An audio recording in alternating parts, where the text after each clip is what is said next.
بسم الله الرحمن الرحيم. كتاب خانەی دەنجی ڕۆشنایی. ناوی کتێب نەخۆشی دەرونی بەشێت بانجیان مەکە لە ئازاریان تێبگە. نووسینی دکتۆر جعفەر عومەر. خوێندنەوەی خۆزگە ئیبراهیم. مۆنتاژ و کارە دەنجەکان تەلار کازم محەممەد. پێداچوونەوەی تۆماری ڤیان حەمید عوسمان. بابەت دەرونی. دیزاین ڕەوشت محەممەد. چاپی یەکەم 2019. نرخ 6,000 دانە لە بڵاوکراوەکانی تڕینین ئەکادیمی. مافی لە چاپدانی پارێزراوە بۆ نووسەر. ژمارە سپاردنی 1311 ساڵی 2019 پێدراوە. کۆی ژمارەی لاپەڕە 147 لاپەڕە. تێبینی سەرجەم کتێبە تۆمارکراوەکانی کتێبخانەی دەنجی ڕۆشنایی گزارش لە لۆچوونی نووسەر دەکەن و بە هەموو شێوەیەک بازرگانی پێوەکردنیان قەدەغەیە بە هیوای سوودبینین.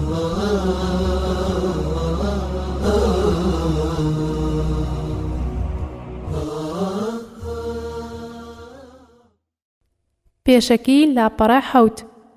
بڵاوکردنەوەی ڕۆشنبیری لە بواری تەندروستی مرۆڤ بە گشتی هۆکارێکی باشە بۆ باشکردنی ژیان و بەردەوامیدان بە ژیانێکی تەندروست.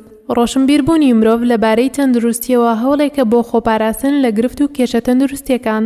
لەو نێوانەدا دروستی دەرونی مرۆڤ یەکەیەکی سەرەکی دروستی مرۆڤە و هۆکارێکە بۆ تەندروستی جەستەیی. لەو بارەوە نووسرا و دانراوی کوردی کەمن. تاکی کورد زۆرجار لە سەرچاوەی نازانستی و هەڵەوە لەبارەیەوە زانیاری وەردەگرێت. پێویستمان بە سەرچاوەی ڕەسەن و کوردی هەیە تا بتوانین لە دەروون دروستی تێبگەین و گەشە بە دەروونمان بدەین.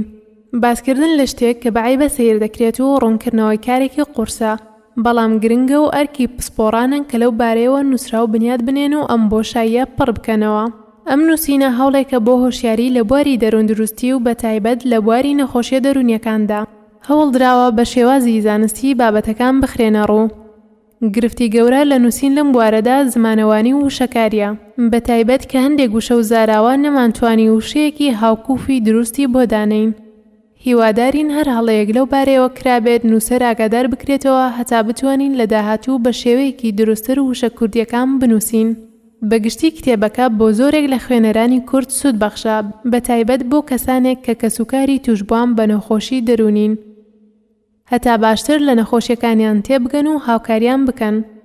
قوتابیانی بەشە پزیشکەکان و دەروونناسی و کۆمەڵناسی زۆرترین سوود وەردەگرن بۆ تێگەیشتن لە نەخۆشی دەرونی بە زمانی کوردی.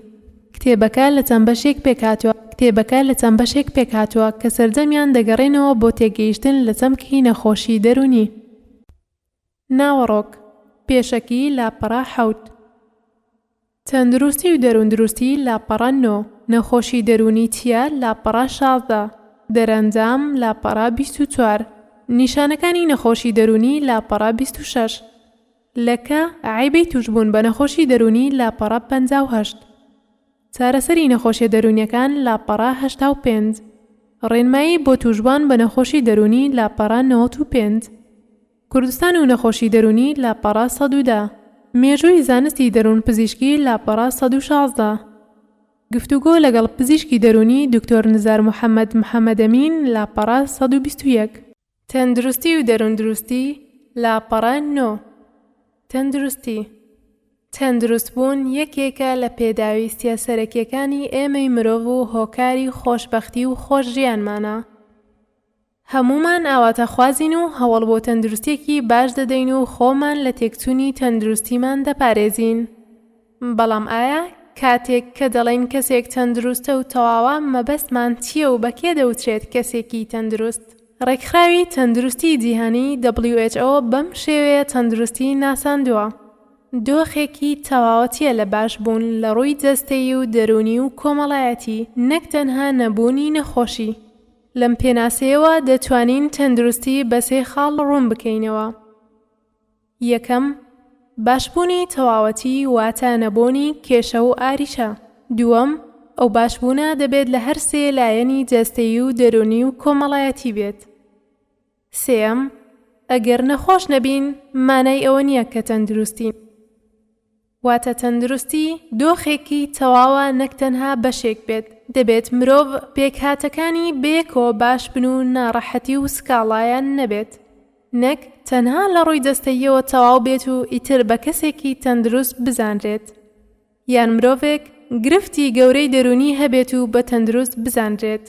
هەر کات لە هەر سێ لایەنی جەستەییمان کە بریتیە لە لایەنی مادی ئێمەی مرۆڤ و لایەنی دەرونیمان کە بریتیە لە پێکهاتەی ڕۆحی و ناوەکیمان و لایەنی کۆمەڵایەتیمان کە بریتیە لە توانا و شێوازی مامەڵەمان لەگەڵ چواردەور تەواو و باش بوون، ئەو کاتە دەتوانین بڵین کە ئێمە تەندروستین.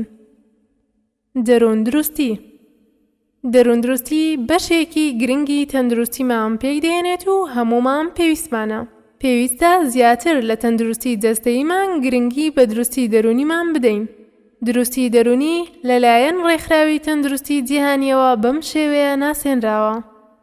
توانای تاکە بۆ گەشەپێدانی تواناکانی کار بکات بە شێوەیەکی داهێنەرانە و بەرهەمدارانە. دروستکردنی پەیوەندی ئێرێنی و بەهێز لەگەڵ ئەوانی تر و بەشداریکردنی لەناو کۆمەڵگادا. هەروەها دەروندروستی دۆخێکی دینامیکی ڕێژەییە، نەک تەواوەتی. مەبەستیش لە دینامیکی واتە جوڵاوە و گۆڕانکاری بەسەردادێت و دەگۆڕێت.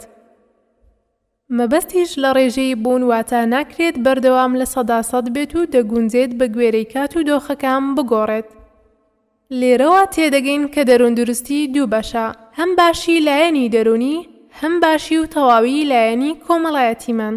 لەبەرەوەی لە باسی دەروندروستیدا باسمان لەلایەنی کۆمەڵایەتی مرۆڤ کرد، ئەوە دەبێت لە بیرمان نەچێت کە کللتوری کۆمەلگا ڕۆڵی گرنگی هەیە لە ناساندنی کەسێک بەوەی تەندروستە یان نا.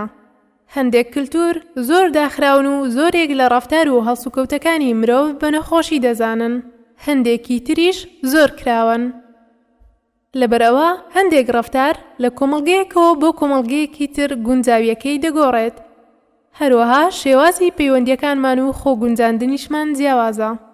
بنەماکانی دروستی دەرونی بۆ ئەوەی دەروندروست بین چەند خاڵێک هەیە کە دەبێت لە خۆماندا بیانهێنینە دی، ئەوانیش بەڵگەن بۆ دروستی دەروونمان. بەگشتی دەروندروستی چوار بنەمای سەرەکی هەیە کە دەبێت ئێمە لە هەر چواریاندا تەواو باش بین هەتا بڵین دەروندروستین. ئەوانیش: 1. پەیوەندی کۆمەڵایەتی گونجاو و تەواو، واتە لە ڕووی پەیوەندیەکانی لەگەڵ کەسانی تر و چواردەوری لەناو کۆمەلگاکەی خۆیدا و لە دەرەوەی کۆمەلگاکەی گونجاو بێت و بە شێوەیەکی ڕەوشتی پەسەندکرا و مامەڵە بکات و پەیوەندی بەوانی ترەوە بکات. ئەمەش لایەنی گرنگی پەیوەندیەکانی مرۆڤ دەگرێتەوە کە پێکهاتەیەکی کۆمەڵایەتی ئێمە و لە دەرەنجامی تێڕوانین و بیرکردنەوەکانمان پەیوەندیەکانمان دروست دەبن. ئەم پەیوەندیەش لە هەموو ئاستەکاندا دەبێت. لە توانای تاک بۆ دەستپێکردن و دروستکردنی پەیوەندی، بەردەوامیدان بە پەیوەندیەکەی و مانەوەی لە پەیوەندیدا، دروستکردنی هاوڕێ و هاوسەرگیری و هەتا دوایی، مرۆڤی دەروندروست خاوەنی پەیوەندیەکی کۆمەڵایەتی بەهێز و گونجاوە لەگەڵ چواردەوریدا. ئەم خاڵەش بەڕوونی بە کەسایەتی تاکەوە دەردەکەوێت. 2. خۆگونجاندن و ڕەفتاری کاریگەر. خۆگونجاندن واتە هەڵکردن لە گۆڕانکاری و فشارەکاندا بە شێوەیەکی گونجاو و ڕزگاربوون لە لێکەوتە خراپەکانی. دەبێت بەنابەرێتە بەر میکانیزمە دروستەکانی خۆگونجاندن نەک میکانیزمە نادروستەکان. بۆ نمونە، لە کاتی بوونی گرفتی خێزانیدا تاکی دەروندروست لە جیاتی ئەوەی پەنابەرێتە بەر تووڕەیی لە ڕادەبەدەر یان زیانگەیاندن هەوڵی چارەسەرکردنی کێشەکە دەدات. ڕەفتاری کاریگەر واتە ڕەفتارەکەی لەگەڵ ئاستی تێگەیشتن و تەمەنی گونجاو بێت و بتوانێت بە ڕەفتارەکانی ئەوەی دەیەوێت بیگەێنێت و مەبەستەکانی بپێکێت و کاریگەری لەسەر بەرامبەر دروست بکات. ئەمەش وا دەکات دوور بێت لە ڕەفتاری نەشیا و نەگونجاو لەگەڵ تەمەن و ئاستی تێگەیشتنی. مرۆڤی دەروندروست کاتێک مامەڵە دەکات لەگەڵ چواردەوری بە شێوەیەک هەڵسوکەوت دەکات کە گونجاوە بۆ کات و کەسەکان و لە کاتی بوونی گرفتدا دەزانێت بە شێوەیەکی واقعی مامەڵە بکات. 3. خودبینی ئەرێنی. تێڕوانینی تاک بەرامبەر بە خودی خۆی بە شێوەیەکی ئیجابی و ئەرێنی بنەمای سێمە. ئەمەش بریتیە لە باوەڕ و بیری مرۆڤ لەناوەوە بەرامبەر بە توانا و لێهاتوەکانی بە شێوەیەک ئەرێنیانە بڕوانێتە خودی خۆی. لێرەوە هەستی ئاسوودەی ناوەکی و ڕازیبوون بەدەست دەهێنێت بەرامبەر بە خودی خۆی و لە ململانێ و هەستی خۆ بەکەم زانی و بیری نەرێنی دەیپارێزێت. باوەڕ، تێڕوانین، هەڵسوکەوت، بیرکردنەوە هەتا دوایی سەبارەت بە خودی خۆی بە شێوەیەکی ئەرێنی بنیاد دەنێت و دەروونێکی دروستی دەبێت. 4. جێگیری هەڵتوونی، واتە مرۆڤ بتوانێت هەڵتوونەکانی کۆنتڕۆڵ بکات و بتوانێت بە جێگیری بیانهێڵێتەوە. هەڵتوون واتە هەموو ئەو هەستە ناوەکیانەی مرۆڤ بۆی دروست دەبێت و لە جەستە و دەرونیدا ڕەنگ دەداتەوە، وەکو هەڵتوونی تۆڕەیی، ترس، سەرسامبوون، خۆشەویستی. واتای جێگیربوونیشەوەیە بە شێوازە دروستەکەی دەری ببڕین و بزانین کەی و لەکوێ و بەچی شێوازێک هەڵتوونەکانمان خاڵی بکەینەوە. دەربڕینی خۆشی کاتوساتی خۆی هەیە. کەسی دەروون دروست لە پرسە و کاتی ناخۆشیدا پێکەنین و دڵخۆشی دەرنابڕێت. هەروەکتۆن لە کاتە خۆشەکاندا خۆشیەکانی دەردەبڕێت. دەروون دروستی مرۆڤ لە گۆڕاندایە. کیس توێژەرێکە 3 پێکهاتەی دەروون دروستی جیا کردوێتەوە. 1. باشی هەڵتوونی، 2. باشی دەرونی، 3. باشی کۆمەڵایەتی.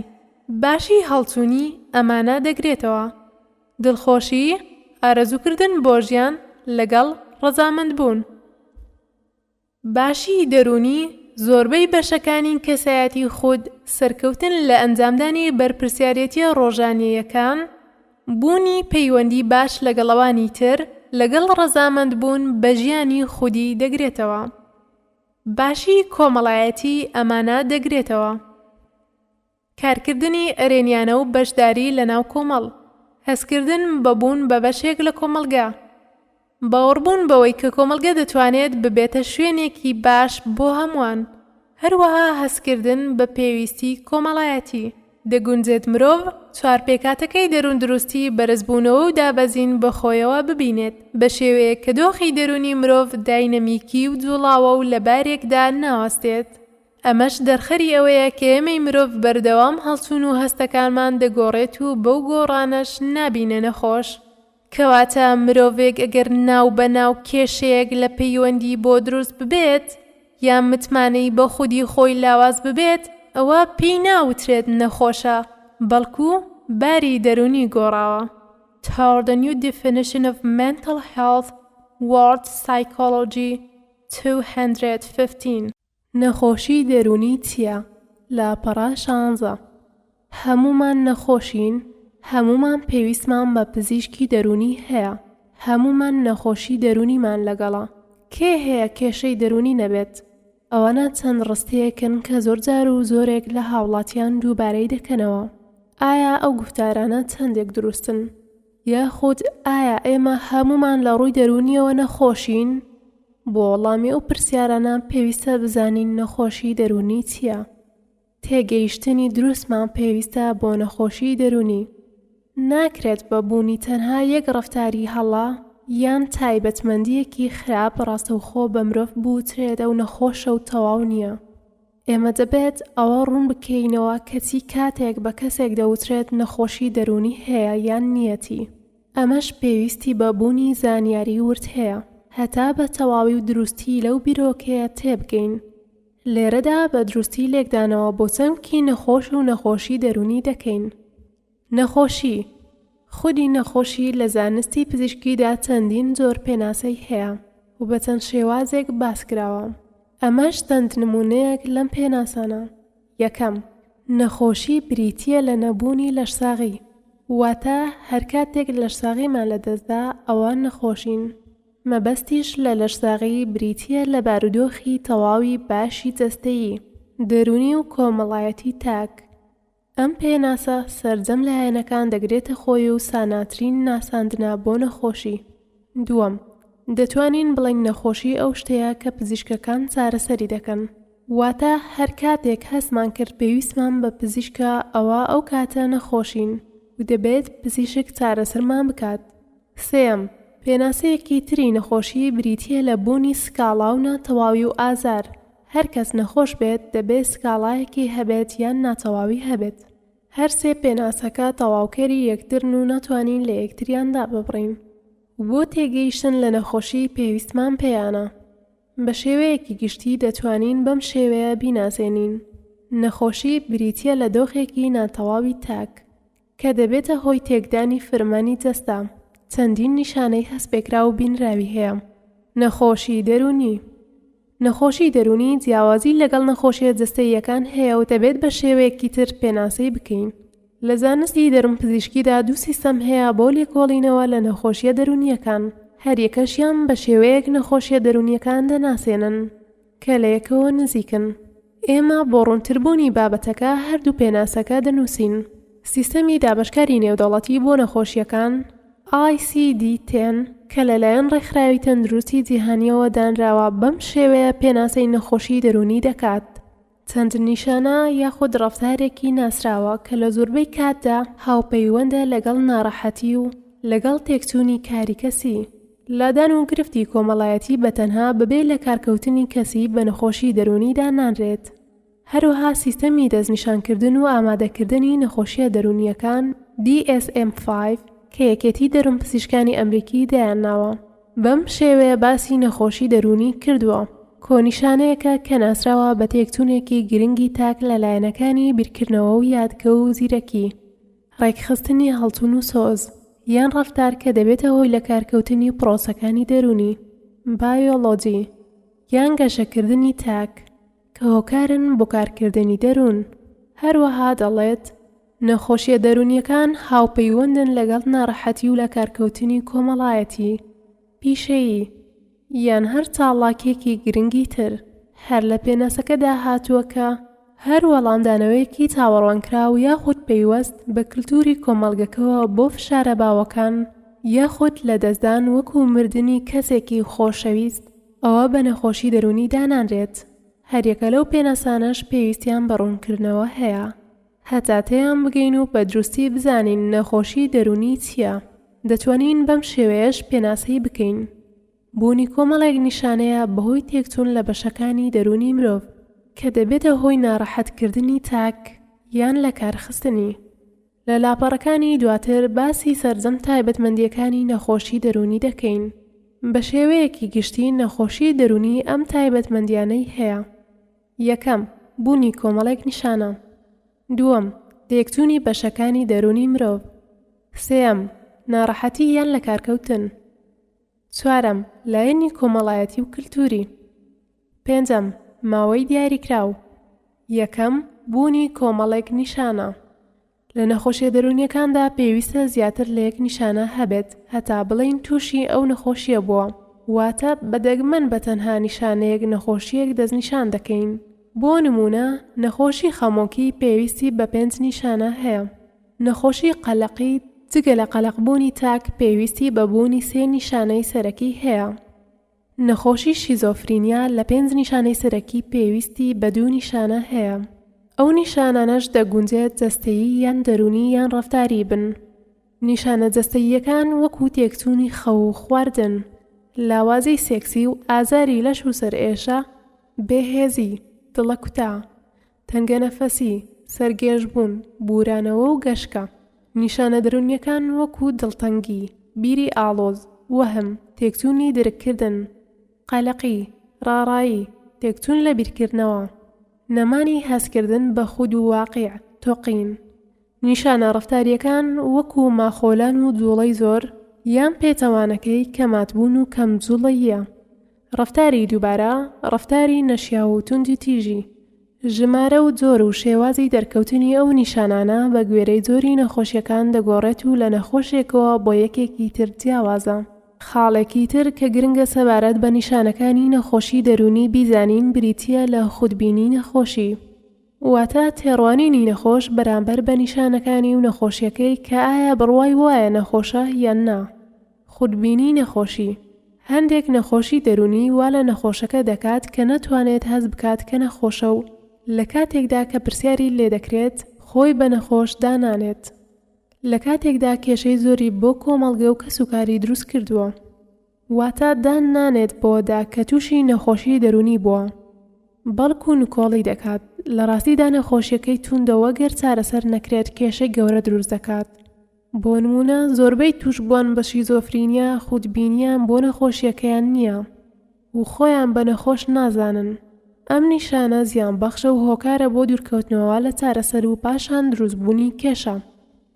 دووەم، تێکچوونی بەشەکانی دەرونی مرۆڤ. پێکهاتەی دەرونی مرۆڤ زۆر ئاڵۆزە و چەندین لایەن دەگرێتەوە. بەگشتیش بریتین لە هەست و درکردن، هەست و سۆز، هەڵچوون، بیرکردنەوە و زمان، زیرەکی، یادگا، پاڵنەر، کەسێتی و گەشەی دەرونی. هەر نەخۆشیەک و بە تێکچوون لە یەکێک یان زیاتر لەو پێکهاتانەدا دەنەسرێتەوە و نیشانەکانی زۆرینەی لەو پێکهاتەدا هەنیان بەهۆی تێکچوون لەو بەشەوە دروست دەبن. ئەو نیشانانەی لە خاڵی یەکەم ئاماژەمان پێدا بەهۆی تێکچوونی چەند لایەنێکی دەرونی مرۆڤەوە دەبێت کە بە گوێرەی نەخۆشیەکە دەگۆڕێت. بۆ نمونە تێکچوون لە هەست و سۆز لە نەخۆشی خەمۆکی، تێکچوونی بیرکردنەوە و پێزانین ئیدراک لە نەخۆشی شیزۆفرینیا، تێکچوونی زیرەکی لە نەخۆشی دواکەوتەی گەشەی ژیری، بیرکۆڵ. سێم، ناڕەحەتی یان لەکاکەوتن. بۆ ئەوەی کەسێک دەستنیشان بکەین بە توشبوو بە نەخۆشی دەرونی دەبێت یەکێک لەم دوو خاڵەی تێدا بێتە دی. ئەوانیش: یەکەم، بێزاربوون و ناڕەحەتی تاک بەهۆی نیشانەکانەوە کە خۆی لە ناخەوە هەستی پێدەکات. مەرج نییە کەسانی چواردەوری هەستی پێ بکەن. دووەم، لە کارکەوتنی تاک و نەتوانایی لە ڕووی کۆمەڵایەتی یان پیشەوە. یەک، ناڕەحەتی دەرونی، واتە ئەو نیشانە و ڕەفتارانە هۆکارن بۆ توشبوون بە ناڕەحەتی لە لای توشبوو.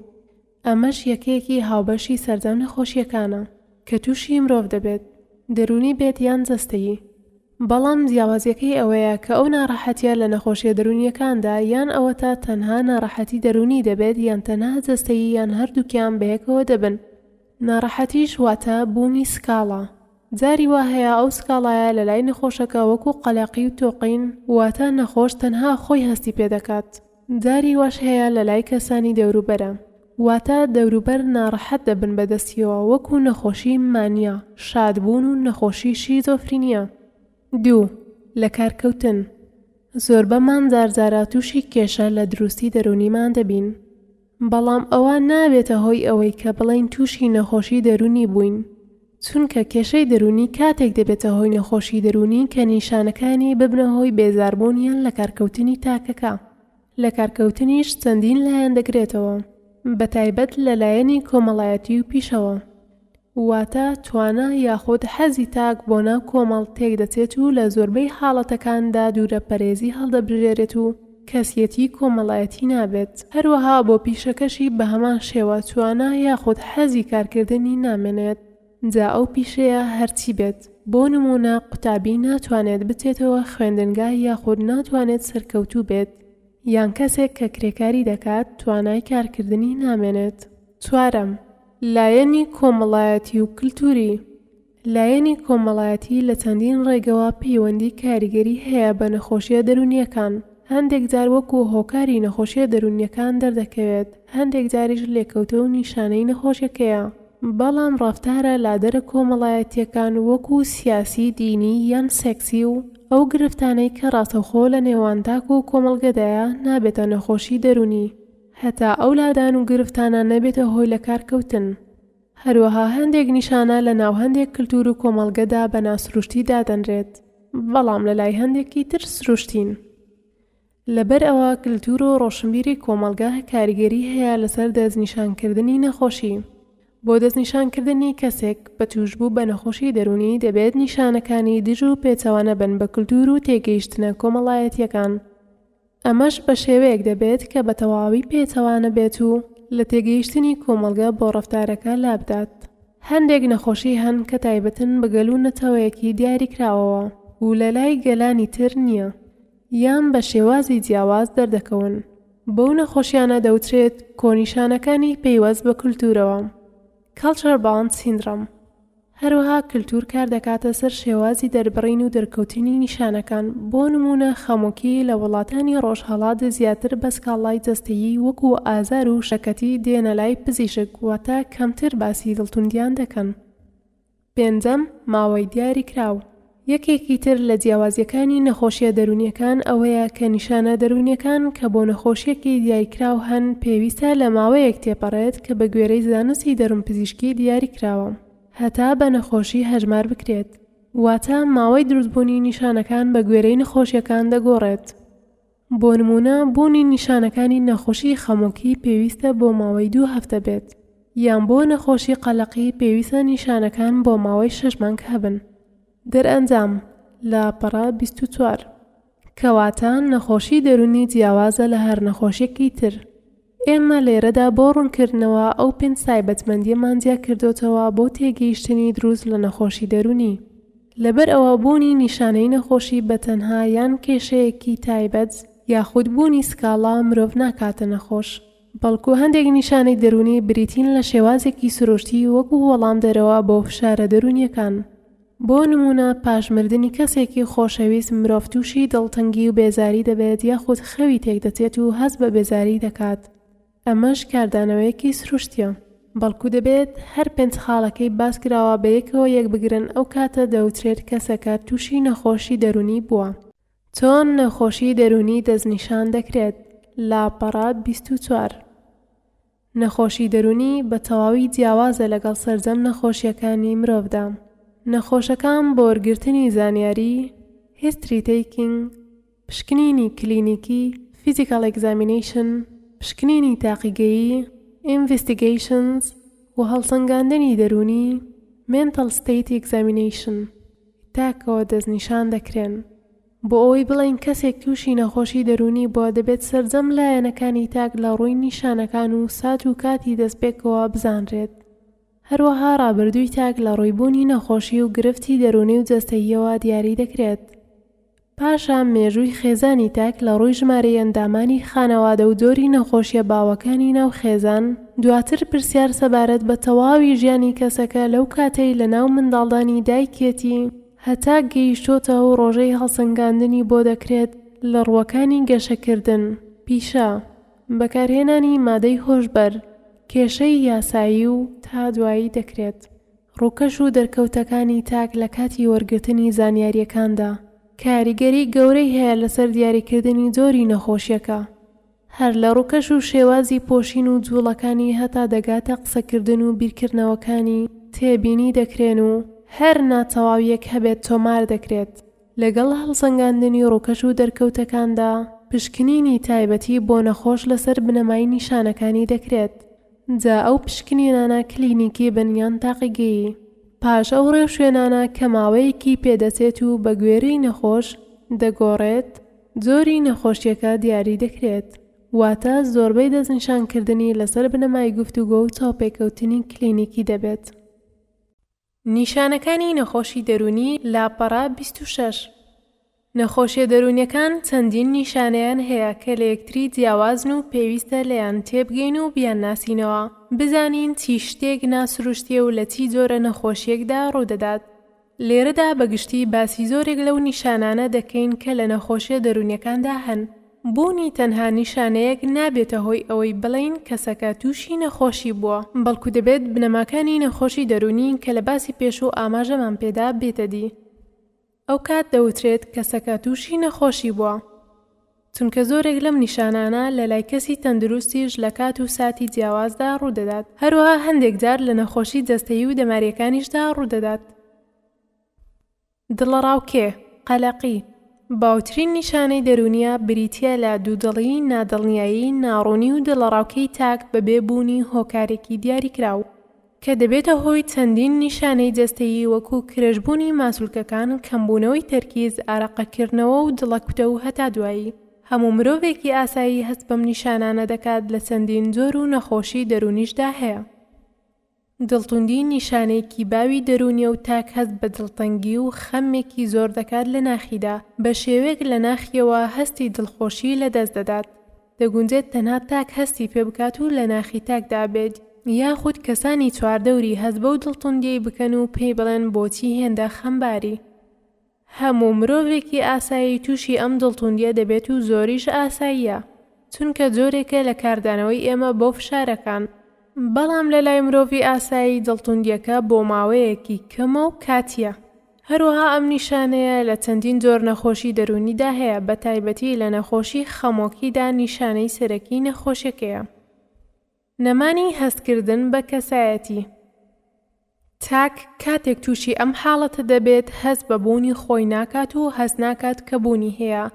لە ڕووی جەستەیی و دەرونیەوە توانای هەستکردن بە بوونی خودی خۆی نامێنێت. تاک هەست دەکات کە گۆڕاوە یان دنیا بە شێوەیەکی سیر دەبێت بەلایەوە، وەکو ئەوە وایە کە خەون ببینێت و لە خەودا بێت. بە واتایەکی تر وا هەست دەکات کە چاودێرێکی دەرەکیە بەسەر بیرکردنەوە هەستەکان و جەستەی خۆیدا، یاخود وا هەست دەکات کە لاشەیەکی بەتاڵە و هیچ کۆنتڕۆڵێکی بەسەر خۆیدا نییە. لە دوای قەلەقی و دڵتوندی سێەم نیشانەی باوی دەرونیە. بەگشتی هەستێکی ناخۆشە بۆ تاک کاتێک تووشی ئەم نیشانە دەبێت. ئەم نیشانە هۆکاری زۆرە، بەگشتی ئەمانن: لە مرۆڤی ئاساییدا لەوانەیە بەهۆی ماندووی، قەلەقی و هەندێک جاریش بەبێ هۆکار ڕووبدات. بوونی فشاری دەرونی بەهێز، بۆ نمونە کێشەی ئابووری یان کێشەی پەیوەندی لەگەڵ خۆشەویستان یاخود لە دەستدانی کەسێکی خۆشەویست. دەگونجێت نیشانەی نەخۆشیە دەرونیەکان بێت، وەکو نەخۆشی قەلەقی، ڕاڕایی، پانیک، بێخەوی. دەگونجێت نیشانەی نەخۆشیە دەماریەکان بێت، وەکو لاسەرێشە و پەرکەم و هەتا دوایی.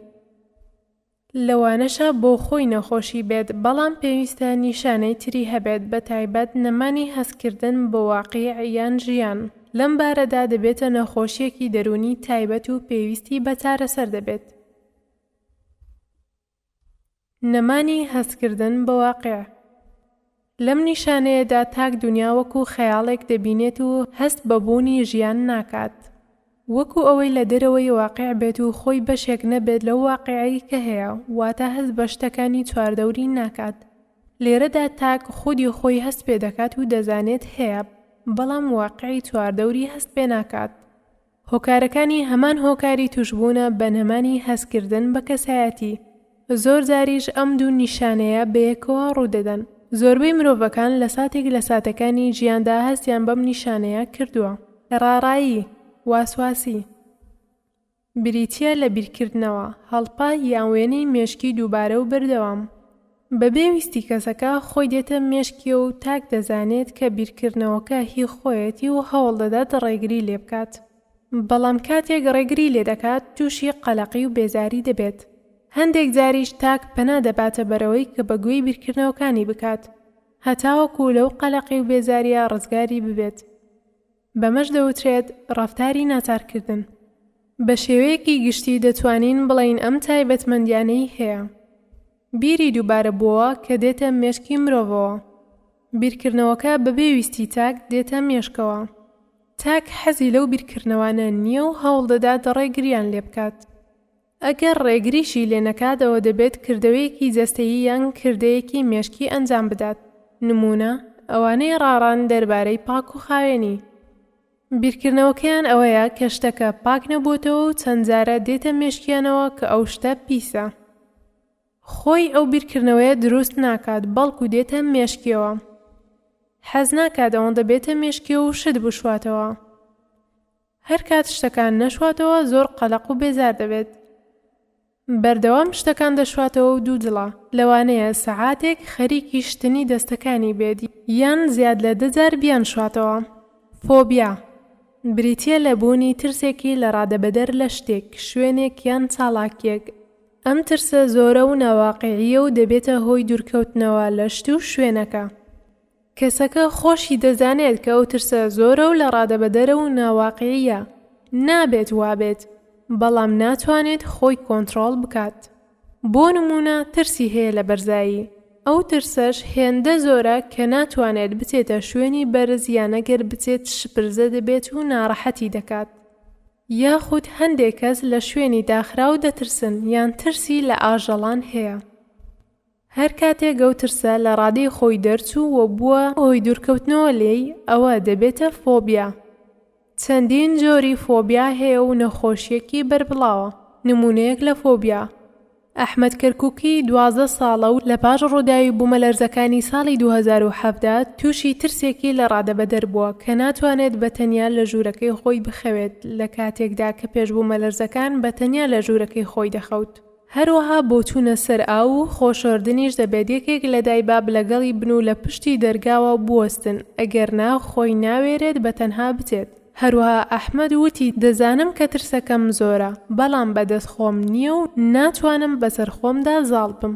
ئەحمەد ڕوونی کردەوە کە بەلەرینەوەیەکی کەم دەشڵاژێت و وا هەز دەکات کە بوومەلەرزەیە. ئەم ڕەفتارانەی ئەحمەد کاری کردوتە سەر ژیانی خانەوادە و بۆ ماوەی 1 ساڵ ئارامیان گرتووە بەڵکو خۆی باش ببێت. بەڵام هەتا ئێستا نیشانەکانی ماوە. هەڵوەسە بریتیە لە دەرککردن بە بوونی شتێک لە ڕێی هەستەکانەوە لە کاتێکدا کە هیچ هاندەرێک شتێک بۆ ئەو دەرککردنە نەبێت. بە واتایەکی تر هەست بە شتێک دەکەیت کە ئەو هەستە بوونی نییە. بۆ نمونە گوێت لە دەنگی کەسێک دەبێت کاتێک هیچ کەسێک نییە ئەو دەنگە دروست بکات. واتە دەنگەکە لە واقعدا نییە، بەڵکو تەنها ئەو کەسە دەیویستێت کە تووشی هەڵوەستە بووە. بۆ نمونە کەسەکە قسە لەبەر خۆیەوە دەکات بۆ ئەو دەنگانەی کە گوێی لێن و هەڵسوکەوت دەکات وەک ئەوەی کەسێکی تری لەگەڵ بێت و قسەی لەگەڵ بکات. نمونەیەکی تر تاک شتێک دەبینێت کە کەسانی تر نایبینن، واتە تەنها کەسەکە دەیبینێت و لە واقعدا نییە. یاخود هەز بە شتێک دەکات لەسەر لاشەی بجوڵێت، بەڵام هیچ شتێک لەسەر لاشەی نییە. ئەم هەڵوەسە بۆ هەر 5 هەستەکە ڕوودەدات، باوترینیان هەڵوەسەی بیستنە.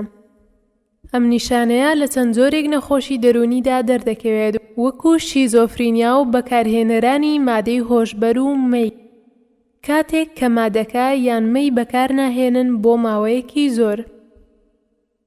هەروەها لە هەندێک نەخۆشی دەماریدا ڕوودەدات.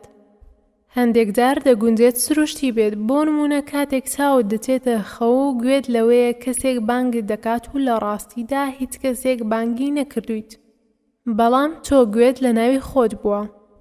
یاخود ئەگەر چاوەکانت بە توندی هەڵبگڵۆفی، ئەوە ڕاستەوخۆ شتی وردێتە بەرچاوت، ئەمە لە کاتێکدا کە هیچ شتێک لە ڕاستیدا نییە بۆ بینین.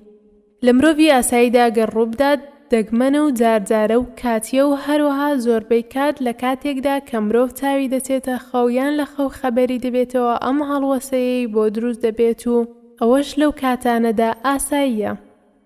بەدگومانی، وەهم، بریتیە لە بیرێکی چەسپاوی هەڵا لای تاک. ئەم بیرکردنەوە دژە بە واقع و ڕاستی و ناتەباییە لەگەڵ کلتور و ڕۆشنبیری کۆمەڵگە. واتە تاک بیرکردنەوەیەکی هەیە کە هەڵەیە و نەگونجاوە لەگەڵ ڕاستی و ناتوانرێت قەناعەتی پێ بکرێت کە بیرکردنەوەکەی هەڵەیە. بۆ نمونە بەبێ هۆکار لە خۆیەوە وا دەزانێت کە خەڵکی دەیانەوێت بیتەوسێننەوە و پۆلیس چاودێری دەکات و دەیەوێت بیگرێت. یاخود جاری وا هەیە کەوا بیر دەکاتەوە کە بووەتە کەسێکی گەورە و گرنگ لە کاتێکدا کەوا نییە، بەڵام ئەو دڵنیایە کە بووە بەو کەسە.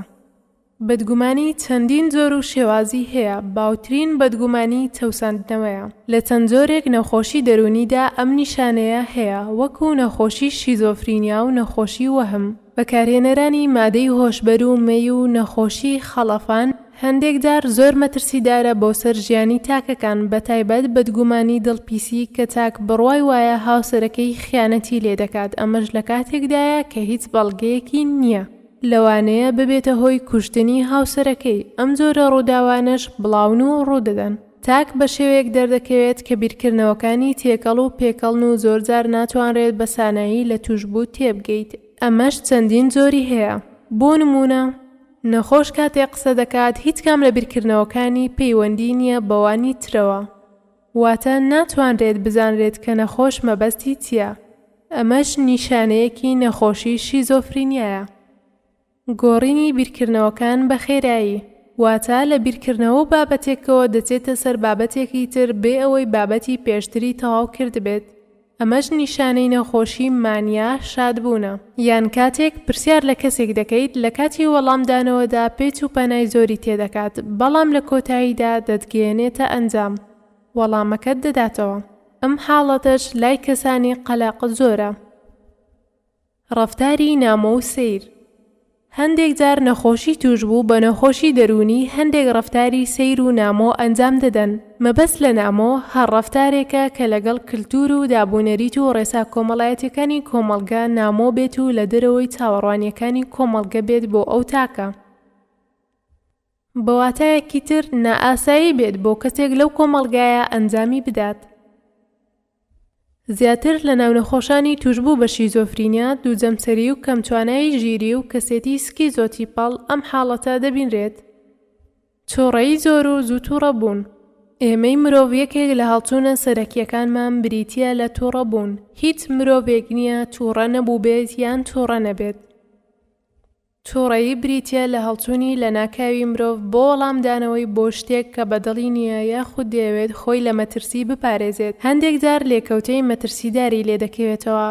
لە کاتی تووڕەییدا مرۆڤ چەندین کاردانەوەی دەرونی و جەستەیی و هزری توش دەبێت. تووڕەیی کاتێک زۆر بخایەنێت یان بەردەوام بێت یاخود کەسێک زوو تووڕە بێت، ئەوە بە نیشانە هەژمار دەکرێت. بەواتایەکی تر تاک بە ئاسانترین شێوە بە شتی زۆر سادا هەڵدەچێت و تووشی نیشانەکانی تووڕەیی دەبێت. جا نیشانەکان دەرونی بن یاخود جەستەیی. ئەگەرنا تووڕەبوون کاردانەوەیەکی سروشتی مرۆڤەکانە.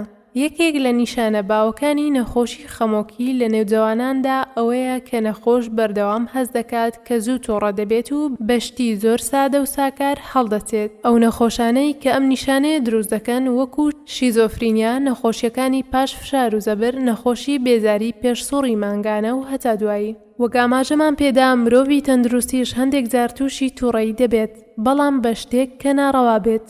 تووڕەیی هەڵچوونێکی بنەڕەتی مرۆڤ و ئەگەر لە ڕادەی خۆی دەرنەچێت ئەوە ئاساییە. دێوانەیی یان سایکۆسس. ڤهان یەکێک لە وشانەی کە زۆر جار بەرگوێمان دەکەوێت و لە ماناکەی تێناگەین بریتیە لە وشەی سایکۆسس. ئەم وشەیە بەگشتی بەدوومانادێت، واتە تێکچوونی پێزانین بە واقع و ژیان کە ئەم چوار نیشانە دەگرێتەوە: هەڵوەسە، وەهم، ڕەفتاری سەیر، تێکچوونی بیرکردنەوە. بەمانایەکی تریش واتە کەسەکە نازانێت کە نەخۆشە، واتە خودبینی نەخۆشی نییە. ئەم مانایە زیاتر لە ڕابردوو بەکارهاتووە. سایکۆسس ناوی نەخۆشی نییە، بەڵکو بە گوێرەی تاکەکە و نیشانەکانی جۆری نەخۆشیەکە دەگۆڕێت. بۆ هۆکارەکەشی دەگونجێت شیزۆفرینیا، دووجەمسەری خەمۆکی کە نیشانەکانی سایکۆسسی هەیە یاخود نەخۆشی ئەندامی بێت. وەستان لە بیرکردنەوە. تاک لە کاتی قسەکردندا ڕاستەوخۆ دەوەستێت و هیچ قسەیەک ناکات. کاتێک کە دەکەوێتەوە قسە نازانێت کە باسی چی کردووە و باسی بابەتێکی تر دەکات. بۆ نمونە باسی خوێندنی لە قوتابخانە دەکات، بەڵام ڕاستەوخۆ لە قسەکردن دەوەستێت و ئەگەر دەست بکاتەوە بە قسەکردن باسی شتێکی تر دەکات و نازانێت پێشتر باسی چی کردووە. دەگونجێت هەمومان تووشی ئەم حاڵەتە ببین، بەڵام بە شێوەیەکی کاتی و زۆر بەدەگمەن ڕوودەدات. ئەگەر بەردەوام بوو یان زۆر دووبارە بووەوە، ئەوە دەگونجێت نیشانەی نەخۆشی دەرونی بێت، بە تایبەت شیزۆفرینیا. فیلمی بیری جوان Beautiful Mind. جۆن ناش زانایەکی بواری بیرکاریە و خاوەنی خەڵاتی نۆبڵە لە ئابووری بۆ ساڵی 1994. لە تەمەنی 30 ساڵیدا کاتێک لە زانکۆی پرینستۆن بوو، تووشی نیشانەکانی شیزۆفرینیا بوو. چەندین جۆری نیشانەی هەبوو، هەر لە بەدگومانی و هەڵوەسە و هەتا نیشانە نەرێنیەکانی وەکو دوورکەوتنەوە لە کۆمەڵ و کەمدووی و نەمانی ئارەزوو هەتا دوایی. بەهۆی نەخۆشیەوە چەندین جار لە نەخۆشخانە خەوێندراوە و چارەسەری دەرمانی وەرگرتووە. هەتا لە تەمەنی 42 ساڵی و لە ساڵی 1970 نەخۆشیەکەی وردە بەرەو باشبوون چوو.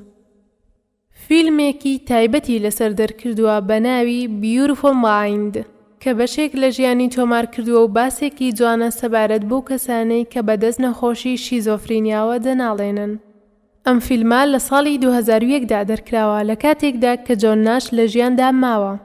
ناش 2 کوڕی هەیە، یەکێک لە کوڕەکانی هەمان نەخۆشی باوکی هەیە و بە هەمان شێوەی باوکیشی لە بیرکاریدا خاوەنی توانایەکی لە ڕادەبەدەرە و خاوەنی بڕوانامەی دکتۆرایە لە بیرکاریدا، واتە هەم نەخۆشی و هەم بلیمەتیەکەی باوکی بۆ گوازراوەتەوە. ناش لە ساڵی 2015دا بە کارەساتی ئۆتۆمبیل گیانی لەدەستدا. بیرکردنەوەی زۆر. مرۆڤ بوونەوەرێکە یەکێک لە جیاکەرەوە گرنگەکانی بریتیە لە بوونی ئاواز ئەقڵ. یەکێک لە توانە عەقڵیەکانی مرۆڤیش بریتیە لە توانای بیرکردنەوە. مرۆڤ بۆ زۆرێک لە ڕەفتارەکانی بیر دەکاتەوە و بڕیاری دروست هەڵدەبژێرێت. بەڵام هەندێک جار بیرکردنەوەکانمان تێک دەچن. تێکچوون لە بیرکردنەوە چەندین جۆری هەیە و هەندێک جار ئێمە بە زۆر بیرکردنەوە ئاماژەی بۆ دەکەین. زۆر بیرکردنەوەش چەند حاڵەتێک دەگرێتەوە. بەم شێوەیە بوونی کێشەیەکی تایبەتی وەکو نەبوونی یاخود کێشەی کۆمەڵایەتی لە لای مرۆڤی تەندروست دەبێتە هۆی زۆر بیرکردنەوە. کە شتێکی ئاساییە و بەنەمانی کێشەکە ئەویش نامێنێت. ئەو کەسانەی بێخەون کاتێک خەویان لێ ناکەوێت بیریان ئاڵۆز دەبێت و هەموو شتێک دێتە بیریانەوە. ئەو کەسانەی ڕاران زوو بە بێویستی خۆیان بیری واسواسیان بۆ دێت و ناتوانن کۆنتڕۆڵی بکەن. ئەو کەسانەی وەهمیان هەیە زۆر جار لەلایەن کەسوکاریانەوە دەوترێت زۆر بیر دەکەنەوە. بۆ نمونە کەسێک وەهمی هەیە کە خەڵکی چاودێری دەکەن یاخود دەیانەوێت بیکوژن. زۆر بیر دەکاتەوە و بەردەوامیش باسی ئەو وەهمە دەکات. لەم کاتەدا پێی دەوترێت زۆر بیر دەکاتەوە. هەندێک جاریش کەسەکە جۆرێک لە نەخۆشی هەیە کە ناتوانێت بیرکردنەوەکانی کۆنتڕۆڵ بکات یاخود بیرکردنەوەکانی بە تەواوی لێکەڵوەشاوە و بێمانا دەبن. لاوازی توانای تەرکیزکردن و سەرنجدان. توانای تەرکیزکردنی تاک کەم دەبێتەوە و ناتوانێت بە وردی سەرنج بدات و تەرکیزی کۆ بکاتەوە. تاک لە کاتی ئەنجامدانی کارەکانیدا شتی لە یاد دەچێت کە لەکوێ دایناوە یان چی کردووە. ئەمەش لەبەرەوەی لە کاتی ئەنجامدانی کارەکەدا تەرکیزی نەبووە. زۆر جار نەخۆش دەڵێت تووشی لە بیرچوونەوە بووم. بۆ نمونە دەڵێت بیرم دەچێتەوە کلیلەکانم لەکوێ داناوە یاخود بیری دەچێت خوێ بکاتە چێشتەکەوە. هەمومان دەگونجێت تووشی ئەم حاڵەتە ببین بەبێ هۆکاریان بەهۆی بوونی فشار و ماندوویەتیەوە. دەشگونجێت نیشانەیەکی نەخۆشیە دەرونیەکان بێت وەکو نەخۆشی خەمۆکی یان قەلەقی. زوو لە دەستدانی تەرکیزکردن. لەم حاڵەتەدا تاک بە ئاسانترین شێوە تەرکیزی نامێنێت لە کاتێکدا قسە لەبارەی شتێکەوە دەکات. ئەگەر هەندێک ببینێت یان ببیستێت ڕاستەوخۆ تەرکیزی بۆ شتەکەی تر دەڕوات و بابەتی پێشوو لە یاد دەکات. بۆ نمونە لە کاتی قسەکردندا چاوی بە شتێکی سەرنجڕاکێش دەکەوێت ڕاستەوخۆ سەرنجی دەچێتە سەرە و شتە و باسی شتە نوێیەکە دەکات و ناچێتەوە سەر شتەکەی پێشوو. دەگونجێت مرۆڤی ئاسایی هەندێک کات تووشی ئەم حاڵەتە ببێت. ئەگەر ئەم نیشانە لای کەسێک بەردەوام ڕووبدات و دووبارە بێتەوە ئەوە دەگونجێت نەخۆشی دەرونی هەبێت. بۆ نمونە نیشانەی نەخۆشی مانیا بێت. هەروەها لە منداڵی جوڵە زۆری کەم تەرکیزدا ADHD هەیە. کەم تەرکیزی لە منداڵاندا. یەکێک لە کێشە بنەڕەتیەکانی منداڵان بریتیە لە کەم تەرکیزی. هەندێک لە منداڵان تەرکیزیان زۆر کەمە. ئەم حاڵەتە لەوانەیە ئاسایی بێت بەتایبەت لە منداڵی خواردەمەند 5 ساڵدا. لەوانەشە نیشانەی نەخۆشی دەرونی بێت بەتایبەت نەخۆشی جوڵە زۆری کەم تەرکیز یان لە منداڵانی ئۆتیزمدا. ئەمەش بەڕوونی بە منداڵێکەوە دیارە کە ناتوانێت بە ئاسانی تەرکیز بکات یان بەشداری لەو چاڵاکیانە بکات کە پێویستیان بە تەرکیز هەیە. هەستی خۆ بەکەمزانین. تاک وا هەز دەکات کە لە ڕووی توانا و لێهاتوویەوە لەوانی تر کەمترە. وا هەز دەکات شتێکی هەڵا هەیە لای ئەو لە دوای خەڵکی ترەوە خۆی دەبینێت. لێرەدا تاک بۆ هۆیەوە ناتوانێت بەشێک لە چاڵاکیەکانی بکات و تواناکانی دەربخات چونکە دەترسێت و باوەڕی بەخۆی نییە. ئەمەش پەیوەندی بە زۆر لایەنەوە هەیە. لەوانەیە لای مرۆڤی تەندروست هەبێت و بە هۆکاری تایبەت ئەو هەستەی تێدا دروست بوو بێت.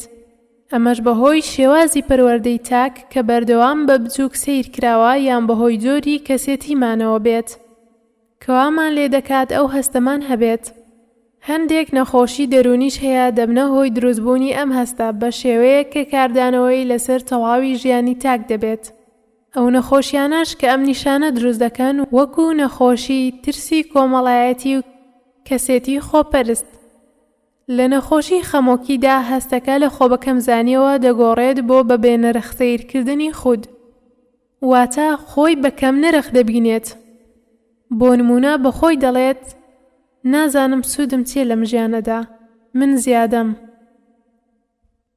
نەمان یان کەمبوونەوەی تێژوەرگرتن. تاک تێژوەرگرتنی لەو کردەوە شتانی کە پێشتر ئارەزوو حەزی لێبووە نامێنێت یاخود کەم دەبێتەوە.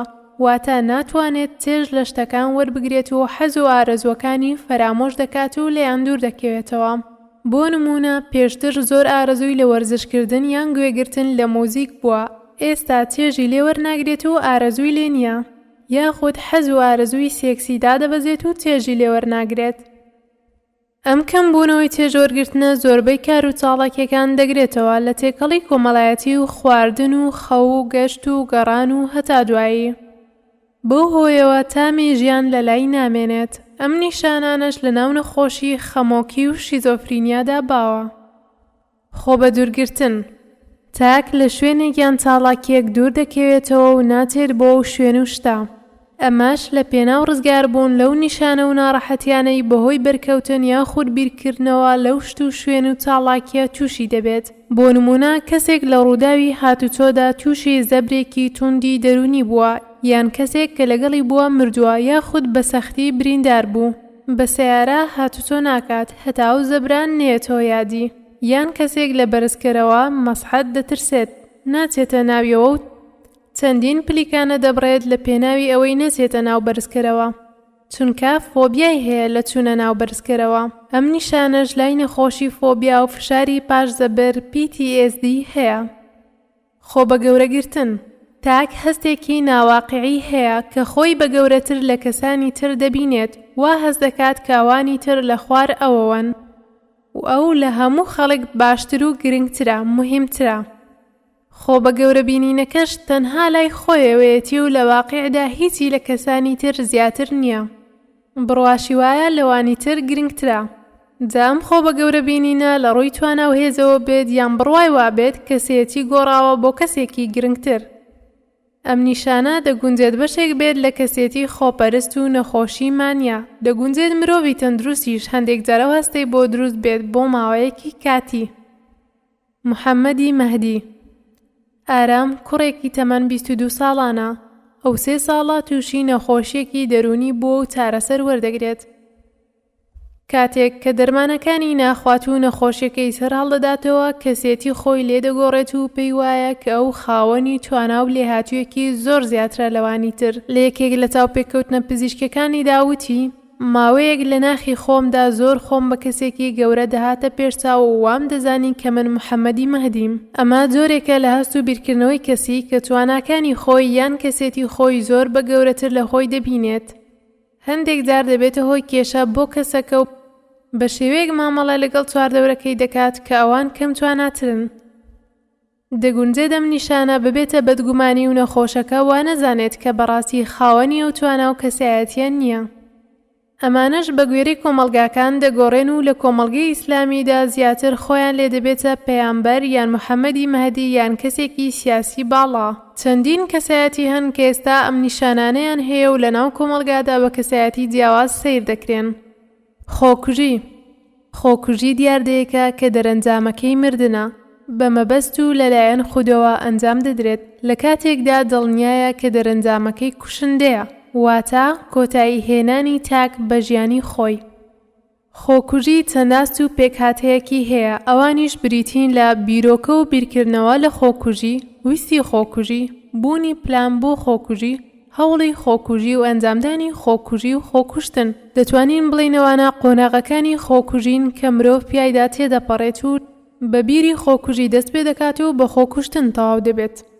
جوڵەزۆری بریتیە لە زۆربوونی جوڵەی تاک بە شێوەیەک کە تاک ناتوانێت کۆنتڕۆڵی جوڵەزۆرەکەی بکات و ئەو جوڵەزۆریەی هێندە زۆرە کە لە ڕێژەی خۆی دەردەچێت و قورس و گرانە بۆ کەسانی چواردەوری وەکو دایباب یان مامۆستاکان بتوانن مامەڵەی لەگەڵ بکەن. بۆ نمونە تاک ناتوانێت جێگە بە خۆی بگرێت لە کاتێکدا کە پێویستە دابنیشێت. ئەم نیشانە لە چەندین نەخۆشی منداڵاندا هەیە وەکو نەخۆشی جوڵەزۆری کەم تەرکیز ADHD، منداڵانی دواکەوتەی گەشەی ژیری، منداڵانی ئۆتیزم. زۆرخەوی بریتیە لە زۆربوونی کاتی خەوتنی تاک، واتە تاک زۆر دەخەوێت، جا ئەو زۆر خەوتنە لە کاتی ڕۆژدا بێت یان کاتێکی زۆری ژیانی بەخەوە بەسەر بەرێت. تاک کێشەی هەیە لەوەی بتوانێت بە ئاگایی بمێنێتەوە و ئارەزووی خەوتن دەکات لە کاتی ڕۆژیشدا. لەوانەیە لە هەر کاتێکدا بێت چاوی بچێتە خەو. هەندێک جار نەخۆش لە کاتی شۆفێریدا خەوی لێ دەکەوێت. ئەم نیشانە لە چەند نەخۆشیەکدا هەیە. بۆ نمونە ئەگەر ئەم نیشانە زۆر بوو و کاری کردە سەر ژیانی تاک، ئەوە خۆی دەبێتە نەخۆشی. هەروەها لە نەخۆشی نارکۆلێپسی و هەندێک جار توشبوانیش بە نەخۆشی خەمۆکی تووشی زۆرخەوی دەبن. کەمبوونەوەی ئارەزوو و حەزی سێکسی یەکێکە لە نیشانە بێزارکەرەکان. زۆر جار تاک لە بەرشەرم ئاماژەی بۆ ناکات و باسی ناکات، زۆر جاریش سەرچاوەی کێشەی نێوان هاوسەرانە.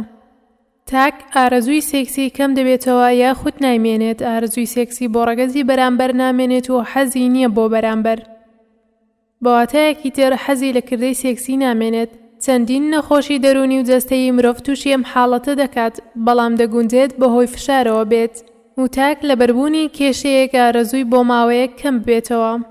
گرنگترین هۆکارەکانیش نەخۆشی خەمۆکی، بەکارهێنانی مادەی هۆشبەر و مەی، شیزۆفرینیا، بەکارهێنانی هەندێک دەرمان یان نەخۆشی فەقەرات و شەکرا. گۆڕانکاری لە وزە بەشێک لە نەخۆشیە دەرونیەکان دەبنە هۆی کەمکردنەوە یان زیادکردنی وزە و توانای نەخۆش. واتە تاکەکان وزەیان زیاد دەکات و زۆر چاڵاک دەبن. هەندێک نەخۆشیش وا لە تاک دەکات کە وزە نامێنێت و بەردەوام بێهێزن، هەست بە بێتوانایی دەکەن. هەندێک نەخۆشیش وا لە تاک دەکات کە وزەیان نەمێنێت و بەردەوام بێهێز بن و هەست بە بێتوانایی دەکەن. ئەم گۆڕانکاریەش بە واقعی ڕوودەدات و تاک هێز و وزەی دەگۆڕێت و بەکردەوە و ڕەفتاریەوە دەبینرێت.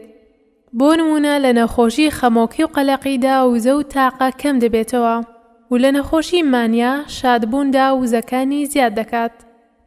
خەونی ناخۆش بەشێک لە توشبوان بە نەخۆشیە دەرونیەکان سکاڵایەوە دەکەن کە خەونی ناخۆشیان زۆرە.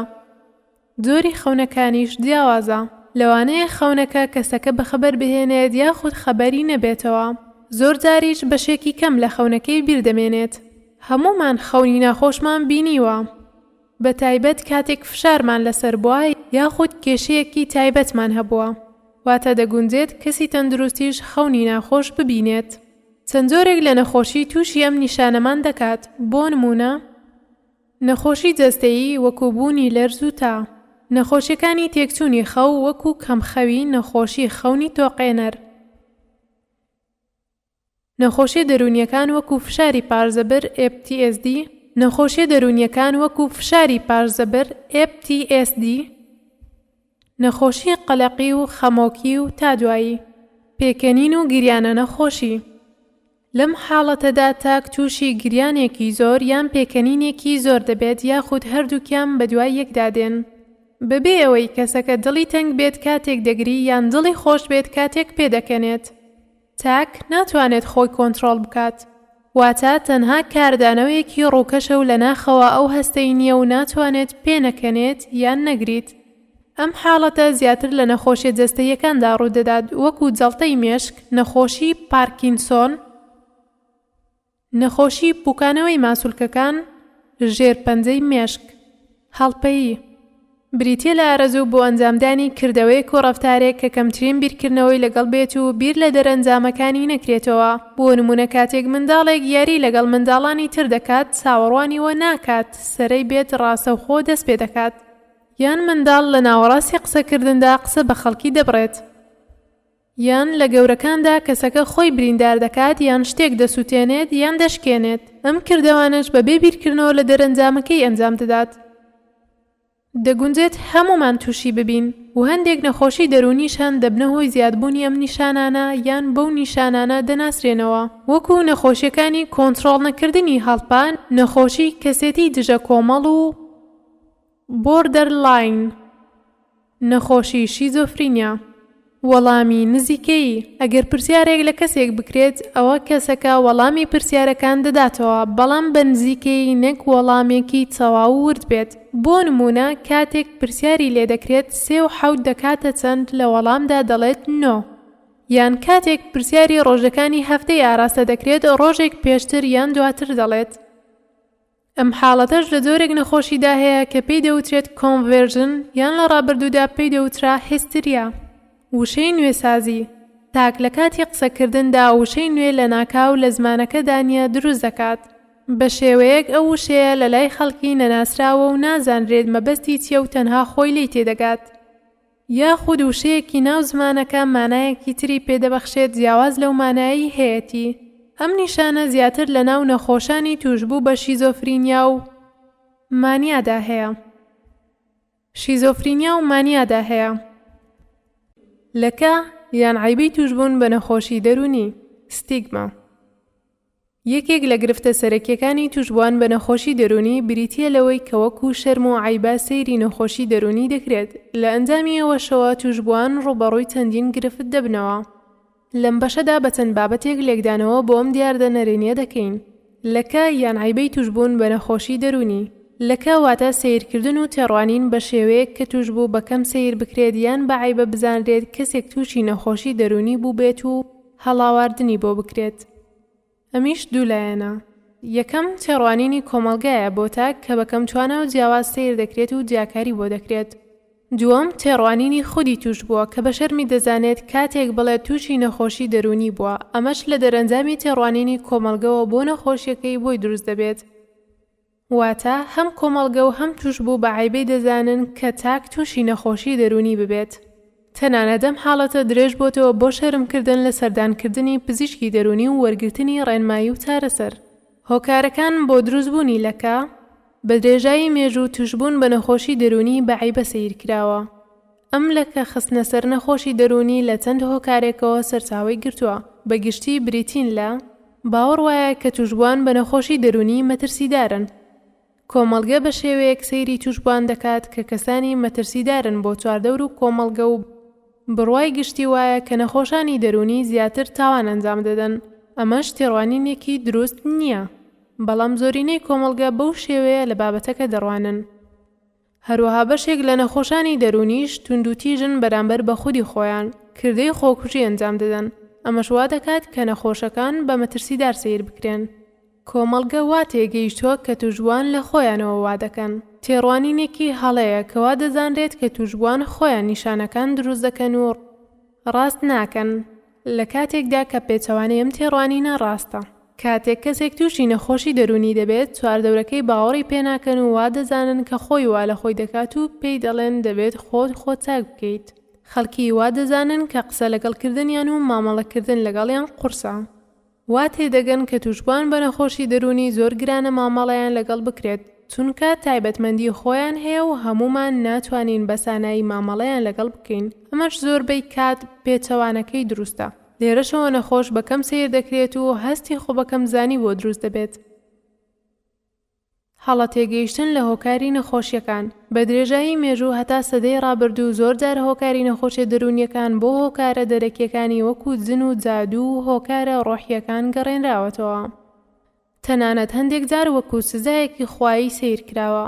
لە ڕۆژگاری ئەم ڕۆژماندا ئەم بابەتە هەرماوە و بە تایبەت لە کۆمەڵگەی کوردیدا کە زۆر جار نەخۆش پێش سەردانیکردنی پزیشکی دەرونی دەبرێتە لای کەسانی تر بە ناوی دەرکردنی جن یان هەڵوەشانەوەی جادوو.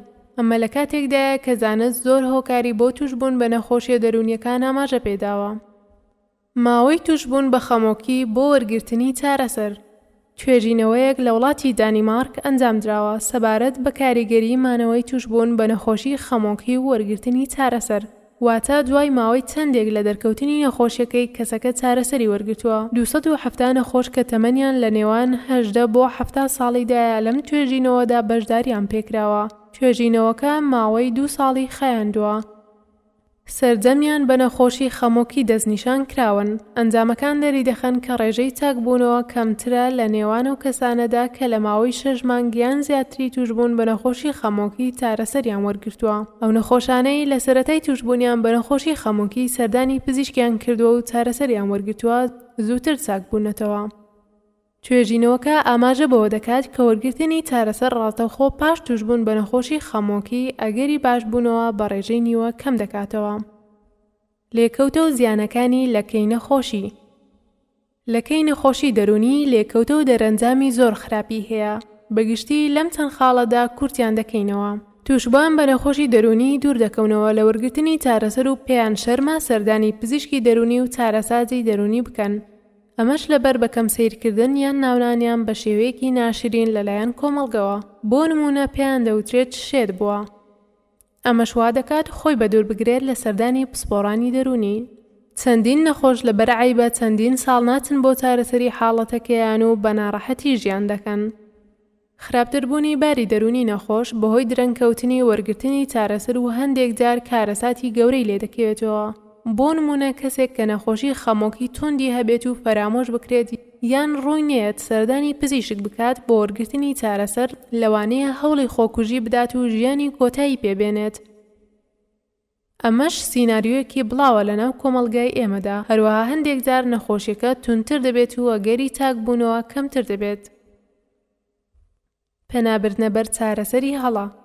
ئەمەش لێکەوتێکی خراپی بەعیبە سیرکردنی نەخۆشیە دەرونیەکانە کە سوکار و نەخۆش پێش سەردانیکردنی پسپۆڕانی دەرونی سەردانی چارەسەری میلی، ئاینی یان جادوگەر و فاڵچی دەکەن و دەرەنجام باری دەرونیان خراپتر دەبێت. ئەمەش بەهۆی چارەسەرکردنی هەڵا لەلایەن ئەو کەسانەوە. ڕۆژانە چەندین کێشە لە دەرەنجامی ئەم چارەسەرانەوە دروست دەبن.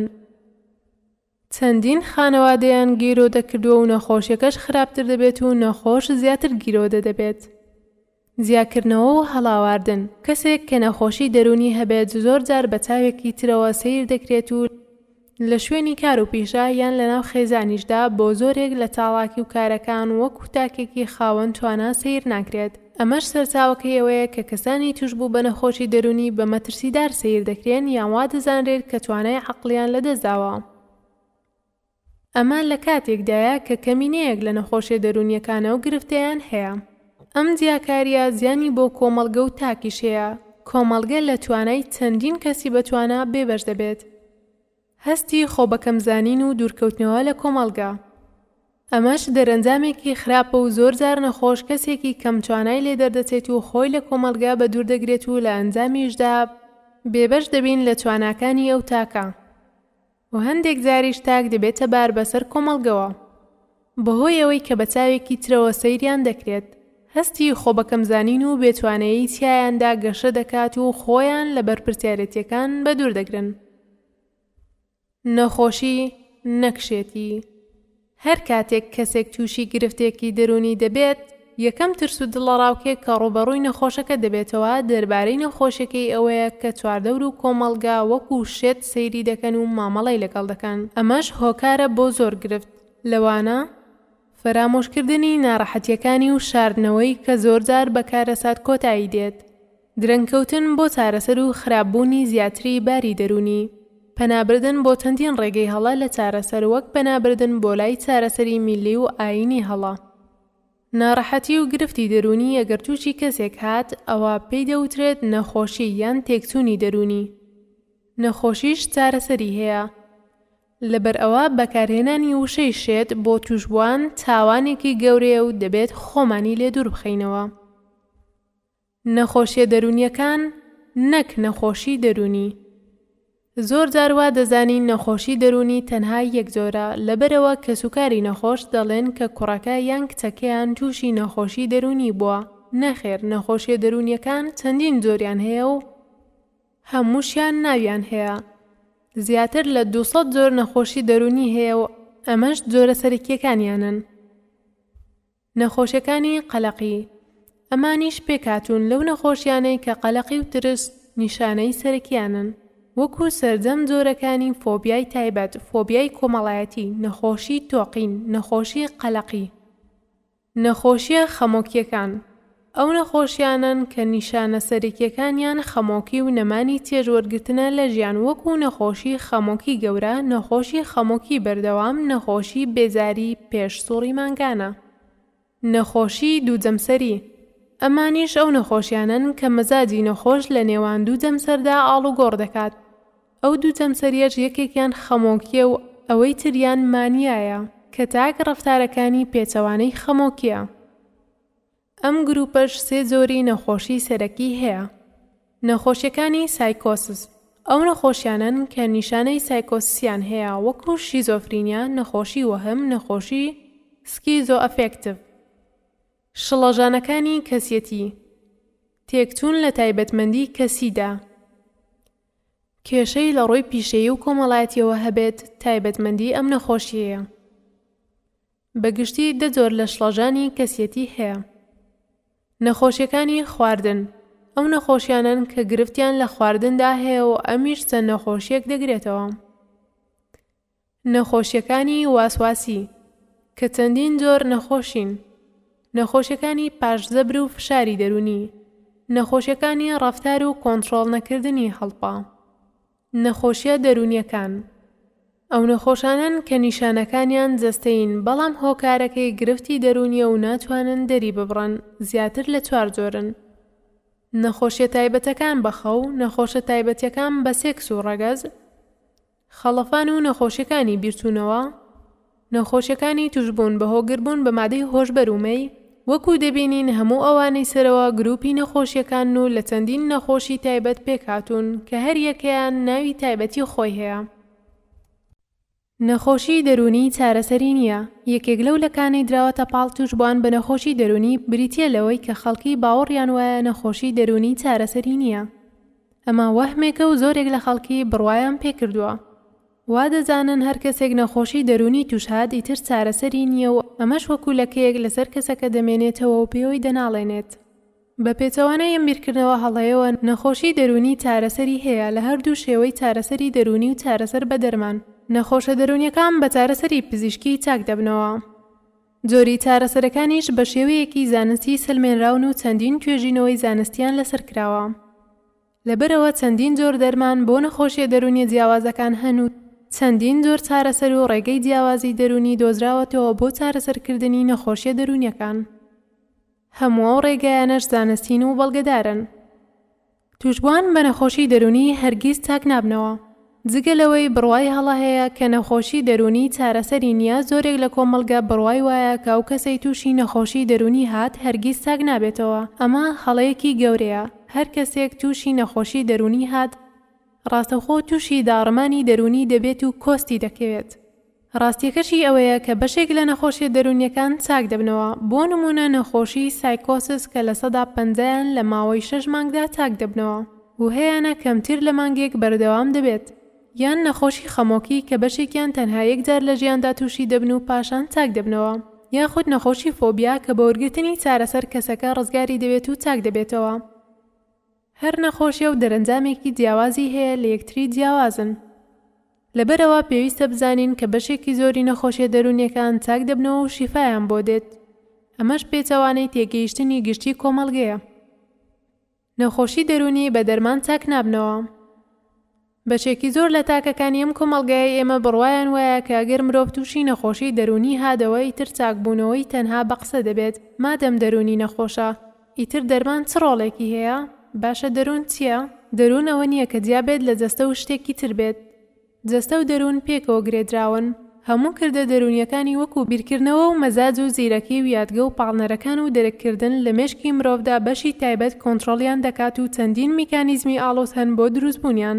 تێکچوون لەو ئەندامانە و میکانیزمەکان دەبێتە هۆی نەخۆشی دەرونی. ئەگەر سەرنج بدەین کە چۆن مرۆڤ دەرک بە شتەکان دەکات و وێنەکان چۆن دروست دەبن، چ میکانیزمێکی ئاڵۆزی ناو مێشک و ئەندامەکانی لاشە بەشدارن لەو کردەیەدا، ئەو ساتێ دەگەین کە چارەسەر بە دەرمان پێویستە یان نا. بەکارهێنانی دەرمان بۆ چارەسەر ڕێگەیەکی سەرەکیە بۆ چارەسەر و لە زۆربەی نەخۆشیە دەرونیەکاندا بەکاردەهێنرێن. ئەوانش کە بڕوایان وایە کە نەخۆشی دەرونی تەنها بە قسە چاک دەبنەوە، ئەوە بە دڵنیایی هیچ زانستێکیان نییە و پێویستە تێبگەن کە لەو بابەتە نازانن. دەرمانەکانیش چەندین جۆر و گروپن و بە میکانیزمی جیاواز کار دەکەنە سەر نەخۆش و لە باسەکانی دواتر باسی دەرمانەکانمان کردووە کە بۆچی بەکاردەهێنرێن. لە باسەکانی دواتر باسی دەرمانەکانمان کردووە کە بۆچی بەکاردەهێنرێن. هۆگر یان مودمین دەبین بە دەرمانە دەرونیەکان. ئەمیش هەڵەیەکی زۆر کوشندەیە کە زۆربەی کۆمەڵگە تووشی بووە. لە ڕاستیدا پێچەوانەی ڕاستیە بە کورتی و کوردی. دەرمانە دەرونیەکان چەند کۆمەڵەیەکن: دژە سایکۆس، دژە خەمۆکی، مەزاج جێگیرکەر، قەلەقی لابەر، خەولێخەر و هەندێک جۆری تر کە لە کات و شوێنی تایبەت بەکاردەهێنرێن. لە ناو هەموو ئەوانەدا تەنها بەشێک لە دەرمانەکانی گروپی قەلەقی لابەر دەبنە هۆی توشبوون بە هۆگری. ئەو گروپەش بە زۆری لەلایەن پزیشکانی گشتی، مێشک و دەمار و ئێسک و شکاویەوە بۆ نەخۆشەکانیان دەنووسرێن. پزیشکانی دەرونی زۆر بەکەمی بۆ چەند جۆرێکی تایبەت بۆ ماوەیەکی کاتی ئەو دەرمانە بۆ نەخۆشانی دەرونی دەنووسن.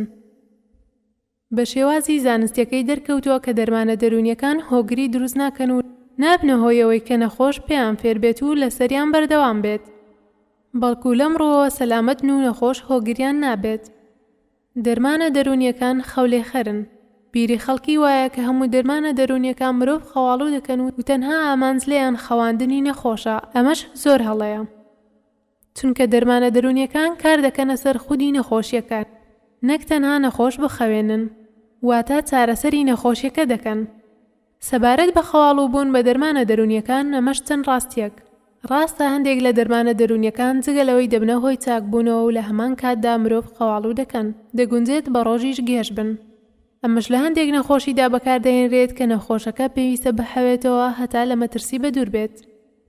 بەشێکیش لەو خەواڵوو بوونە لە ڕۆژانی سەرەتای وەرگرتنی چارەسەرەوە دەبێت و پاش چەند ڕۆژێک نەخۆشەکە و کاریگەریەی لەسەر نامێنێت و کەم دەبێتەوە.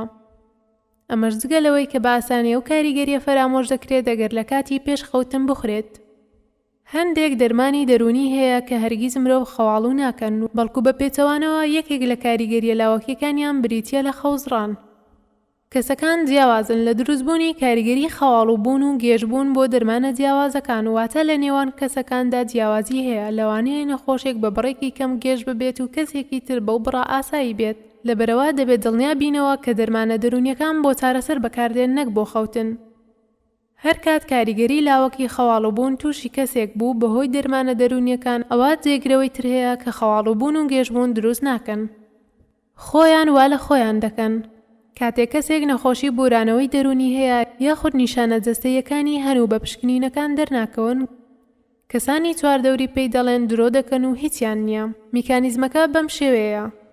هەندێک جار دەرکەوتنی و نیشانانە لە نەستی لاواعی کەسەکەوە دێت و بە بێویست و بەشداری خۆی ڕوودەدەن، واتە ناتوانێت کۆنتڕۆڵی ئەو نیشانەیە بکات کە بەهۆی نەستیەوە تووشی دێت. لەبەرەوە کەسەکە کاتێک تووشی ئازار دەبێت یان دەبورێتەوە یان تووشی دڵتوندی و قەلەقی دەبێت خۆی دروستیان ناکات، بەڵکو ئەگەر بتوانێت ئەوە ڕێگریان لێ دەکات و خۆی دەپارێزێت. بەڵام نیشانەکان وەکو هەر نەخۆشیێکی جەستەیی لە دەسەڵاتی تاکدانین. بەواتایەکی تر مرۆڤ دەکەوێتە ژێر کاریگەری عەقڵی بێئاگا کە زۆرجار کۆنتڕۆڵی ژیانمانی کردووە و ڕەفتارەکانمان ناڕاستە دەکات. ئەم کاریگەریەی عەقڵی بێئاگامان بە هۆکاری جۆرادۆر دروست دەبێت، هەر لە قۆناغی منداڵیەوە هەتا زەبر و فشارەکان کە بە درێژایی ژیانمان توشمان دەبن ڕۆڵیان هەیە لە دروستبوونیاندا. میکانیزمی بایۆلۆجی نەخۆشیە دەرونیەکان قسەی زۆر لەسرە و سەلماوە هۆکارەکەی تێکچوونی کیمیایی مێشکی مرۆڤە لە دەردان و بوونی دەمارە گوێزەرەوەکان. لەبەرەوە هەر کەس تووشی نەخۆشی دەرونی هات نیشانەکانی خۆی دروستیان ناکات، بەڵکو نەخۆشە و بەدەستی خۆی نییە. نەخۆشانی دەرونی ئاگایان لە خۆیان نییە. هەر ئەوەندەی کەسێک بە نەخۆشی دەرونی دەستنیشان کرا، ئەوە لە لای کۆمەڵگەوا سەیر دەکرێت کە تواناکانیان لەدەست دەدەن و بە کەڵکی هیچ نایەن. ئەمە لە کاتێکدایە چەندین کەس لە چواردەورمان هەن کە چارەسەر وەردەگرن بۆ نەخۆشی دەرونی و لە کەسانی تری ناو کۆمەڵگا داهێنەرتر و کاراترن. تەنها چەند نەخۆشیێکی کەمی دەرونی هەن کە دەبنە هۆی کەمکردنەوەی توانای بیرکردنەوەی مرۆڤ، ئەگەر ناتوانە عەقڵەکان لە زۆربەی نەخۆشیەکاندا وەکو خۆیانن. وە لە ڕووی بە ئاگاییەوە هیچ کێشەیەکیان نییە و زۆر بە ئاگان بەرامبەر بە چواردەور و ژیانیان، بەڵام هەندێک جار بێزارن یاخود حەز و ئارەزویان کەم دەبێتەوە. چەندین کەسی زۆر سەرکەوتوو هەن لە ناو کۆمەڵگا کە ئێمە هەست ناکەین نەخۆشن، بەڵام تووشی نەخۆشی دەرونی توندبوون و بە چارەسەر نەخۆشیەکەیان کۆنتڕۆڵ کردووە. ئەو کەسانە دەگونجێت پزیشک، سیاسی، بەرپرسی حکومی، مامۆستا، ئەندازیار نووسەر بێت و بە شێوەیەکی سەرکەوتوش دەردەکەون. نەخۆشی دەرونی نابێتە هۆی لە دەستدانی توانای ژیری. یەکێک لەو کێشە و گرفتە گەورانەی کە بۆتە لە کەوعیبە بەسەر نەخۆشی دەرونیەوە بریتیە لەوەی خەڵکی پێیان وایە هەرکەس تووشی نەخۆشی دەرونی بوو ئەوە مانای وایە توانە ژیریەکانی لەدەستداوە، وەک ئەوەی خەڵکی تێنەگەیشت و ڕاستەخۆ دەڵێن شێت بووە. ئەمەش وا دەکات خەڵکێکی زۆر کە نەخۆشی دەرونی هەیە شەرم بکات، سەردانی پزیشکی دەرونی بکات و چارەسەر وەربگرێت و دەرەنجامیش دەبێتە هۆی خراپتربوونی تەندروستی کەسەکە. ئەم بیرکردنەوە هەڵەیە لە کاتێکدایە کە بەشێکی هەرەکەمی نەخۆشیە دەرونیەکان کێشەی بیرکردنەوە و تێکچوونی ژیریان هەیە. ئەو نەخۆشیانە بە پەنجەی دەست دەژمێردرێن، بەگشتیش بریتین لە نەخۆشی شیزۆفرینیا و مانیا. نەخۆش لە واقعدا دەبڕێت و دەرکپێکردن و بیرکردنەوەکانی دەگۆڕێن و تووشی بەدگومانی و هەڵوەسە دەبن. نەخۆشی دواکەوتەی گەشەی ژیری یان بیرکۆڵی لە منداڵیەوە تووشی تاک دەبێت و توانای زیرەکی لە کەسانی تر کەمترە و ناتوانێت بە گوێرەی تەمەنەکەی ڕەفتار بکات. نەخۆشی خەڵەفان لە تەمەنی پیری و کەسانی بە تەمەندا ڕوودەدات و کەسەکە تووشی لە بیرچوونەوە و لە دەستدانی یادگەی دەبێت. ئەم نەخۆشیانە کار دەکەنە سەر توانای تاک هەریەکە و بە شێوازی جیاواز وەک ئاماژەمان پێدا. بەو هۆکارانەش کاریگەریەکە دەگوازرێتەوە بۆ لە دەستدانی توانای ژیری و عەقڵیان. چەندین نەخۆشی تری وەکو خەمۆکی، قەلەقی، تۆقین، ترس، ڕاڕایی، بێخەوی، نەخۆشیە خۆراکی و سێکسیەکان، دەروونجەستەییەکان، نەخۆشیەکانی پاشفشار، توانای عەقڵی و ژیریان هیچ کێشەیەکی نییە. کەسێک تووشی نەخۆشی دەرونی بێت توانای عەقڵی لەدەست نادات، بەڵکو گیرۆدەی چەند ناڕەحەتێکی دەرونی دەبێت کە بێزاری دەکات. نەخۆشانی دەرونی قوربانی توندوتیژین نەک ئەنجامدەر. هەڵەیەکی باوی کۆمەڵگە ئەوەیە وا دەزان نەخۆشانی دەرونی زیاتر لە کەسانی تر توندوتیژی ئەنجام دەدەن. ئەمەش لەو باوەڕەوە هاتووە کە نەخۆشانی دەرونی توانای بیرکردنەوەیان لەدەست دەدەن یان بیرکردنەوەیان تێکچووە. ئەمە لە کاتێکدایە کە بەشێکی کەمی نەخۆشیە دەرونیەکان دووساری گرفتی تێکچوون لە بیرکردنەوە دەبن بە گوێرەی توێژینەوەکان نەخۆشانی دەرونی و کەسانی جیاواز هەردووکیان بە ڕێژەی جیاواز توندوتیژی ئەنجام دەدەن. ڕۆژانەش دەبینین کەوانەی نەخۆشی دەرونیان نییە زیاتر لەوانەی نەخۆشی دەرونیان هەیە توندوتیژی ئەنجام دەدەن. بۆ ڕاستی ئەمەش دەتوانین لە گرتوخانە و دادگاکان و شەڵتەرەکانی داڵدەدانی ژنان زانیاریمان دەست بکەوێت کەوانەی کەتن یان تاوانی توندوتیژی ئەنجام دەدەن کێن. بە پێچەوانەوە توشبوان بە نەخۆشی دەرونی خۆیان قوربانی ناو کۆمەڵگەن و چەندین تاوانیان بەرامبەر دەکرێت. ئەوەی لە کوردستان ڕوودەدات و نەخۆشانی دەرونی ئاشکرا دەبن کە لە ژێر بارودۆخێکی نەخوازراودان و توندوتیژیان بەرامبەر دەکرێت. قوربانیانی توندوتیژی کێن؟ لە توێژینەوەیە کە لە وڵاتی بەریتانیا ئەنجام درراوە تێدا 361 توش بوو بە نەخۆشی دەرونی توند و 3138 هاوڵاتی تەندروست بەشداریان کردووە. ئامانجی توێژینەوەکە ئەوەیە دەری دەخات کە ئایا مرۆڤی تەندروست یان مرۆڤی توش بوو بە نەخۆشی دەرونی توند کامیان زیاتر دەبنە قوربانی تاوان. ئەو تاوانانەش وەکو تاوانی کەسی، خێزانی و کۆمەڵایەتی لە ڕووەکانی توندوتیژی جەستەیی و دەرونی و سێکسی یان هەڵکوتانە سەری وەکو دزیکردن. هەروەها دەربارەی توندوتیژی خێزانیش لە بابەتەکە توێژراوەتەوە. ئەم توێژینەوە زانستیە لەلایەن گۆڤاری دەروون پزیشکی بەریتانی لە ساڵی 2015 بڵاوکراوەتەوە و متمانەی زانستی هەیە. توێژینەوەکە پشتڕاستیەوە دەکاتەوە کە نەخۆشانی دەرونی قوربانی سەرەکین بۆ زۆرێک لە توندوتیژی و تاوانەکان. دەرەنجامی توێژینەوەکە ئەوەیە کە لە 100 تلی نەخۆشانی دەرونی و 14 هاوڵاتیانی تەندروست تاوانیان بەرامبەر ئەنجام دەدرێت. واتە نزیکەی 4 هێندە ئەگەری توشبوون زیاترە بۆ نەخۆشانی دەرونی هەتا تاوانیان بەرامبەر بکرێت زیاتر لە مرۆڤی تەندروست. لەو نێوانەشدا 19 توشبوان بە نەخۆشی دەرونی و 30 مرۆڤی تەندروست تاوانی توندوتیژیان بەرامبەر کراوە. ئەم ئەنجامانەش هاوتایە لەگەڵ چەندین توێژینەوەی تر لە وڵاتانی ئەمریکا و سوید و نیوزیلەندا ئەنجام دراوە. نیشانە جەستەییەکان نیشانەی نەخۆشی دەرونین. نەخۆشی دەرونی هەندێک جیاوازی هەیە لە نەخۆشیە جەستەییەکان. یەکێک لە گرنگترین جیاوازیانەشەوەیە کە ئێمە نیشانەکان نابینین و هەستیان پێ ناکەین و بە پشکنینی پزیشکی دەرناکەون. هەڵەباوەکەوەیە کە کەسێک تووشی هەندێک زۆری نەخۆشی دەرونی دەبێت وەکو خەمۆکی و قەلەقی و نەوبەی دڵەکوتە و دەروونجەستەییەکان و تا دوایی ئەو کاتە هەندێک نیشانەی جەستەیی هەست پێ دەکات کە نەخۆش بۆ چارەسەر پەنا دەباتە بەر پشکنینی پزیشکی و هەموو پشکنینەکانیش بە پشکنینی پزیشک و تاقیگەیی هیچ شتێک دەرناکەوێت. لەم کاتەدا هەموو کەس و کاری پێی دەڵێن خۆ هیچت نییە بۆ وا دەکەیت. لەبەرەوە لە نەخۆشی دەرونیدا زۆربەی جار نیشانەکان تاکخۆی هەستیان پێ دەکات و کەسانی تر ناتوانن بیان بینن یان دەری بخەن.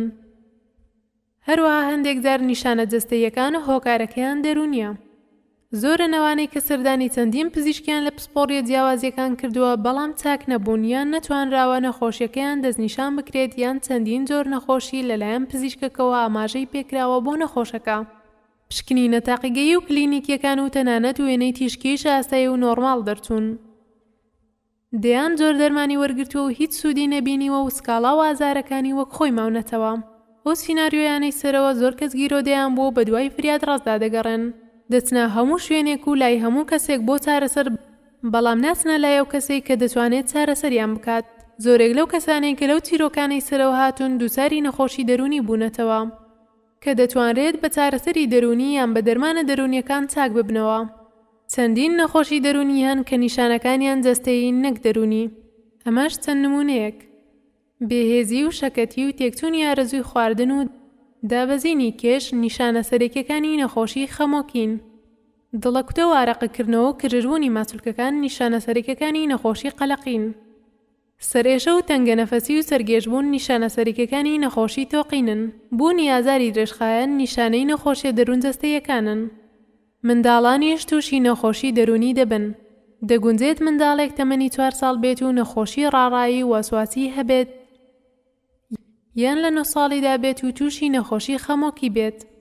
هەروەها بۆ سەرجەم نەخۆشیە دەرونیەکانی تر دەگونجێت تووشی منداڵانیش ببن، وەکو فۆبیا، تۆقین، یان تەنانەت هەندێک جار شیزۆفرینیا لە تەمەنی منداڵیدا سەر هەڵدەدات.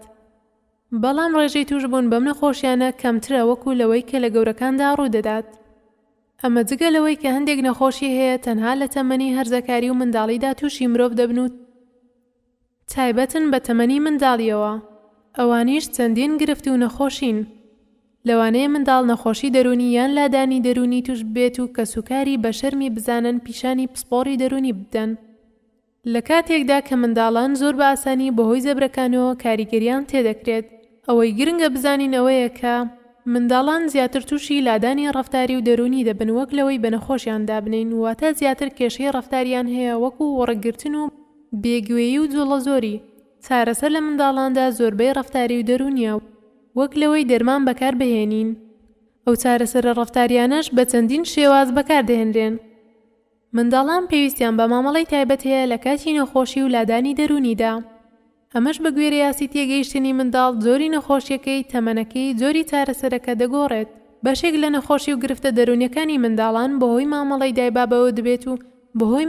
دایبابەوە دەبێت و شێوازی پەروەردە و ئاگاداری دایباب هۆکارن بۆ دەروندروستی منداڵان.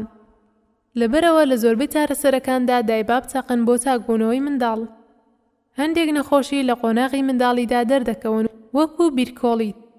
چاک نابنەوە بەڵکو تەنها چارەسەری ڕەفتارە لادەرەکانیان دەکرێت، یاخود ڕاهێنانیان پێدەکرێت بە مەبەستی ڕاهاتن لەگەڵ ژیانی ئاساییدا. هەندێک جار دەرمان بەکاردەهێنرێت بۆ هەندێک نەخۆشی. ئەمەش لە کاتی پێویست بۆ چەند حاڵەتێکی تایبەتی دەبێت. لەبەرەوە هەروەک چۆن گەورەکان چارەسەر دەکرێن منداڵانیش بە هەمان شێوە چارەسەر دەکرێن. نەخۆشیە دەرونیەکانی تایبەت بە منداڵان، ئەو نەخۆشیانەی کە تووشی منداڵان و نەوجەوانان دەبن کەمێک جیاوازن لە گەوران. بەگشتی ئەم نەخۆشیانە تایبەتن بە تەمەنی منداڵی و خوار 12 ساڵان و لەو تەمەنەدا دەردەکەون. نەخۆشی ئۆتیزم، نەخۆشی جوڵە زۆری کەم تەرکیز، دواکەوتەی گشتی ژیری، نەخۆشیەکانی پەیوەست بە فێربوون، نەخۆشی ڕەفتاریەکانی وەکو بێگوێیی و لاساری، نەخۆشیەکانی قسەکردن و زمان وەکو دواکەوتنی قسە، زمانگیران، نەتوانینی دەربڕینی پیتەکان، قەلەقی جیابوونەوە، گرفتەکانی جوڵە. هەروەها زۆربەی فۆبیاکان لە تەمەنی منداڵیەوە سەر هەڵدەدەن. هۆگربوون یان ئاڵوودەبوون، بریتیە لە پشتبەستنی تایبەتی و توندی تاک بە مادەیەک یان چاڵاکیەک کە ناتوانێت بەبێ ئەو مادە یان چاڵاکیە بە ئاسانی بژی و بێزار نەبێت. هۆکاری هۆگربوونەکە دەگەڕێتەوە بۆ زۆر بەکارهێنانی مادەکە یان ئەنجامدانی چاڵاکیەکە بۆ ماوەیەکی درێژ و زۆر. ئەم مادە و چاڵاکیانەش گۆڕانکاری بایۆلۆجی دروست دەکەن لە مێشکی مرۆڤدا. ئەم هۆگربوونەش بە دوو نیشانەی سەرەکی دەناسرێتەوە. یەکەم، بەرگەگرتن. تاک بڕی زیاتر لە چاڵاکیەکە یان مادەکەی پێویستە بۆ ئەوەی بگاتە هەمان ئاستی پێشووی چێژوەرگرتن.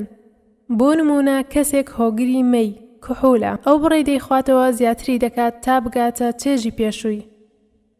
دووەم، نیشانەکانی لێگرتنەوە.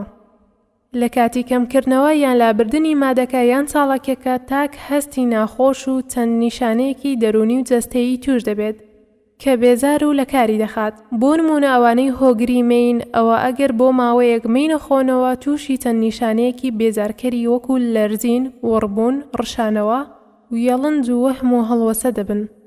مادەکانیش زۆرن وەکو کحول و مادە دەروون چاڵاکەرەکانی وەکو حەبی خەو، حەشیش، هێرۆین، تراماڵ و چاڵاکیەکانیش زۆرن وەکو قمارکردن، بەکارهێنانی ئینتەرنێت. هۆگربوون بە فەیسبوک. سایتی ستاتیستا بڵاوی کردوتەوە کە بەکارهێنەرانی تۆڕی کۆمەڵایەتی فەیسبوک لەسەر ئاستی جیهان بریتیە لە 2027 ملیۆن کەس بە شێوەی مانگانە لەسەر تۆڕەکە چاڵاکن. چەندین کەس لە ئەمڕۆدا تووشی هۆگربوون بوون بە تۆڕە کۆمەڵایەتیەکان کە ناتوانن لێی دەرباز ببن.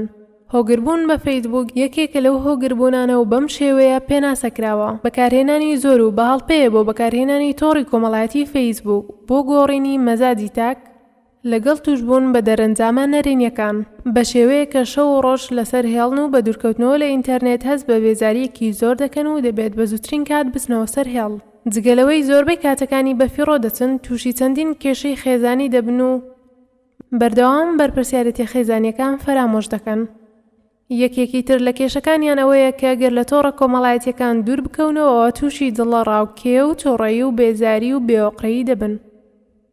ئەم بابەتەش بەشێکە لە هۆگربوون بە ئینتەرنێت کە هەتا ئەمڕۆ لەژێر توێژینەوەدایە کە ئایا بە فەرمی بکرێتە نەخۆشی یاخود نا. لاساییکردنەوەی جوڵەیی نەخۆش لاسایی جوڵەکانی ئەو کەسە دەکاتەوە کە پشکنینی بۆ دەکات. بۆ نمونە نەخۆشەکە لاسایی هەموو جوڵەکانی پزیشک دەکاتەوە کاتێک کە ئەنجامی دەدات. بۆ نمونە پزیشکەکە دەستی بەرز دەکاتەوە نەخۆشیش بە دواییدا بەرزی دەکاتەوە. ئەمە لە کاتێکدا کە پزیشکەکە هیچی پێ نەوتووە. ئەم حاڵەتە لە لای نەخۆشانی توش بوو بە بەتەختەبوون هەیە. جا هۆکاری ئەم بەتەختەبوونە هەرچی بێت ئایا شیزۆفرینیا یان مانیا یان خەمۆکی یان نەخۆشی جەستەیی بێت یان نەخۆشی جەستەیی بێت. هەروەها منداڵانی ئۆتیزمیش هەندێکیان ئەم نیشانەیان هەیە. لاساییکردنەوەی وتە نەخۆش لاسایی وتەکانی ئەو کەسە دەکاتەوە کە پێشبینی بۆ دەکات. بۆ نمونە کەسەکە لاسایی قسەکانی پزیشکیان کەسی بەرامبەر دەکاتەوە کاتێک کە ئەنجامی دەدات. بۆ نمونە کەسێک پرسیار دەکات ناوت چییە؟ نەخۆشیش لە جیاتیەوەی ناوی خۆی بڵێت لە وەڵامدانەوەیدا هەمان قسەی کەسەکە دووبارە دەکاتەوە ناوت چییە؟ ئەم حاڵەتە لە لای نەخۆشی توش بوو بە بەتەختەبوون. ئەم حاڵەتە لە لای نەخۆشی توش بوو بە بەتەختەبوون هەیە. جا هۆکاری ئەم بەتەختەبوونە هەرچی بێت. ئایا شیزۆفرینیا، مانیا، خەمۆکی یان نەخۆشی جەستەیی بێت. هەروەها منداڵانی ئۆتیزمیش هەندێکیان ئەم نیشانەیان هەیە. لە بیرچوونەوە بریتیە لە لەدەستدانی بەشێکیان هەموو زانیاریەکانی یادگە و یادەوەری کە دەبێتە هۆی لە یادنەمانی زانیاریەکان. لە بیرچوونەوە دوو زۆری هەیە، یانەوە تا زانیاریەکانی پێشووی بیرنامێنێت یاخود ناتوانێت زانیاری تازە ئەزبەر بکات، خەزم بکات. جگە لەباری یاسایی بیرچوونەوە کە تووشی هەموو مرۆڤێک دەبێت. ئەم نیشانە ئەگەر زۆر بوو یان زۆرێک لە یادەوەری لە بیرچۆ چەندین هۆکاری هەیە. بۆ نمونە بەهۆی تێکشکانی خانەکانی مێشک، بەهۆی زەبری فیزیکی، بەکارهێنانی مادەی هۆشبەر و زەبری دەرونی، یاخود لە نەخۆشی خەڵەفاندا وەکو نەخۆشی زەهایمەر. هەڵەکردن لە یادگا جۆرێکە لە جۆرەکانی تێکچوون لە یادگە و میمۆری تاک. هەندێک جار مرۆڤ بە هەر هۆیەک بێت زانیاریە هەڵگیراوەکانی لێ تێک دەچێت. ئەمیش بە چەندین شێوە دەبێت. بۆ نمونە نائاگاییانە شتە لە بیرکراوەکان بە شتانێکی تر پڕ دەکاتەوە. ئەمەش پێی دەوترێت هەڵەکردن لە یادگا. بۆ نمونە کاتێک ڕووداوێکی ڕابردوو دەگێڕێتەوە، زانیاریەک دەخاتە ناو گێڕانەوەکەی کە ڕاست نییە، بەڵکو بۆ پڕکردنەوەی بۆشاییەکەیە لە گێڕانەوەکەدا. ئەم حاڵەتەش لە نەخۆشی لە بیرچوونەوە و خەڵەفاندا ڕوودەدات. دووبارە ئەزموونکردنەوە تاک هەندێک لە ڕووداوەکانی دێتەوە یاد بەو شێوەیەی ڕوویداوە.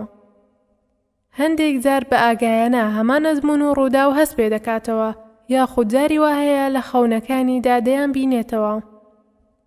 لە منداڵاندا زیاتر لە شێوازی یاریکردن و خەونی ناخۆشدا دەبێت. بۆ نمونە کەسێکی بینیوە کە چۆن بەهۆی ڕووداوی ئۆتۆمبیلەوە گیانی لەدەستداوە. بەردەوامەوە ڕووداوی دێتەوە خەیاڵ یان لە خەونیدا دەیبینێتەوە. ئەم نیشانە زیاتر لە نەخۆشی فشاری پاشزەبردا PTSD ڕوودەدات. جوڵەی وێکچوو تاک چەند جوڵەیەک دووبارە دەکاتەوە. جاو جوڵەیە دوو حاڵەتی سەرەکی هەیە. ئەوانیش هەندێک جار دووبارەکردنەوەی جوڵەکە مانادار و مەبەزدارە، وەکو سڵاوکردن کە کەسەکە دەستی زووزوو بەرز دەکاتەوە یان بە بەرزکراوەی وەکو سڵاوکردن دەهێڵێتەوە لە کاتێکدا پێویست ناکات ئەو کارە بکات. ئەم حاڵەتە پێی دەوترێت مانێریزم. لای نەخۆشانی توش بوو بە شیزۆفرینیا هەیە، یان جوڵەی بێمەبەست و بێئامانج دەکات، وەکو جوڵەی قاچەکان لە کاتی چاوەڕوانیدا کە مرۆڤ جوڵە بە قاچەکانی دەکات و دەیان لەرزێنێت. ستێریۆتایپ ئەم حاڵەتەش لە کاتی قەلەقیدا مرۆڤ هەندێک جار دەیکات و هەروەها لە نەخۆشی شیزۆفرینیا یان قەلەقیدا هەیە. لە منداڵانیشدا ئەم حاڵەتە زۆرە، بەتایبەت لای منداڵانی ئۆتیزم یان بیرکۆڵ. لە قۆناغی سەرەتای منداڵی زۆربەی کات سروشتیە و واساییان منداڵ ئەو جوڵانەی هەبێت. ماخۆلان بریتیە لە زۆربوونی جوڵەی تاک بە شێوەیەک کە جێ بەخۆی ناگرێت و ناتوانێت دانیشێت بێوەقڕەیە و ئەمەش دەبێتە هۆی ئەوەی کە بەردەوام هەڵسوڕێت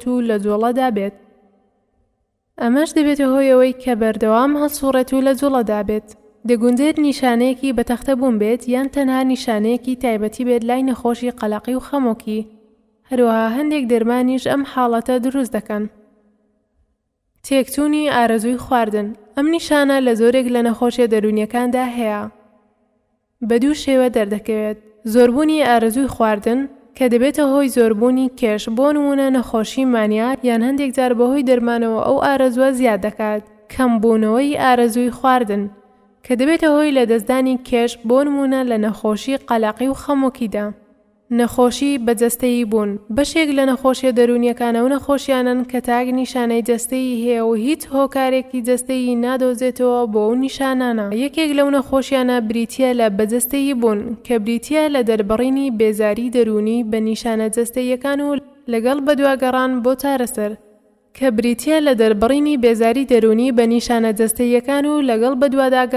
چارەسەر.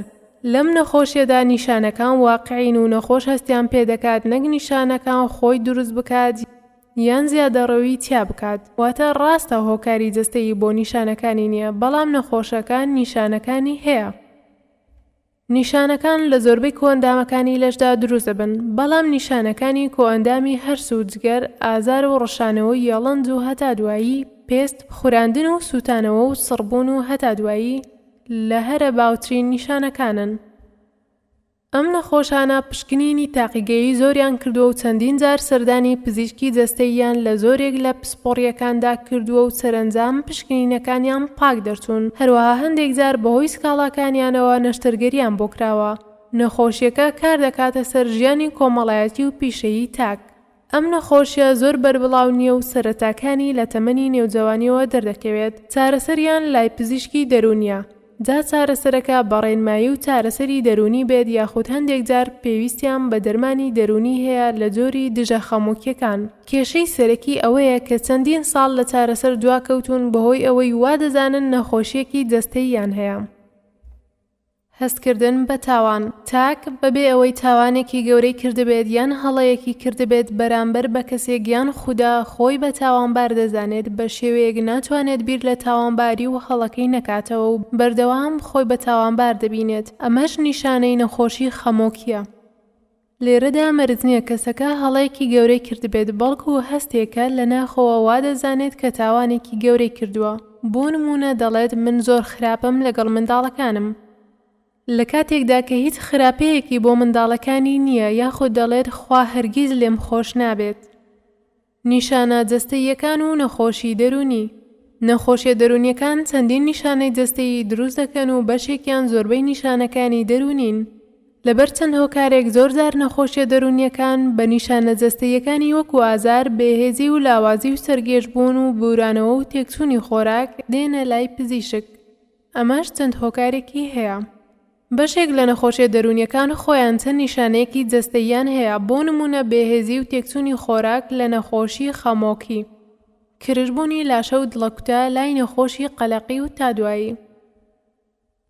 دەربڕین و باسکردنی نیشانە دەرونیەکانی وەکو ترس و دڵتەنگی و قەلەقی و زووتۆڕەبوون و تادوایی زۆرجار لای تاکی کوردی گرانە و ناتوانێت باسییان بکات لەبەرەوە نیشانە جەستەییەکان ئاسانتر باس دەکرێن.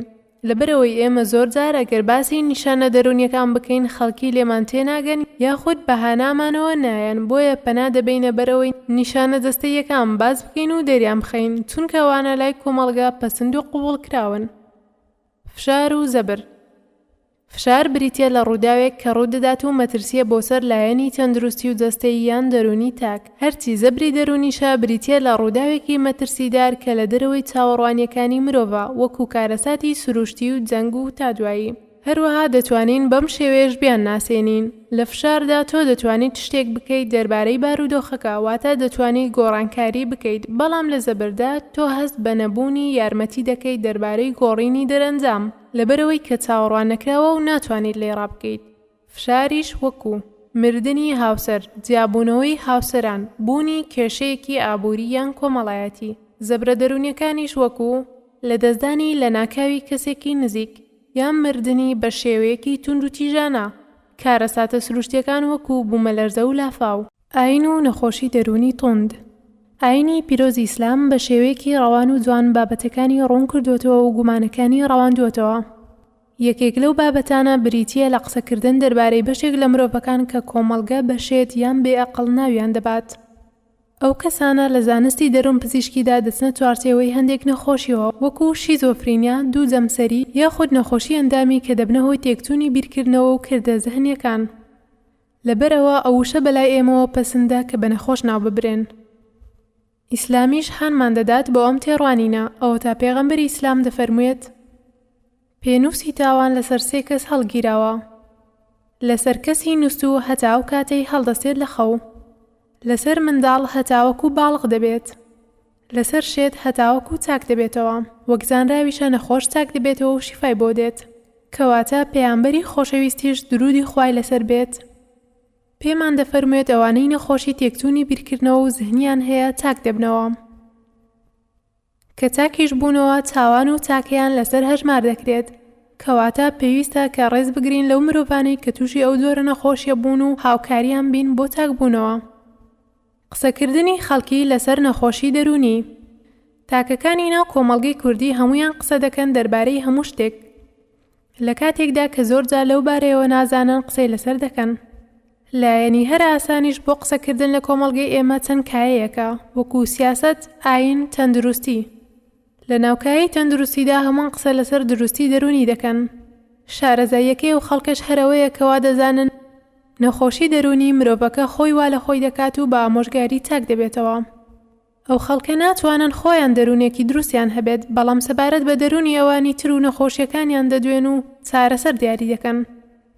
باوترین هەڵەیە و خەڵکەشەوەیە کە نەخۆش هان دەدەن کە دەرمانی دەرونی بوەستێنن بە بیانوویەوەی کە هۆگری دەبن، یان دەرمانەکانیان بۆ دیاری دەکەن کە گوایە بۆ خۆیان باش بووە بۆ ئەم نەخۆشیش باش دەبێت.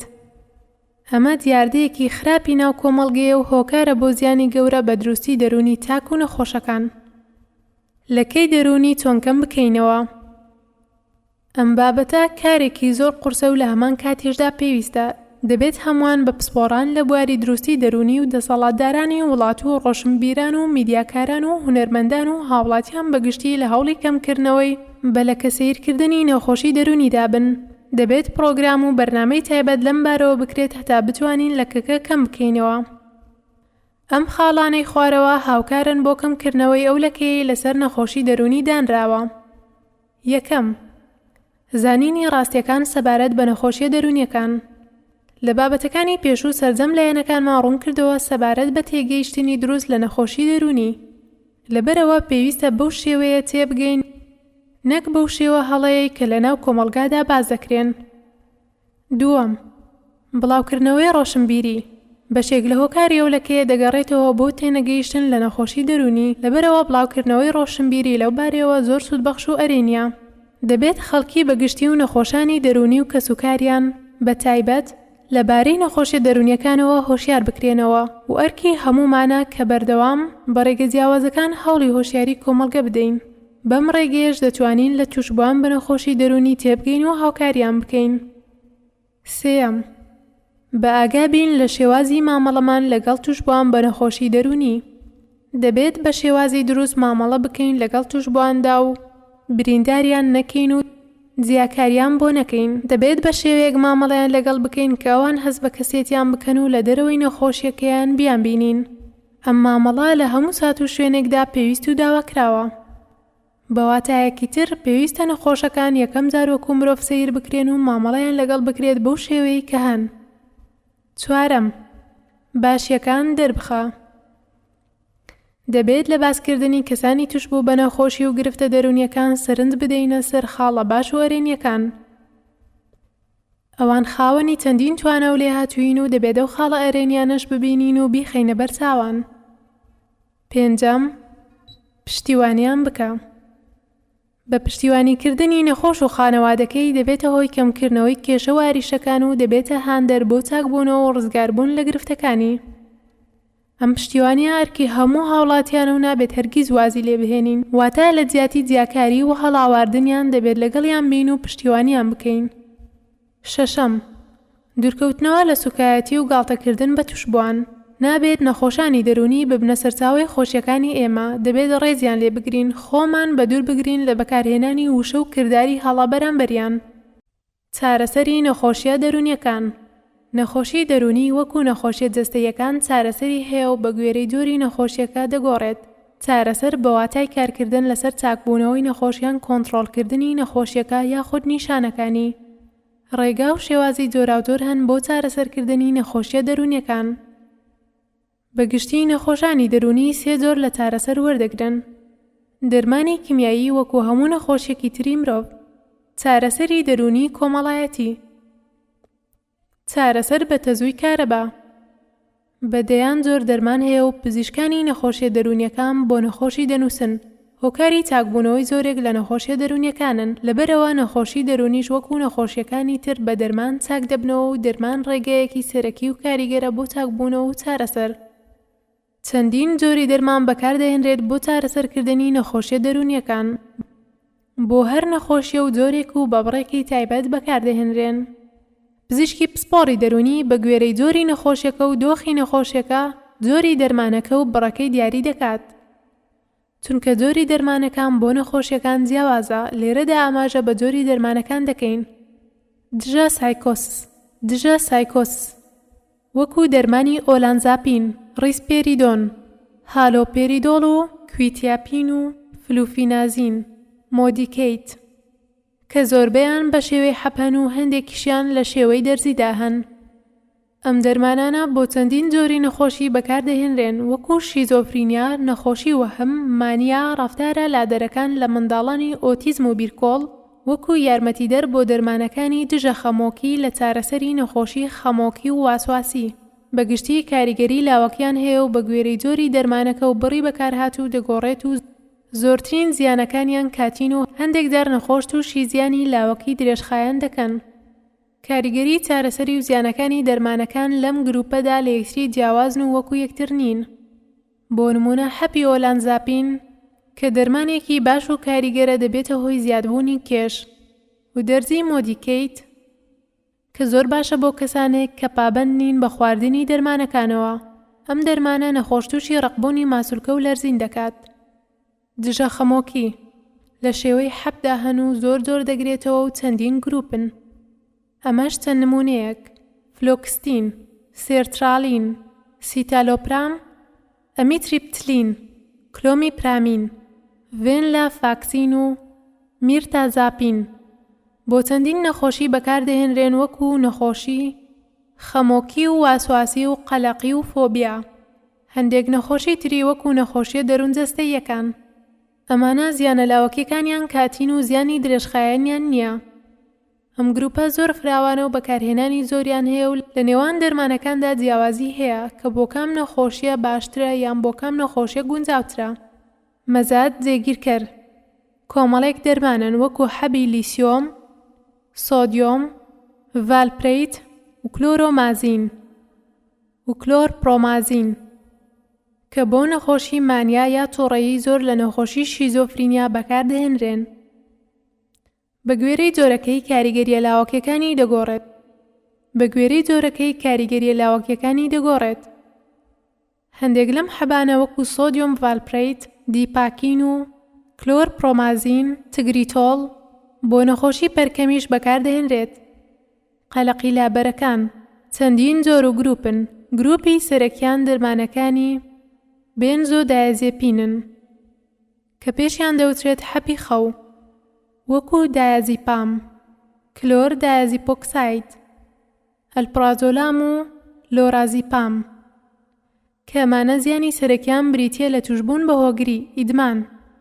ئەگەر بۆ ماوەیەکی زۆر بەکار بهێنرێن لە نەخۆشیە دەرونیەکاندا بۆ کەمکردنەوەی قەلەقی یان خەو لێخستن، بۆ ماوەی کاتی و لە کاتی پێویست دەدرێتە نەخۆش. بەڵام لە زانستی پزیشکیدا بەکارهێنانی تری زۆرە وەکو بەکارهێنانی لە پرۆسەی بێهۆشکاری پێش نەشتەرگەری، هەروەها بۆ خاوکردنەوەی ماسوولکەکان و هەندێک حاڵەتی ماسوولکەی و لە پەرکەمیشدا بەکاردەهێنرێت. گروپی تری قەلەقی لابەر وەکو حەپی پرۆپانۆڵۆڵ کە بۆ بەرزی فشاری خوێنیش بەکاردەهێنرێت و حەبی بوسپیرۆن کە بۆ قەلەقی بەکاردێت هەن.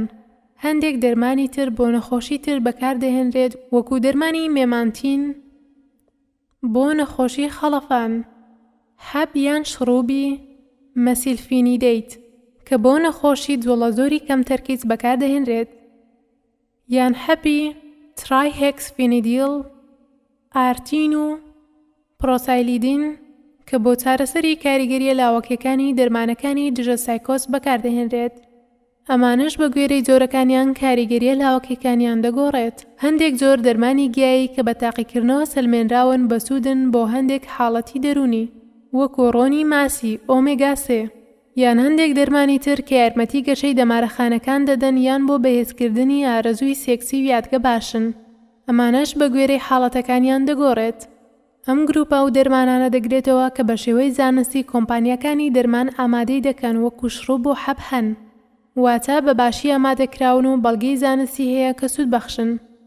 دەرمانی نەخۆشیەکانی تر هەندێک جار هۆکاری نەخۆشیە دەرونیەکە نەخۆشیەکی جەستەییە.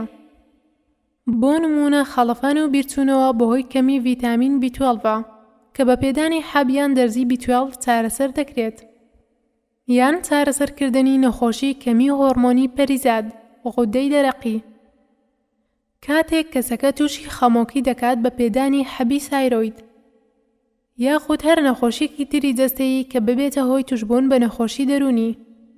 بۆ دەرمانە چارەسەر دەکرێت کە نەخۆشیە جەستەیەکەی پێچارەسەر دەکرێت. بۆ نمونە هەندێک جار نەخۆش بەهۆی کەم خوێنیەوە تووشی نەخۆشی خەمۆکی دەبێت. لەم کاتەدا پێویستە کەم خوێنیەکە چارەسەر بکرێت. ئەم گروپە لە زۆربەی کاتەکاندا دەبێت بە هاوبەشی لەگەڵ پزیشکی پسپۆری جۆری نەخۆشیەکە چارەسەر بکرێت. ڕێنمایی بۆ توشبووان بە نەخۆشی دەرونی. چەند ڕێنماییەک هەیە پێویستە نەخۆشی دەرونی ڕەچاوی بکەن لە پێناو باشتربوون و چاکبوونەوەیان. ئەم ڕێنماییانە گشتین بۆ سەرجەم نەخۆشیە دەرونیەکان. بە جێبەجێکردنیان نەخۆش سودمەند دەبێت و هاوکاری دەبێت لە ڕزگاربوون لە نەخۆشیەکەی و دەبێتە یارمەتیدەرێکی باش بۆی. لەسەر کەسوکاری نەخۆش پێویستە کە هانی بدەن بۆ بەجێهێنانی ئەم ڕێنماییانە هەتا بتوانن هاوکاری بکەن.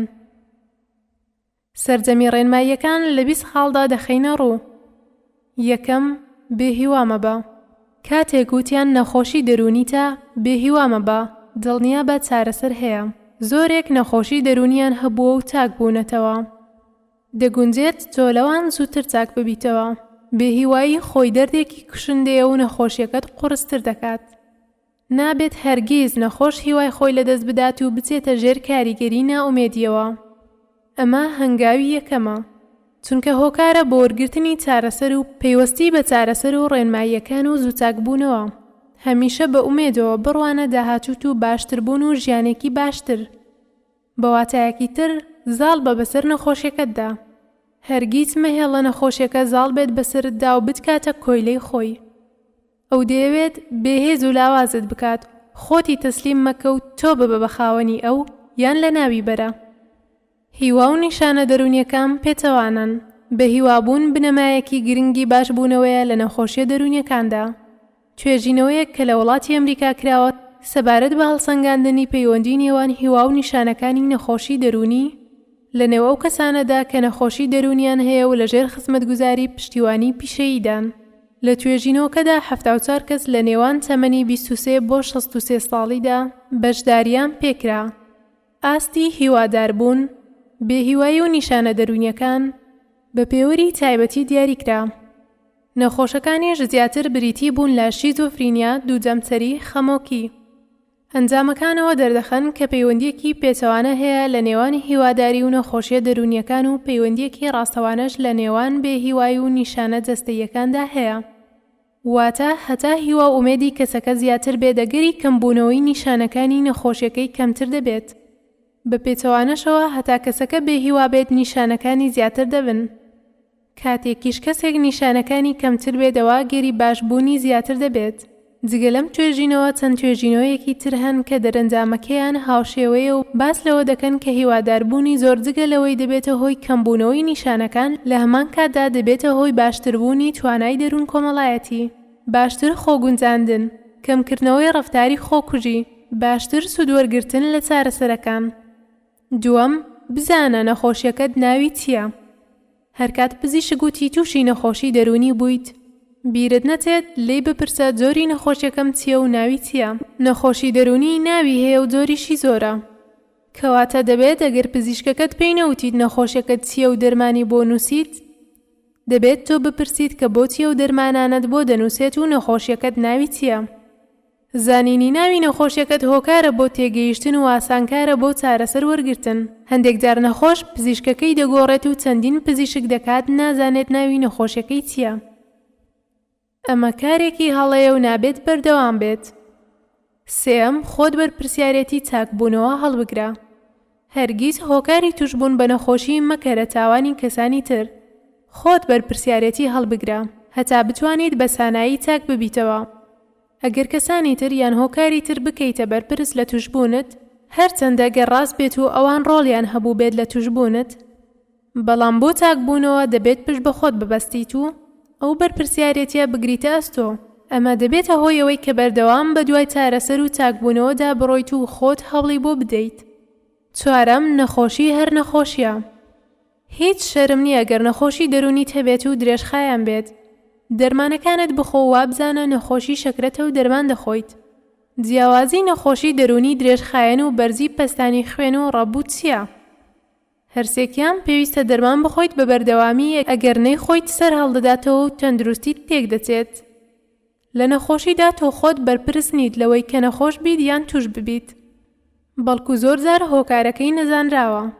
لەبەرەوە شەرم نییە کە تووشی گرفتێکی دەرونی ببیت و نەخۆش بکەویت. ئەمە ئەوە ناگەێنێت کە لەناو کۆمەڵگە باسی بکەیت، بەڵکو بۆ واتایە دێت کە تۆ لە ناخی خۆتەوە نەخۆشیەکەت پەسەند بکەیت و سەرزەنشتی خۆت نەکەیت. مرۆڤ کاتێک سەرزەنشتی خۆی دەکات کێشەکەی لە خۆی گەورەتر دەکات.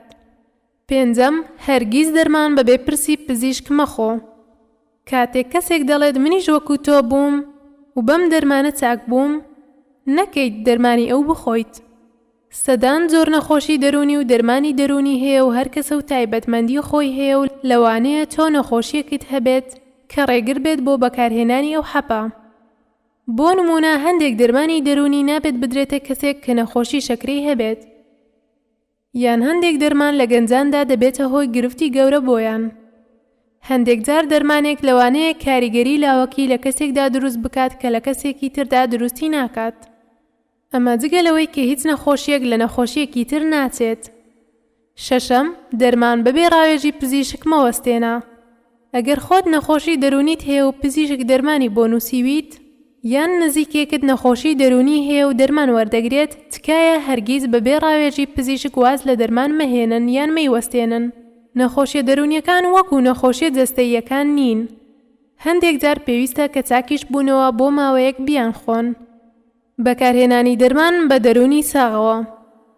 کەسێک کە یەکەم جاریەتی تووشی نەخۆشی خەمۆکی دەبێت پێویستە بۆ ماوەی 6 بۆ 9 مانگ دوای چاکبوونەوەی تەواوەتی دەرمان بەکاربهێنێت، واتە ئەو ماوە لەسەر ساغی دەرمان بخوات. ئەگەر نەخۆشێک ڕاستەوخۆ دوای چاکبوونەوە بەبێ ڕاوێژ دەرمان بوەستێنێت، واتە بۆ ماوەی ئەو 6-9 مانگە دەرمانەکان بە ساغی نەخوات، ئەوە بە ڕێژەی لە 150 ئەگەری دووبارە توشبوونەوەی هەیە بە خەمۆکی لە ماوەی 3 بۆ 6 مانگدا. یاخود بۆ نەخۆشی دووجەمسەری کە دەبێت کەسەکە بەردەوام بێت لەسەر دەرمانەکان. بە گوێرەی ڕێنماییە پزیشکیەکانی NICE پێویستە لەم حاڵەتانەدا دەرمانی مەزاد جێگیرکەر وەکو ڕێگریکردن لەسەر هەڵدانەوە وەربگرن. دوای نۆبەیەک لە مانیا شادبوون کە مەترسی هەیە یان لێکەوتەی خراپی هەبووە، لە نەخۆشی دووجەمسەری جۆری یەکەمدا کە زیاتر لە 2 جار کەسەکە تووشی نەوبەکان بوو بێت. لە نەخۆشی دووجەمسەری جۆری دوودا کاتێک نەخۆشەکە ببێتە هۆی لە کارکەوتن یان کەسەکە زوو تووشی نەوبەکان ببێت. نەخۆشی دووجەمسەری جۆرێکە لە نەخۆشیە دەرونیەکان کە نەخۆش ناو بەناو تووشی دوو نەوبەی تەواو لە یەکتر جیاواز دەبێت. ئەوانیش یەکەم نەوبەی خەمۆکی کە هەموو شتێکی تاک کەم دەکات، بۆ نمونە تووشی دڵتوندی دەبێت و لەگەڵەوەشدا جوڵە و هێز و خواردن و تەرکیزی کەم دەکات. و دووەم نەوبەی مانیا شادبوون کە نەخۆش هەموو شتێکی زیاد دەکات، بۆ نمونە بەردەوام مەزاجی خۆشە و کراوەیە و جوڵە و هێز و خواردن و قسەکردنی زیاد دەکات. حوتەم، حەبی خەو نەخۆیت. هەرکات نەخۆشیەکەت یان بێخەویەکەت ناڕەحەتی کردیت، نەچیتە دوکان و دەرمانخانەکان حەبی خەو بکڕیت و بیخۆیت. ئەوە نەک چاکت ناکاتەوە، بەڵکو گرفتەکەت زیاتر دەکات. هەڵەیەکی باوە کە کاتێک کەسێک تووشی بێخەوی دەبێت پەنا دەباتە بەر خواردنی حەبی خەو بەبێ ڕاوێژ بەکاری دێنێت. ئەم حەپا لەوانەیە چارەسەرێکی کاتی بێت بۆ بێخەویەکەی، بەڵام دوو زیانی گەورە دەکات. یەکەم، ئەگەر بۆ ماوەیەکی بەردەوام بۆ نمونە نزیکەی 6 هەفتە لەسەری بەردەوام بێت، لەوانەیە تووشی هۆگربوونی بکات و نەتوانێت وازی لێبێنێت. دووەم، ئەو بێخەویە دەگونجێت هۆکارێکی دەرونی یان جەستەیی هەبێت و بەهۆی باشبوونی بێخەویەکەیەوە واز لە چارەسەری نەخۆشیەکە بهێنێت و دەرەنجامیش یان نەخۆشیەکەی ناڕەحەتتر دەبێت یاخود کەسەکە تووشی کارەساتی تر دەکات. هەشتەم، زۆری ژمارەی دەرمانەکان نابێتە هۆی چاکبوونەوەت، بەڵکو زۆر جارە و دەرمانانە کارلێک دەکەن و کاریگەری یەکتر کەم دەکەنەوە یاخود زیانەکەی زیاد دەکەن. لەبەرەوە ئەگەر دەرمانی کەمت بۆ نووسراوە خۆت زیادی مەکە تا زوو چاک بیتەوە، بەڵکو پزیشکەکەی خۆت دەزانێت چی بۆ نووسیویت و چی بۆ تۆ باشە. هەر کاتێک پزیشک چەند دەرمانێکی بەیەکەوە نووسی، ئەوە پرسیاری هۆکاری زۆری دەرمانەکان بەبێ دوودڵی بکە، چونکە هەندێک نەخۆشی دەرونی جاری وهەیە زیاتر لە دەرمانێکیان پێویستە و لەوانەیە لە یەک کاتدا 5 جۆر دەرمان پێویست بێت، بەڵام لە زۆربەی کاتەکاندا 1 جۆر یان 2 جۆر بەسە بۆ چارەسەرکردنی نەخۆشیە دەرونیەکان. نۆیەم، باوەڕ بە بازرگانەکان بە ئاینەوە مەکە. باوەڕ بۆ قسانە مەکە کە دەڵێت جنت لەگەڵا یان جادوود لێکراوە. ئەوانە بازرگان و ئاین بەکاردەهێنن. نەکەیت بچیتە لایەن و زیانت پێ بگەێنن. لەوانەیە بەهۆی سەردانیت بۆ ماوەیەکی کاتی هەست بە باشبوون بکەیت، بەڵام لە داهاتوو زیانەکانی زۆرتر و خراپتر دەبن و هەندێک جار نەخۆشیەکە تونتر دەبێت. ئەگەر خانەوادە ویستیان بتبەن بۆ لای کەسێک لەوانە، ئەوە هۆڵ بدە بچیتە لای کەسانێک کە بازرگانی بە ئاینەوە ناکەن. کۆمەڵێک کەس لە کۆمەلگادا هەن کە کەسانی ئاینین، بەڵام بە ئامۆژگاری و قورئان خوێندن چارەسەری نەخۆشیەکان دەکەن و ڕێنمایی دروستیان پێدەدەن.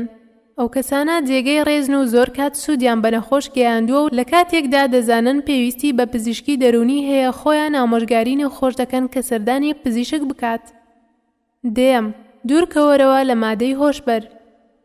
هەتا دەتوانن دوورکەونەوە لە بەکارهێنانی مەی و مادەی هۆشبەر و جگەرە کێشان.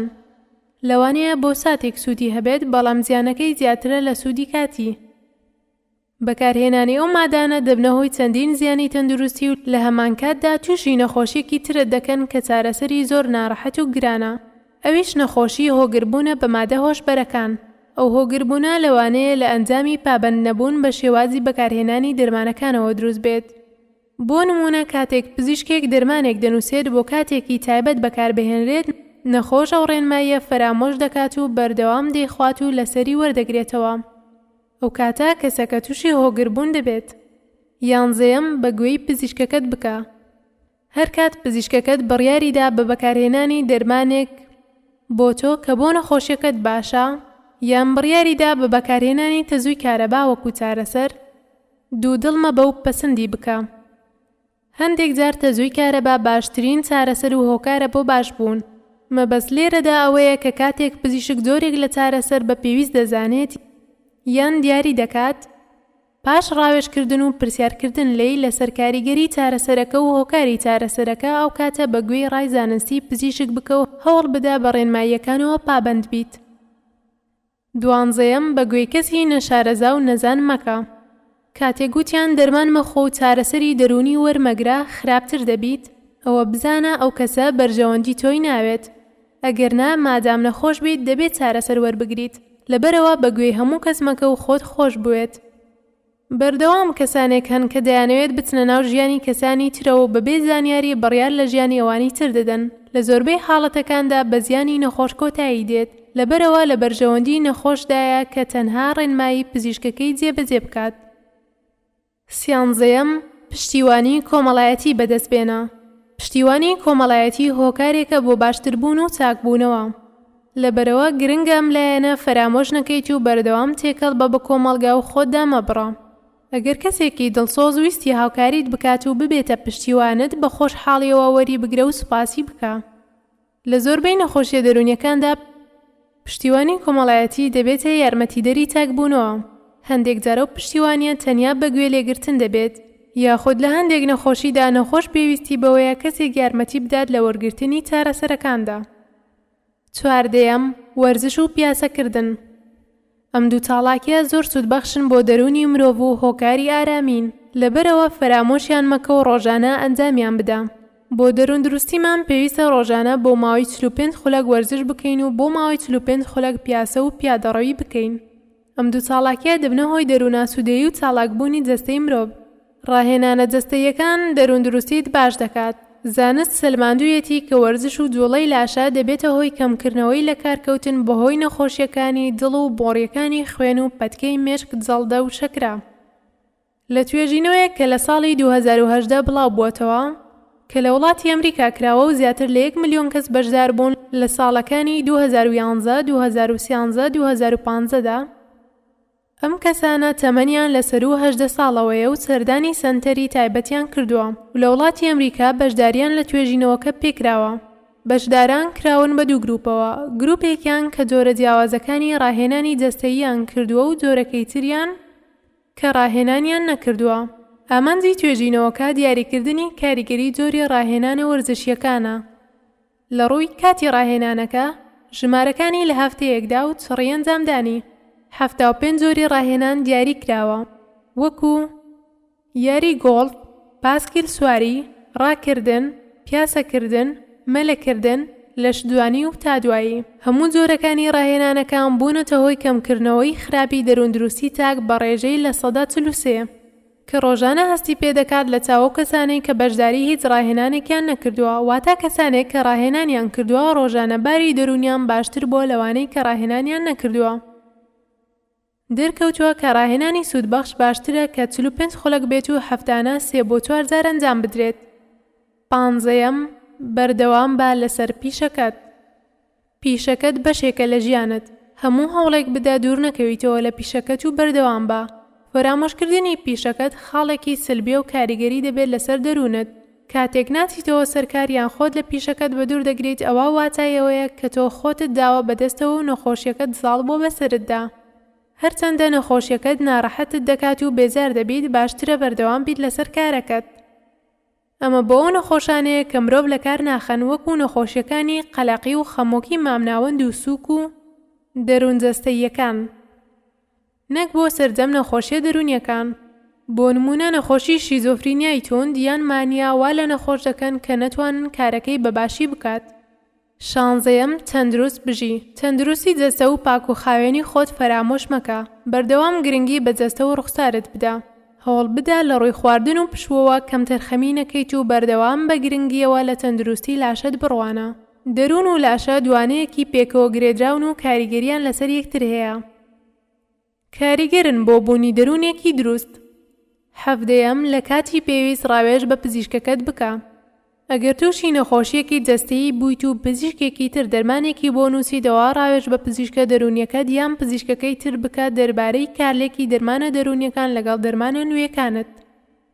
هەندێک جار پزیشک دەرمانێکت بۆ دەنووسێت، لەوانەیە پزیشکە دەرونیەکە بۆی نووسی بیت، یاخود دەگونجێت دەرمانێکی دەرونی حاڵەتە جەستەییەکانی دروست کرد بێت و کاتێک دەرمانەکانت پیشانی پزیشکەکە دەدەیت، بە سانایی دەتوانێت چارەسەرت بۆ بکات. بۆ هەر نەخۆشیێک تویتە لای پزیشکەوە دەرمانەکان لەگەڵ خۆت ببە و پیشانی پزیشکەکەی بدە، با بزانێت چ دەرمانێک وەردەگریت.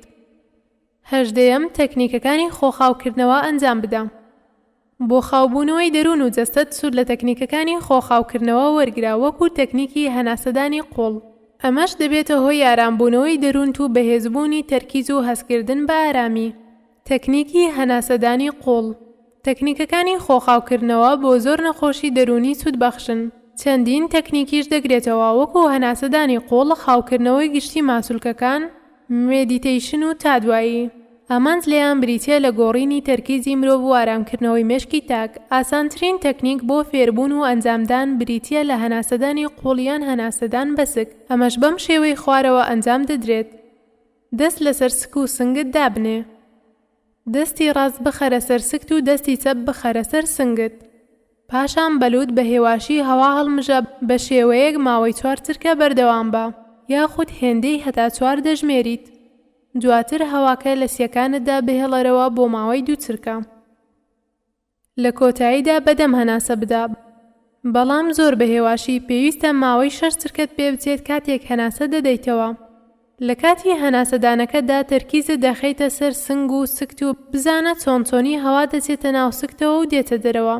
لە کاتی هەناسەدانەکەتدا تەرکیزت دەخەیتە سەر سنگ و سکت و بزانە چۆنچۆنی هەوا دەچێتە ناو سکتەوە و دێتە دەرەوە. ئەم تەکنیکە چەند جارێک دووبارە بکەرەوە. 19 چالاکیەکانی ڕۆژانەت بیر نەچێت و بۆ خۆ دەنجامیان بدە.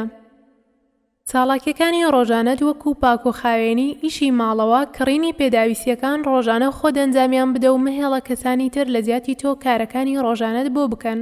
خۆت لە تەمبەڵی بپارێزە و ئەو کارانەی کە خۆت دەتوانیت بیانکەیت خۆت بیانکە و لە کاتی پێویستدا داوای هاوکاری بکە لە کەسانی چواردەورت. 20 بیرت نەچێت زۆر جار نیشانە جەستەییەکان بەهۆی نەخۆشیەکەتەوەیە. لەبەرەوە زۆر خۆت دڵگران مەکە کە پزیشکەکان نەیانزانی چیتە و هۆکارەکەیان دەرنەخست. پێیان بڵێ کە نەخۆشی دەرونیت هەیە و لەوانەیە ئەوە هۆکاری ئەو نیشانانە بێت. واتە کاتێک کە نیشانەیەکی جەستەیی وەکو سەرێشە یان بێهێزی بێزارە دەکات و سەردانی پزیشک دەکەیت و پزیشک ناتوانێت حاڵەتەکە دیاری بکات، لەوانەیە ئەو نیشانە هەر نەخۆشیە دەرونیەکە دروستی بکات. دەتوانیت لەو کاتەدا سەردانی پزیشکە دەرونیەکەت بکەیتەوە هەتا دڵنیاییت پێ بدات. مێژووی زانستی دەروونپزیشکی لاپەڕە 116 دەروونپزیشکی زانستێکە بە درێژایی مێژوو کاری لەسەر کراوە و باس کراوە، بەڵام بە شێوازی جیاواز، هەروەها تێگەیشتنی جیاواز هەبووە لەو بارەوە.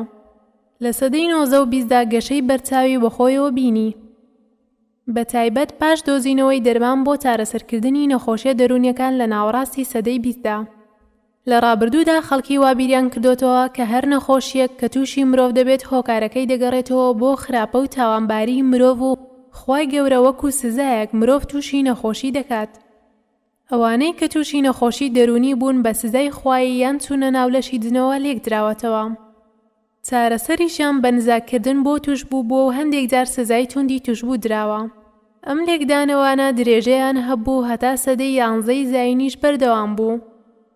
لە سەدەی 14ی زاینی لە ئینگلتەرا توشبووان بە نەخۆشی دەرونی لە تاوانباران زیاکرانەوە. واتە لەو کاتەوە توشبووان بە نەخۆشی دەرونی سزای تاوانەکەیان نەدراوە و مامەڵەی جیاوازیان لەگەڵ کراوە. هەتا لە سەدەی 16یەمدا یەکەم نەخۆشخانەی تایبەت کراوە بۆ ئەو کەسانەی کە توشبووی نەخۆشی دەرونی بوون.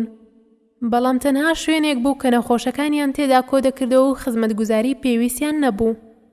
لە کۆتایی سەدەی 18دا چەندین شوێنی تایبەت لە شێوەی شەڵتردا دروست کران بۆ ئەو کەسانەی کە تووشی نەخۆشی دەرونی بوون و لەوێدا خواردن، شوێنی گونجاو و جلوبەرگی گونجاو و پێویست دابین کرا بۆیان. لە کۆتایی سەدەی 19 و سەرەتاکانی سەدەی 20دا چەندین زانا باسی چارەسەرکردن و دابەشکردنی نەخۆشیە دەرونیەکانیان کرد. بە شێوەیەک کە توانرا لێکدانەوەی دەرونی بکرێت بۆ توشبوون بە نەخۆشیە دەرونیەکان و تەنانەت چەندین جۆری چارەسەری دەرونی باسکران. لە پاش دۆزینەوەی دەرمان بۆ نەخۆشی دەرونی لە پەنجاکانی سەدەی ڕابردوودا چارەسەرکردنی نەخۆشیەکان بەرەو پێشەوەچوونی باشی هەبوو. دەروونپزیشکی لە عێراق زانایان ڕازی و ئیبن سینا یەکەم نەخۆشخانەی دەرونیان داناوە لە مێژوودا، ئەویش لە ساڵی 705 زایم بوو لە شاری بەغدای پایتەختی دەوڵەتی ئیسلامی. پاشەو ماوە عێراق لە بواری دەروونپزیشکیدا چۆنە قۆناغێکی تاریک و ناخۆش و لە ناوەڕاستی سەدەی 20 دووبارە دەروونپزیشکی لە عێراق سەری هەڵدایەوە و گەشەی سەند. لە سەرەتاکانی پەنجاکانی سەدەی 20دا دکتۆر زاک عەبود و دکتۆر عەلی کەمال نەخۆشخانەی ئەڵڕەشید و ئەڵڕەشادی دەرونیان دامەزراند. ئەلڕەشاد دواتر بە ئیبن ڕۆشد جێگەی گیرایەوە. لە ساڵی 2006 لە عێراقدا تەنها 2 نەخۆشخانەی تایبەتی دەرونی لە ناو بەغدا هەبووە، لەگەڵ 4 یەکەی دەرونی لە بەغداد و 8 یەکەی دەرونی لە سەرجەم پارێزگاکانی تری عێراق کە لە ناو نەخۆشخانە گشتیەکاندا بوون. لە ڕووی توانای مرۆییشەوە بۆ هەر 100,000 کەسێک لە دانیشتوان 1.6 کەسی پرۆفیشناڵ کە لە بواری دەروونپزیشکی کار دەکەن دەرکەوت، بە شێوەیەک کە لە هەموو عێراقدا تەنها 91 پزیشکی دەرونی، 145 پەرستاری دەرونی، 16 توێژەری دەرونی و 25 توێژەری کۆمەڵایەتی هەبوون. لە ئێستادا ڕێژەکان گۆڕاون، بەڵام داتایەکی وردنیە کە گەیشتۆتە چەند. دەروونپزیشکی لە کوردستان لە ئێستادا لە هەرێمی کوردستان بواری دەروونپزیشکی تا ڕادەیەکی باش بەرەو پێشتوونی بەخۆیەوە بینیوە و گەشەی سەندووە، بەڵام لە ڕووی توانە مرۆیی و مادیەکانەوە ناگاتە ئاستی وڵاتانی پێشکەوتوو. لە ئێستادا لە کوردستان زیاتر لە 40 پزیشکی پسپۆڕی دەرونی هەن کە لە کوردستاندا کار دەکەن بە سەرجەم پارێزگاکانیەوە. هەروەها چەندین چارەسەرکاری دەرونی و کۆمەڵایەتی هەن کە بە شێوەی ئەکادیمی و زانستی ڕاهێنانیان وەرگرتووە بۆ چارەسەرکردنی نەخۆشانی دەرونی. لە ڕووی نەخۆشخانە و سەنتەرە تایبەتەکانەوە لە سلێمانی 3 نەخۆشخانەی تایبەت هەیە. نەخۆشخانەکانی سۆز و شەهید سەلاحی موهەندیس کە بۆ ڕاهێنانەوەی نەخۆشیە درێژخایەنە دەرونیەکانن، سەنتەری چارەسەرکردنی نەخۆشیە دەرونیەکان کە بۆ چارەسەری حاڵەتی لە ناکاوی نەخۆشیەکانە. لە شاری هەولێریش نەخۆشخانەیەکی دەرونی تایبەت هەیە کە بەشێکی بە ناوی ئاسوودە تایبەتە بە نەخۆشیە درێژخایەنەکان و بەشێکیشی بۆ حاڵەتی کتوپڕ و لە ناکاوە. لە پارێزگای دهۆک جگە لە بوونی بەشی دەرونی لە ناو نەخۆشخانەدا سەنتەرێکی تایبەت هەیە بە نەخۆشیە دەرونیەکانی منداڵان. ئەمە جگە لە یەکەکانی ڕاوێژکاری دەرونین کە لە سەردەم پارێزگاکان هەن. چەندین ڕێکخراو و دەستگا و سەنتەری تایبەت و سربەخۆ هەیە بۆ چارەسەرکردنی نەخۆشانی توشبوو بە نەخۆشیە دەرونیەکان. ئەوانیش بە سەردەم پارێزگاکانی کوردستاندا بڵاوبوونەتەوە. لە گفتوگۆی تایبەت لەگەڵ پرۆفیسۆر نزار بەشێک لە مێژووی دەرونی لە کوردستان باس کراوە. گفتوگۆ لەگەڵ پزیشکی دەرونی دکتۆر نزار محەممەد ئەمین. ئەم گێڕانەوەیە گفتوگۆی باسێکی مێژووی ڕەوتی پزیشکی دەرونیە لە سەرەتای هەشتاکانی سەدەی ڕابردوو لەسەر زمانی کەسێک کە خۆی بەشێک لەو مێژووی بنیاتناوە. هەوڵدراوە بابەتەکان پەیوەست بکرێنەوە بە بواری دەروون پزیشکی و پزیشکیەوە. ئەوەی لێرەدا باسکراوە گفتوگۆی نێوان نووسەری کتێب و پرۆفیسۆر دکتۆر نزارە کە زیاتر لە 35 ساڵە وەکو پزیشکی پسپۆڕی دەرونی هەم لە بواری پزیشکی و هەم لە بواری ئەکادیمی خزمەت دەکات. جگە لە گێڕانەوەکان باسکردنە لە ئەزموونی مرۆڤێکی سەرکەوتوو لە بواری زانستی. گفتوگۆکە لەسەر شێوازی پرسیار و وەڵامدا ڕێژراوەتەوە و پوختەی باسێکی زیاتر لە 2 ساعتیە و بەم شێوەیە دانراوە. پرۆفیسۆر نزار کێیە؟ پیاوێکە لە ساڵی 1952 لە شاری خانەقین لەدایک بووە. لە بەغداد گەورە بوو و خوێندوویەتی و خوێندنەکەی لە بەریتانیا تەواو کرد. دواتر لە کوردستان وەکو یەکێک لە پێشەنگانی بواری تەندروستی دەرونی لە کوردستان خزمەتی کرد. 16 ساڵ لە شاری هەولێر و 20 ساڵیشە لە سلێمانی وەکو پزیشکێکی نەخۆشیە دەرونیەکان خزمەت دەکات. خوێندنت چۆن بوو؟ 2 ساڵی یەکەمی خوێندن لە خانەقین و دواتر هەموو خوێندنی سەرەتایی و ناوەندی و ئامادەی و کۆلێژم لە بەغداد خوێندووە. ساڵی چەند لە کۆلێژ وەرگیرایت؟ و ئەو کات وەرگیران چۆن بوو؟ ساڵی 1970 سیستەمی ئامادەیی گۆڕا بوو. پێش ئەو ساڵی ئێمە خوێندنی ئامادەیی 2 ساڵ بوو، بەڵام ئەو ساڵی ئێمە لە ئامادەیی بووین خوێندنی ئامادەیی بوو بە 3 ساڵ، واتە ئێمە 3 ساڵ ئامادەییمان خوێند.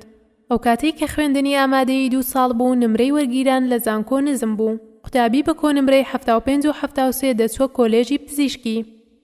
ساڵی ئێمە نمرە زۆر هات لەبەر گۆڕانی سیستەمی تاقیکردنەوەی وزاری. کەمترین نمرەی ساڵی ئێمە کە لە کۆلێژی پزیشکی وەرگیرا 87.5 بوو. کۆنمرەکەم 573 بوو کە یەکەمەکەی عێراق 9 نمرەی لە من زیاتر بوو.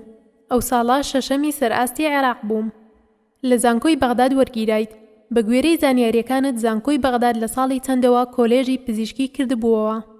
بەڵێ لە زانکۆی بەغداد وەرگیرام. کۆلێژی پزیشکی زانکۆی بەغداد زۆر کۆنا لە سەردەمی مەلیکەوە هەیە. خوێندنی کۆلێژی پزیشکی چۆن بوو؟ بە تایبەت لە ڕووی خوێندنی وانەکانی سایکۆلۆجی و دەروون پزیشکیەوە کە ئێستا لە کۆلێژە پزیشکیەکان دەخوێنرێت، ئایا ئەو کات دەخوێنران؟ بابەتی سایکۆلۆجی 8 بۆ دەوانە بوو کە لەگەڵ وانەی فیسیۆلۆجیدا دەخوێنرا. ئەو کات خوالێ خۆش بوو دکتۆر عەلی کەمال کە بەناوبانگە لەسەر ئاستی عێراق و بەڕێگەز فەڵەستینیە مەرکەزی سەحەی نەفسیەی لە بەغداد دامەزراند. ئەو محازەرەکانی سایکۆلۆجی پێوتین. هەروەها 4 بۆ 5 وانەی دەروون پزیشکیمان خوێند، بەڵام تاقیکردنەوەی تایبەتی نەبوو وەکو ئەوەی کە ئێستا وانەیەکی تایبەتە لە کۆلێژە پزیشکیەکان، بەڵام بەشێکی فرامۆشکرا بوو. ساڵی 1970 چەند کەس لە کۆلێژی پزیشکی زانکۆی بەغداد وەرگیران؟ نزیکەی 300 کەس وەرگیران. هەموو عێراق 2 کۆلێژی پزیشکی تیا بوو. ئەمەی بەغداد و یەکێکیش لە مووسڵ کرابوویەوە. زۆر جار مامۆستاکانی زانکۆی بەغداد بە فڕۆکە دەچوونە ئەو کۆلێژە نوێیە و مەحازەڕەیان دەوتەوە. ئەمەش شتێکی نوێ و سەیر بوو لە عێراقدا. بەڵام ئەو 300 خوێندکارە لە کۆتاییدا 210 یان 211 خوێندکاریان توانیان ببنە پزیشک و کۆلێژ تەواو بکەن. هەندێکیان فەسڵ کران. خوێندکار هەبوو کە لە سێدارە درا بە هۆکاری سیاسی. هەبوو کە کۆلێژی بەجێهێشت و ڕۆیشت بۆ هەندەران. ڕەنگە خۆش بێ دەمە بڵێم ساڵی 1970 بۆ ئەو کەسانەی کە حەزیان لە مێژوو سیاسەت هەیە خۆشە. بەیانی 11 ئازار خوێنرایەوە، واتە ڕێککەوتن بوو لە نێوان حکوومەتی عێراق و کورد کە ئەو کات زیاتر حیزبی پارتی دیموکرات هەبوو. لە دەرەنجامی ئەوەدا کورسی درا بە کورد. 10 کورسی خوێندن لە کۆلێژی پزیشکی، 10 کورسی لە پزیشکی ددان، دە کەسیش لە کۆلێژی دەرمانسازی. ئەو کەسانەش لەسەر بنەمای نمرەکانیان وەرگیران. بۆ نمونە خوێندکارێکی کورد نەیتوانی بێت بەهۆی کەمی نمرەکەیەوە لە پزیشکی وەربگیرێت و لە ئەندازیاری ناوی هات بێتەوە، ئەوە بەهۆی ئەو ڕێککەوتنەوە لە کۆلێژی پزیشکی وەرگیرە. واتە دەبوو نمرەیەکی باشی هەبوایە، نەک هەر کەسێک بێت و وەربگیرێت. ئەم کارەش یەکێتی قوتابیانی کوردستان ئەنجامیدا. ئێمە خۆمان چەند کوردێک بووین کە 6 بۆ 7 خوێندکار بووین بە حەقی خۆمان وەرگیرا بووین لە کۆلێژی پزیشکی و ئەو دە خوێندکارش زیاد بوون ناومان نابوون عەشەڕەی مبەشەڕە. با بچینەوە ناو دەروم پزیشکی. کەی ڕوت کردەوە دەروم پزیشکی؟ ساڵی 1977 لە بواری پزیشکیدا ئیقامە نیشتەجەی خولاوم تەواو کرد. بەهۆی ئەوەی کە چاوم کەس بوو لە خزمەتی سەربازی بوورام. لە ماوەی ئیقامەدا هەرچەند زۆر بەچڕی دەواممان دەکرد، بەڵام هیچ ئاگام لە بواری دەروم پزیشکی نەبوو، چونکە بەشێک بەو ناوە نەبوو کە دەوامی تیا بکەیت. ساڵێکیش چوومە قورە و ئەریاف، دەرەوەی شارەکان. لە باشووری عێراق موسەیەب بووم. دوایەوە ئەبوایە بگەڕایتایەتەوە بۆ ئیقامە قودما، نیشتەجەی دێرین. من سەرەتا حەزم لە پزیشکی هەناوی بوو، بەڵام لەبەرەوەی کە من لەگەڵ هاوڕێکانی خۆمدا دابەش نەکرام بۆ وەرگیران لە نیشتەجەی دێرین، هاوڕێکانی من لە خزمەتی سەربازی بوون. بەتەنیا لەگەڵ چەند کەسێکدا بەشکراین. ئەوانەی دابەشیان کردین دەگەڕان. لەکوێ پێویستی بە پزیشکی نیشتەجەی دێرین هەبوایە دەیان ناردین بۆ ئەوێ. ئیتر وازم لە هەناوی هێنا، چونکە دەشیان وت کە بەشێکی باش نییە. ئیتر وتم دەچم بۆ بەشی مێشک و دەمار عەسەبیە. دواتر وەزارەت نووسرا و کتابیان بۆ کردم و ناردمیان بۆ نەخۆشخانەی ئیبن ڕوشد کە نەخۆشخانەیەکی دەرونی بوو، بەڵام ئەو کاتە دەنووسرا لأمراض النفسية والعصبية، لەبەر ئەوە دەیانوت کە ئەمە دەرونی و دەمارە. ئیتر کە چوون بۆ ئەم نەخۆشخانە وتم من هاتووم بۆ پزیشکی مێشک و دەمار. وتیان ئەم نەخۆشخانە دەرونیە نەک مێشک و دەمار. ئەگەر بۆ مێشک و دەمار هاتوویت ئەوە بگەڕێەوە، با لە وەزارەت فەرمان ئەمرەکەت بۆ بگۆڕن. وتیان یان ئێمە پێشنیازێکت بۆ دەکەین کە 2 یان 3 هەفتە لێرە دەوام بکە. ئەگەر بەدڵت نەبوو ئەوە عەریزەیەک بنووسە و داوای گۆڕینی پسپۆڕیەکەت بکە. منیش ڕازی بووم و دەستم کرد بە دەوام و خوێندنەوە لە بواری دەروم پزیشکی. ئیتر وتم ئەمە شوێنەکەی منە. زۆرم حەز لێ کرد و پێم خۆش بوو. خۆشەویستی من لەگەڵ بەشی نەخۆشیە دەرونیەکان لەوێوە دەستی پێکرد. کێ بوون ئەو کەسانەی کە ئەو کاتە لە نەخۆشخانەی ئیبن ڕوشد بوون؟ زۆر کەسی پسپۆڕی لێبوو. یەکێکیان خوا لێ خۆش بێت ناوی فایق عەلی عیسا بوو. پیاوێکی بەتەمەن بوو. پسپۆڕی مێشک و دەمار بوو. لە هەمان کاتدا پزیشکی دەرونیش بوو. چەند کەسێکی تری لێبوو. یەکێکیان سەباح شەکرەتی بوو کە گەنجێک بوو تازە لە بەریتانیا گەڕابەوە. یەکێکی تریشیان ناوی ئیبراهیمیل لە عەزماوی بوو کە بڕوانامەی لە بەریتانیا هێنا بوو. زیاتر لە بواری پزیشکی دەرونی منداڵان کاری دەکرد. زوهێرە الموختار کە لە عەسکەریەوە هاتبووە بۆ ئەو نەخۆشخانەیە. ئەم پزیشکانە لەو نەخۆشخانەیە کاریان دەکرد. بەڵام چەند پزیشکێکی تر لە نەخۆشخانەکانی ترەوە وەکو ئەڵڕەشاد دەهاتن بۆ ئیبن ڕوشد. ئەمان بۆ کۆبوونەوە و کاری لێژنە دەهاتن. بەڵام وانەیان بە من نەدەوت و شتیان لێوە فێر نەدەبووم. پزیشکی دەرونی لە شارەکانی تری عێراق وەکو مووسڵ و هەولێر و بەسڕە هەبوو. لە مووسڵ چەند پزیشکێکی دەرونی هەبوون وەکو فەخری دەباغ و سالم حەمدون و محەممەد ئەلهاشمی. لە سلێمانیش یوسف قەزاز کە کورد نەبوو لە سلێمانی وەکو پزیشکی دەرونی دەوامی دەکرد. پاشان چوو بۆ شارێکی تری عێراق. هەروەها لە شاری سلێمانی خوالێ خۆش بوو دکتۆر نەجات و دکتۆر جەمالیش هەبوون. واتە ئەم پزیشکانە لە کۆتایی هەفتاکان کاریان کردووە؟ بەڵێ. لە هەولێر دکتۆر عەدنان عەبدولوەهاب ماجستەری هەبوو لە میسر لە بواری دەروم پزیشکی. ماوەی ساڵێک لە سلێمانی بوو. چونکە میلاکی زانکۆی سەلاحەدین بوو، دوای گواستنەوەی زانکۆی سەلاحەدین لە ساڵی 1980 تا 1981 بۆ هەولێر. دکتۆر عەدنانیش ڕۆشت بۆ هەولێر. پێش دکتۆر عەدنان لە هەولێر دکتۆر تارێق ئەنوەروەلی لێبوو. خەڵکی پردێ بوو. پزیشکی ڕاهێنراوی دەروم پزیشکی بوو. ئەگەر باسی سلێمانی بکەین پێش دکتۆر یوسف قەزاز کەسی تر هەبووە؟ دکتۆرەیەکی تر هەبووە لە سلێمانی ناوی وەهەبیە شەوکەت بوو. کورد بوو. ئەم دەرچووی ڕووسیا بوو. لە کۆتاییەکانی هەفتاکان و لە سەرەتای هەشتاکان لە سلێمانی بووە. بەڵام زۆر ناوی دەرنەکردووە. کتێبی هەیە لەسەر نەخۆشیە دەرونیەکان، چونکە ئەو کات ناردیان بۆ من کە پێداچوونەوەی بۆ بکەم. خانە نشین کرا.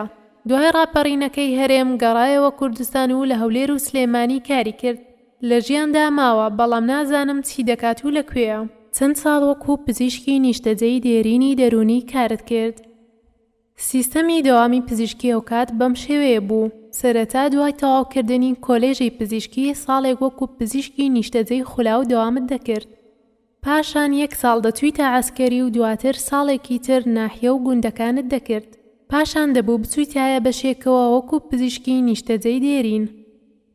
ئەویش 1 ساڵ بوو. دوای ئەو ساڵە دەبوویت بە پزیشکی ڕاهێنراو. یان دەچوویت لەسەر خوێندنی باڵا یان لە دەرەوەی وڵات لە بواری پسپۆڕیەکەتدا دەتخوێند. من ساڵی نیشتەجێی دێرینم تەواو کرد، بەڵام ماوەی ساڵێکم درێژ کردەوە، چونکە خولیای خوێندنم هەبوو لە دەرەوەی عێراق، وەخوا ئەو هەلەی بۆ ڕخساندم. ساڵێک و 7 مانگ وەکو نیشتەجێی دێرین دەوامم کرد و لەو ماوەیەدا توانیم کارەکانم بۆ خوێندن تەواو بکەم. باسێک بکە ئەو کات چۆن توانیت بچیتە دەرەوەی عێراق بۆ خوێندن. سەرەتا مۆڵەتی خوێندنم وەرگرت، ئەویش لە ڕێگەی کەسێکەوە توانیم وەریگرم. لەوە قورستر ئەوە بوو کە قبول لە زانکۆیەکی بەریتانی وەربگریت، چونکە نە ئیمەیل هەبوو نە مۆبایل هەبوو، تەنها بەریت هەبوو. ئەویش 1-2 مانگی پێدەچوو. ئەو کەسەی هاوکاری کردم بۆ وەرگرتنی مۆڵەت لە ساڵی 1979 لە عێراق خۆی ئامادە کرد بۆ کۆنگرێکی جیهانی سەبارەت بە عەدم الئینحیاز. حکوومەت چەند وەزیرێکی نارد بۆ وڵاتان بۆ لۆبیکردن. یەکێک لەو وەزیرانە کورد بوو و ناوی بابەکر پشدەری بوو. وەزیری کاروباری کۆمەڵایەتی بوو، ئێستا لە ژیاندا ماوە، بەڵام زۆر نەخۆشە و کەوتۆتە تەمەنەوە. پێشتر هاوڕێی باوکم بۆ بەیەکەوە کاری سیاسیان کردووە، یەکێتی نیشتیمانی بوون و زۆر هاوڕێ بوون لەگەڵ باوکم.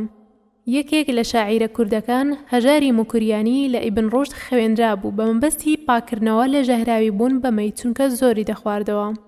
ڕۆژانە چەندین کەس سەردانیان دەکرد، بە تایبەت قوتابیانی بەشی کوردی زانکۆی بەغداد. جاری وا هەبوو دەبووە هەڵپەڕکێ و گۆرانی وتن. چەندین کەسی تریش لە خزم و دۆستانی سەردانیان کرد. یەکێک لەوانە بابەکر پشدەری بوو کە ئەو هات ڕێزێکی زۆرم لێگرت و لە ژوورەکەی خۆم دامنا، هەتا لەوێ چاوی بە هەژاری موکوریانی بکەوێت. دواتر کە هەژار موکوریانی ڕۆیشت، بابەکر پشدەری پرسیاری کرد کە تۆ کەیت. وتم دکتۆر نزارم، کوڕی محەممەد دەربەند فەقرەییم. باوەشی پیاکردم و ماچی کردم و خۆشەویستی زۆری دەربڕی بۆم. بۆ بەیانیەکەی ئەوەی ڕوویدا بۆ ئەو پزیشکم باس کرد کە کارم لەگەڵ دەکرد، کە ناوی ئیبراهیم عەزماوی بوو. ئەویش پێشنیازی بۆ کردم کە لە ڕێگەی وەزیری کارەوە مۆڵەتەکەم وەربگرم و داوا لەو بکەم هاوکاریم بکات. بابەکر پشدەری بەهۆی کۆنگرەی عەدم الئینحیازەوە بووە هاوڕێی نزیکی وەزیری تەندروستی ئەو کاتە، چونکە بەیەکەوە چووبوونە وڵاتانی ئەفریقی بۆ لۆبیکردن بۆ ئەو کۆنگرەیە.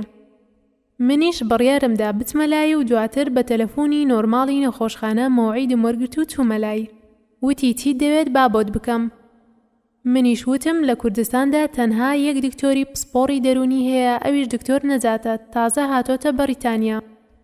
من هەست دەکەم و توانایم تایە کە بتوانم خزمەتی خەڵکی کوردستان بکەم بە زمانی کوردی. سوپاس دەکەم مەگەر هەوڵێکم بۆ بدەی من بتوانم لە دەرەوەی وڵات بخوێنم. وتی زۆر باشە، من چیت بۆ بکەم؟ وتم بەڕێستان دکتۆر ریازی وەزیری تەندروستی دەناسن، بەڵکو تەلەفۆنێکی بۆ بکەیت کە هاوکاریم بکات.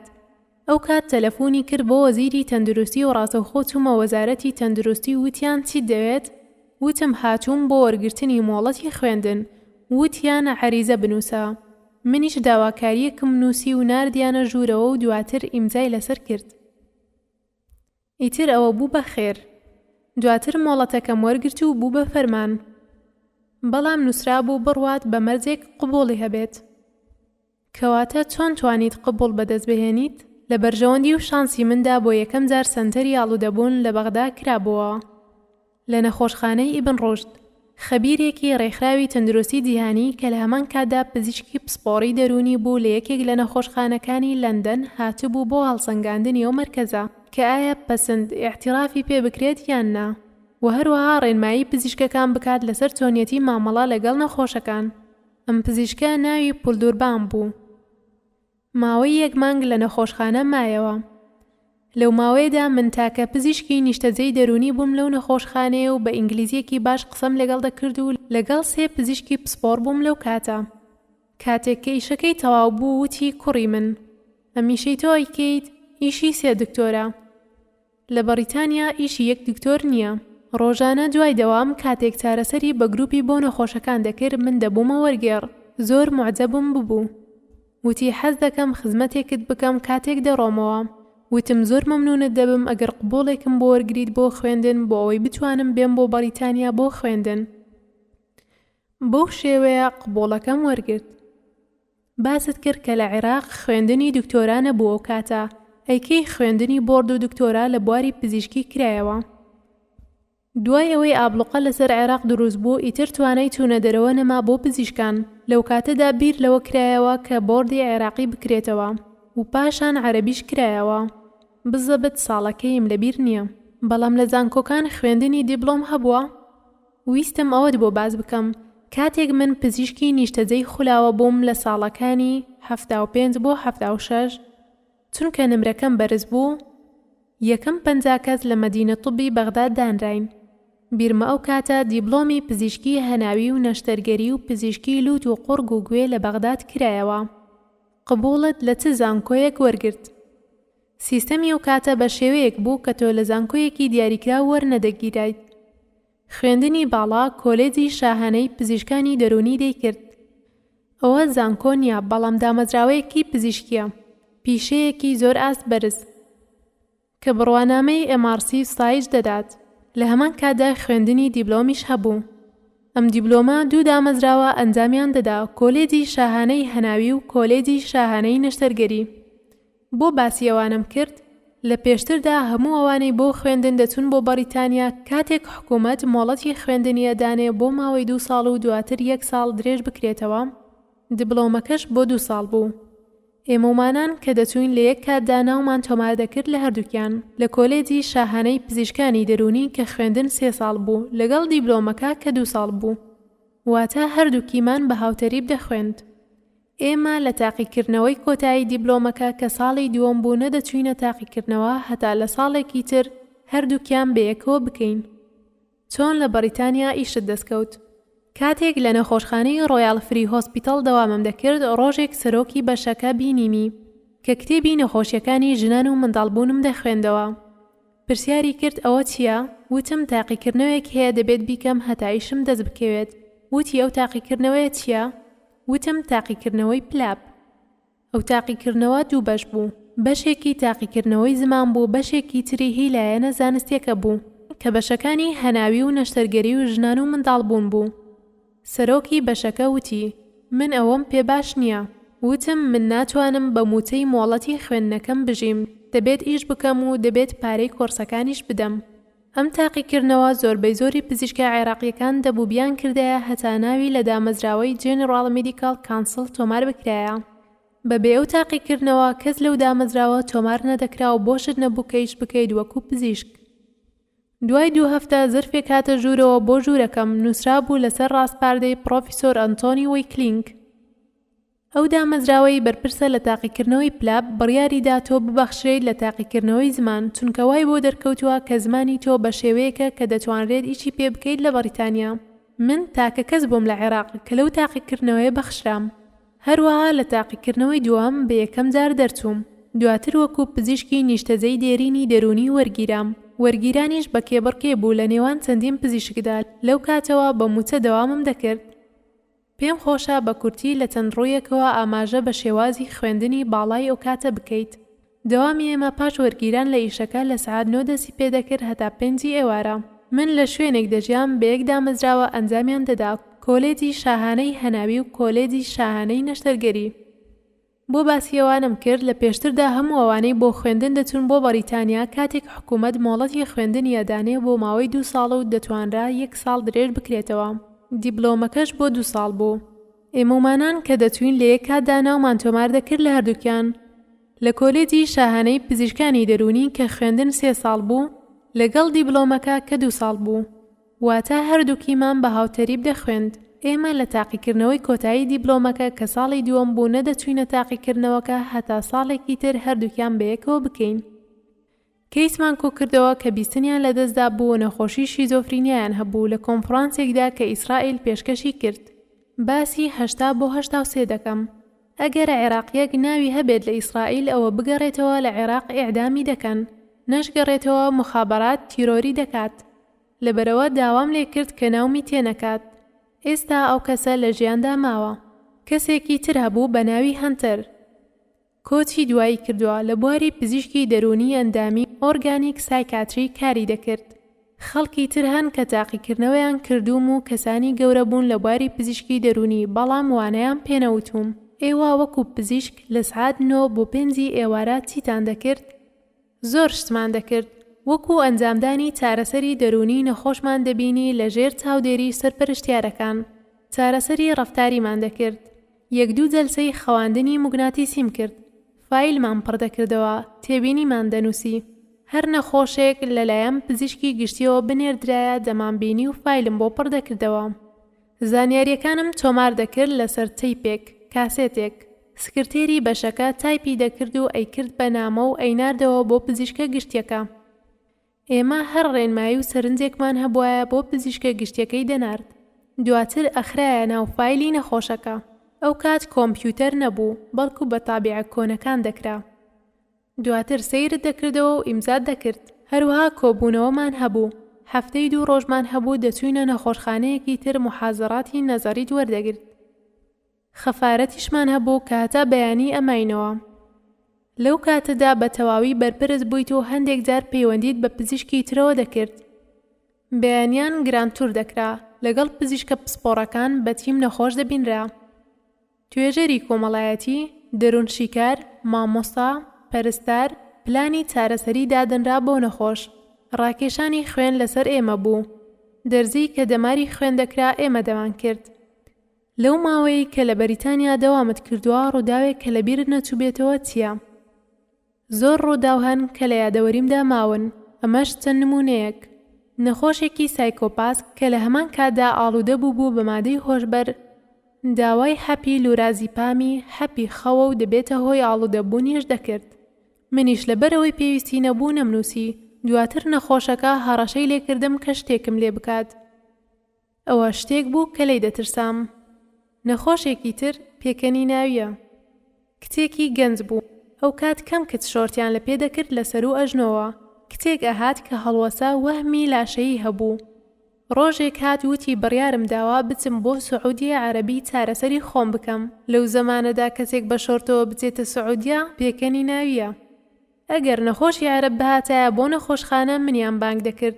یەکێک لەو نەخۆشانە ژنێکی کوێیتی بوو، ناوی موڵی بوو. لە بەریتانیا لەبەرەوەی پیتی دادیان نییە، دەیانوت مودی، کە بە ئینگلیزی واتە مەزاجی. پرسیارم کرد ناوی چییە؟ وتیان تەشخیصی زۆر ئاسانە، مودیە. ساڵی 1983 گەڕانەوە بۆ کوردستان. بۆچی گەڕانەوە؟ لە کاتێکدا ئیشتان دەستکەوت بوو. ئەو کاتە شەڕی نێوان ئێران عێراق بوو. هەروەها مفاوەزاتی نێوان یەکێتی و حکوومەتی بەعز بوو. وەزع لە کوردستان خۆش بوو بەگشتی. کاتێک چوون بۆ مۆڵەتی خوێندن، باوکم کە زابتی خانەنشین بوو کەفیلم بوو. لەبەرەوە ئەگەر کەسێک نەگەڕایەتەوە بۆ عێراق کەفیلەکەیان بانگ دەکرد. منیش کەسێکی مولتەزیم بووم لە ژیانمدا و هەرگیز نەمویستووە کە باوکم بکەوێتە عەزێتەوە. ئەو پیاوێکی شۆڕژگێر بوو. محەممەد ئەمین دەربەن فەقەرە. لە لای خەڵکی کوردستان ناسراوە. پێم خۆش نەبوو بیهێن و بیبەنە مەحکەمە. لەبەرەوە گەڕامەوە. هەروەها پەیمانمدا بوو کە بگەڕێمەوە و خزمەت بکەم بە کوردستان. ئەویش پاڵنەر بوو. بە پێویستی دەزانم پرسیارت سەبارەت بە دکتۆر عەلی کەمال لێ بکەم. لە ئینتەرنێتیش زانیاری کەمی لەسەر هەیە. تۆ وتت لە کۆلێژ دەرسی پێوتووی، لە نزیکەوە دەیناسی؟ دەزانم کە دکتۆر عەلی کەمال پزیشکێکی بەڕەگەز فەڵەستینیە. سەنتەری تەندروستی دەرونی سەحای نەفسی دروست کردبوو لە بەغداد. ئەو سەنتەرە بەڕۆشە بوو، هەم بۆ ڕۆشنبیری بوو، هەم بۆ چارەسەرکردن بوو. لە ساڵانی 1970 و 1975 وانەی بە ئێمە وتووە. بیرمە کە لە کاتی قسەکردندا کەمێک زمانی ئەیگرت. زۆر بە کەمی لە نەخۆشخانە دەمبینی. لە سلێمانی ناوی پزیشکێکی دەرونی هەیە کە لە سەدەی ڕابردوو کاری کردووە. ئەویش دکتۆر نەجاتە. پەیوەندیتان چۆن بوو؟ لەگەڵ خوا لێ خۆش بوو دکتۆر نەجات لە سلێمانی چەند جارێک یەکترمان بینیوە. کاتێک کە لە بەریتانیا گەڕامەوە سەرەتا حەزم نەکرد کە بێمەوە سلێمانی و هەردووکمان پسپۆڕ بین و لە یەک شار دەوام بکەین. دکتۆر نەجات بە ئەسڵ خەڵکی کەرکووکە لە بەریتانیا بڕوانامەی دیبلۆمی لە پزیشکی دەرونی هێناوە. دهۆکمان بیرچوو. ئەو کات لە دهۆک کێ هەبوو؟ پزیشکێک هەبوو ناوی دکتۆر مەردان بوو. خۆی پزیشکی هەناوی بوو بەڵام ئیشی دەرونی دەکرد. لە هەولێر جگە لە کلینیک چیترتان دەکرد. سەرەتا سەر بە فەرمانگەی تەندروستی بووم بەڵام لە زانکۆ ژوانم دەوتەوە. دکتۆر عەدنانیش لە هەولێر هەبوو. پێش ئەویش دکتۆر تاریق هەبوو. دەرسی نیورۆلۆجی، دەروونزانی، پزیشکی دەرونی و دەرمانە دەرونیەکانم دەوتەوە. سەرەتا کە دامەزرام لە نەخۆشخانە بەشی تایبەتمان نەبوو بە نەخۆشانی دەرونی. پاش فشارێکی زۆر لەسەر بەڕێوەبەری فەرمانگەی تەندروستی هەولێر بڕیاردرا ڕەدهەمان بۆ بکرێتەوە. کردمان بە نەخۆشخانەی تایبەت بە نەخۆشیە دەرونیەکان واتە لە ساڵی 1983 کردمانەوە. لە هەولێر بەشی چارەسەر بە تەزووی کارەبامان هەبوو، نەخۆشمان داخل دەکرد. بەشێک لە دەرمانە دەرونیەکان هەبوون، هەروەها چارەسەری ڕەفتاریشمان دەکرد. لە ساڵی 1998 گەڕامەوە بۆ سلێمانی. واتە لە سلێمانی زووتر بەشی دەرونی کراوەتەوە؟ بەڵێ وایە، پێش 1979 کراوەتەوە. کاتێک هاتنەوە سلێمانی پزیشکی دەرونی جگە لە دکتۆر جەمال عومەر تۆفیق کەیتری لێبوو. تەنها دکتۆر جەمال هەبوو. ئەو کات لە قاتی سەی نەخۆشخانەی جمهوری سلێمانی بووین. پێویستە کەمێک لە سەربواری ئەکادیمی و زانستی بوەستین. چۆن و کەی بوویتە مامۆستای زانکۆ. پێش 1991 چەند جارێک تەقدیمی زانکۆم کرد و وتیان پێویستمان بە میلاک نییە. ڕاگری کۆلێژی پزیشکی ئەو کات و چەند مامۆسایەک هەوڵیاندا لە بەریتانیا دام بنرێت واتە ئێعتراف بکرێت بە کۆلێژی پزیشکی زانکۆی سەلاحەدین. کاتێک ناوی مامۆستاکانیان ناردبوو لە ناو ناوەکاندا بەشی سایکاتری دوو ناو هەبوو. یەکێکیان میلاک بوو کە بڕوانامەی ماستەری لە میسر هەبوو. لەگەڵ ناوی من کە بڕوانامەی لە بەریتانیا هەبوو و مامۆستای وانە بێژ بوو. ئەوانیش وتبوویانەوە قبول ناکەین کە دەرچووی بەریتانیا میلاک نەبێت و هی میسر میلاک بێت. من خۆم وازم لە چوونە سەر زانکۆ هێنابوو. ڕاگری کۆلێژی پزیشکی ڕۆژێک هاتە لام و وتی وەرە سەر زانکۆ. بەڵام بە مەرجێک وەرگیرام کە ئەویش ئەو مەرجە بوو کە ئەو کەسانەی لە سەحەوە هاتبوونە سەر زانکۆ پێشتر لە زانکۆ دەرسیان وتۆتەوە خزمەتەکانیان بۆ حیساب بکرێت. لە ساڵی 1994 چوومە سەر زانکۆ. لەبەرەوەش کە توێژینەوەم هەبوو پلەی زانستیم بەرزکرایەوە بۆ یاریدەدەری پرۆفیسۆر. هەر لەو ساڵەدا کرامە سەرۆکی بەشی هەناوی کۆلێج. کاتێکیش گەڕامەوە بۆ سلێمانی لە سلێمانی تاکە کەس بووم کە پلەی یاریدەدەری پرۆفیسۆرم هەبێت. لەو کاتەدا ڕاگری کۆلێژ پێشنیازی بۆ کردم کە ببمە نوێنەری مامۆستایانی کۆلێژ. ئەو کات 32 مامۆستا هەبوو. دواتر بۆ 1 ساڵ نوێنەری مامۆستایان بووم. دواتر یەکەم کۆنفرانسی زانکۆی سلێمانی کرا لە ساڵی 1999 بۆ 2000 لە لێژنەی ئامادەکاری کۆنفرانس بووم. ئەو کاتە بەهۆی کۆنفرانسەکەوە زۆر دەرکەوتم. ڕۆژی کردنەوەی چەندین کەسایەتی هاتن. لە بەرچاوی ئەوان بە ئینگلیزی وتارێکم خوێندەوە. سەرۆگۆزیرانی ئەو کات دەستخۆشی لێکردین. چۆن بوونە یاریدەدەری سەرۆکی زانکۆی سلێمانی بۆ کاروباری زانستی. ئەو کات لە سلێمانی ئەزمەیەک هەبوو ئەگەڕام بە دوای کەسانێکدا کە لە بەریتانیا یان لە ئەمریکا خوێندوویەتی هەتا بیکەنە یاریدەدەری سەرۆکی زانکۆ بۆ کاروباری زانستی. 2 کەسیان هێنا و دایاننا بەڵام ئەو دوانە نەیانتوانی کارەکە بکەن. لە کۆتاییدا منیان کردە یاریدەدەری سەرۆکی زانکۆ لە ساڵی 2002. خۆی ئەم پۆستە بۆ 4 ساڵ بوو بەڵام من 12 ساڵ تیایدا مامەوە. سەبارەت بە خوێندنی پسپۆڕی دەرونی لە کوردستان مەبەستم خوێندنی بۆردی پزیشکی دەرونیە لە کوردستان کەی کرایەوە. من شەڕەفی دامەزراندنی بۆردی کوردستانیم هەیە، نەک تەنها بەشی دەروون پزیشکی بەڵکو لە دامەزرێنەرانی ئەنجومەنەکەم. ڕاگەیاندنی بۆردی کوردستانیش لەبەر ململانەی حزبی دواکەوت بۆ ساڵی 2012. ساڵی 2003 دوای ڕوخانی ڕژێمی سەدام چەند قوتابیەکی کورد لە بەغداد خوێندکاری بۆرد بوون و بۆ ڕاهێنان دەبوو بچوونایە بۆ بەغداد. لەو ساڵەدا لێژنەیەک لە بەغداوە لە بۆردی عێراقی هاتن بۆ سلێمانی بۆ هەڵسەنگاندنی سەنتەرەکە کە ئایا گونجاوە بۆ ڕاهێنان یاخود نا. دواتر هەر لەو ساڵەدا پەسەندیان کرد. ئیتر دواتر بوو بە سەنتەری ڕاهێنانی بۆردی عەرەبیش.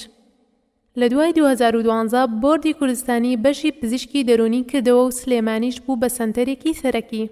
لە دایکتەوە پورزاتە یان باوکت؟ لە دایکمەوە. ئەو خەڵکی سلێمانیە، کچی پیاوێکی ناسراوی ئەم شارەیە ناوی حسێنی حاجی مەحموودی دارتاشە، ماڵێکی تێکۆشەر و ناسراوی سلێمانین. لە سلێمانی قسەیەک هەیە دەڵێن ئەشرافی شاری سلێمانی، ئەوانیش لە ئەشرافی شاری سلێمانین. ئیتر هاوسەرگیریمان کرد و لەگەڵ خۆم بە کڕۆناکە بردم بۆ هەولێر. باسی منداڵەکانت بکەیت. یەکێکیان پزیشکە دکتۆر شکار. شکار لەدایکبووی ساڵی 1986 یەکەم منداڵمە. بە 5 ساڵی خستمە بەر خوێندن. خوێندکاری دکتۆرایە لە پزیشکی پسپۆڕی قوڕگ و لوت و گوێ. 2 کچیشم هەیە، هەردووکیان زانکۆیان تەواو کردووە، یەکێکیان تەلارسازی و ویتریان ئینگلیزی. ئێستا هەردووکیان لە قوبرس ماستەر دەخوێنن.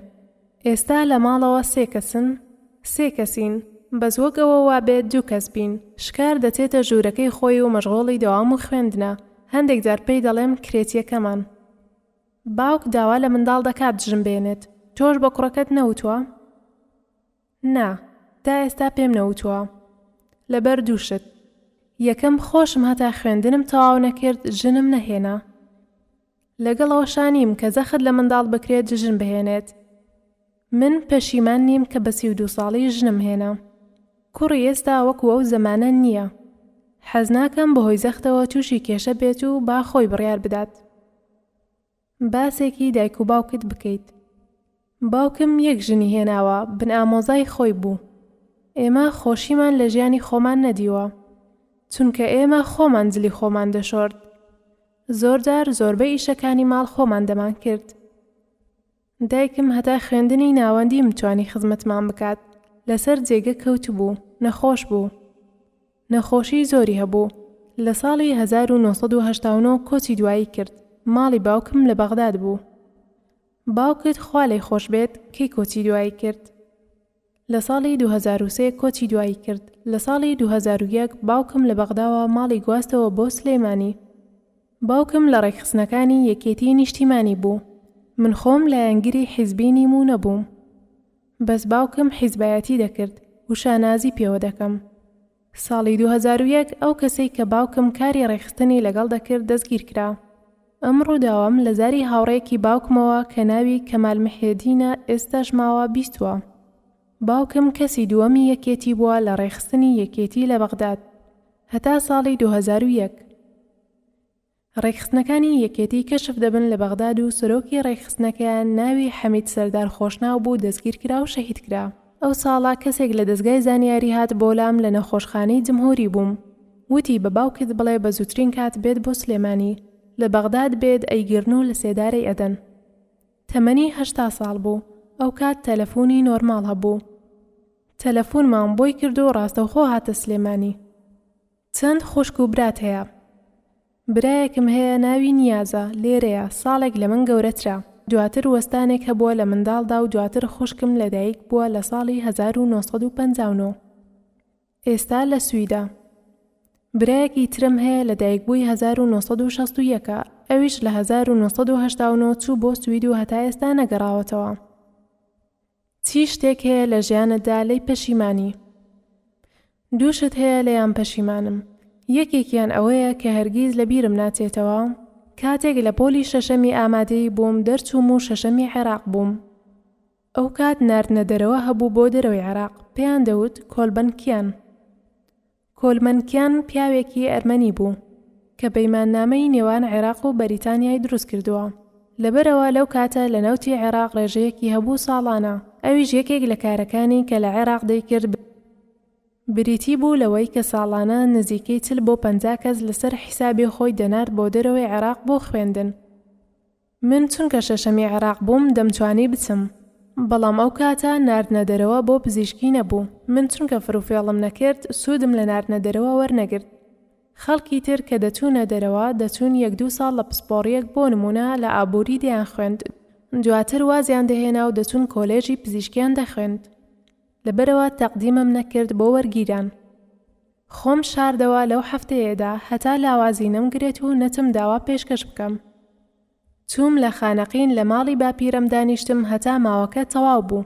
جگەلەوەی کە لەو ناردنە دەرەوەدا پزیشکی نەبوو، هۆکارێکی تر ئەوە بوو کە شتێک خەڵەتان دەبوومی، ئەویش ئەوە بوو کەوا بیرم دەکردەوە ئەگەر عێراق بەجێبهێڵین کێ خزمەتی عێراق بکات.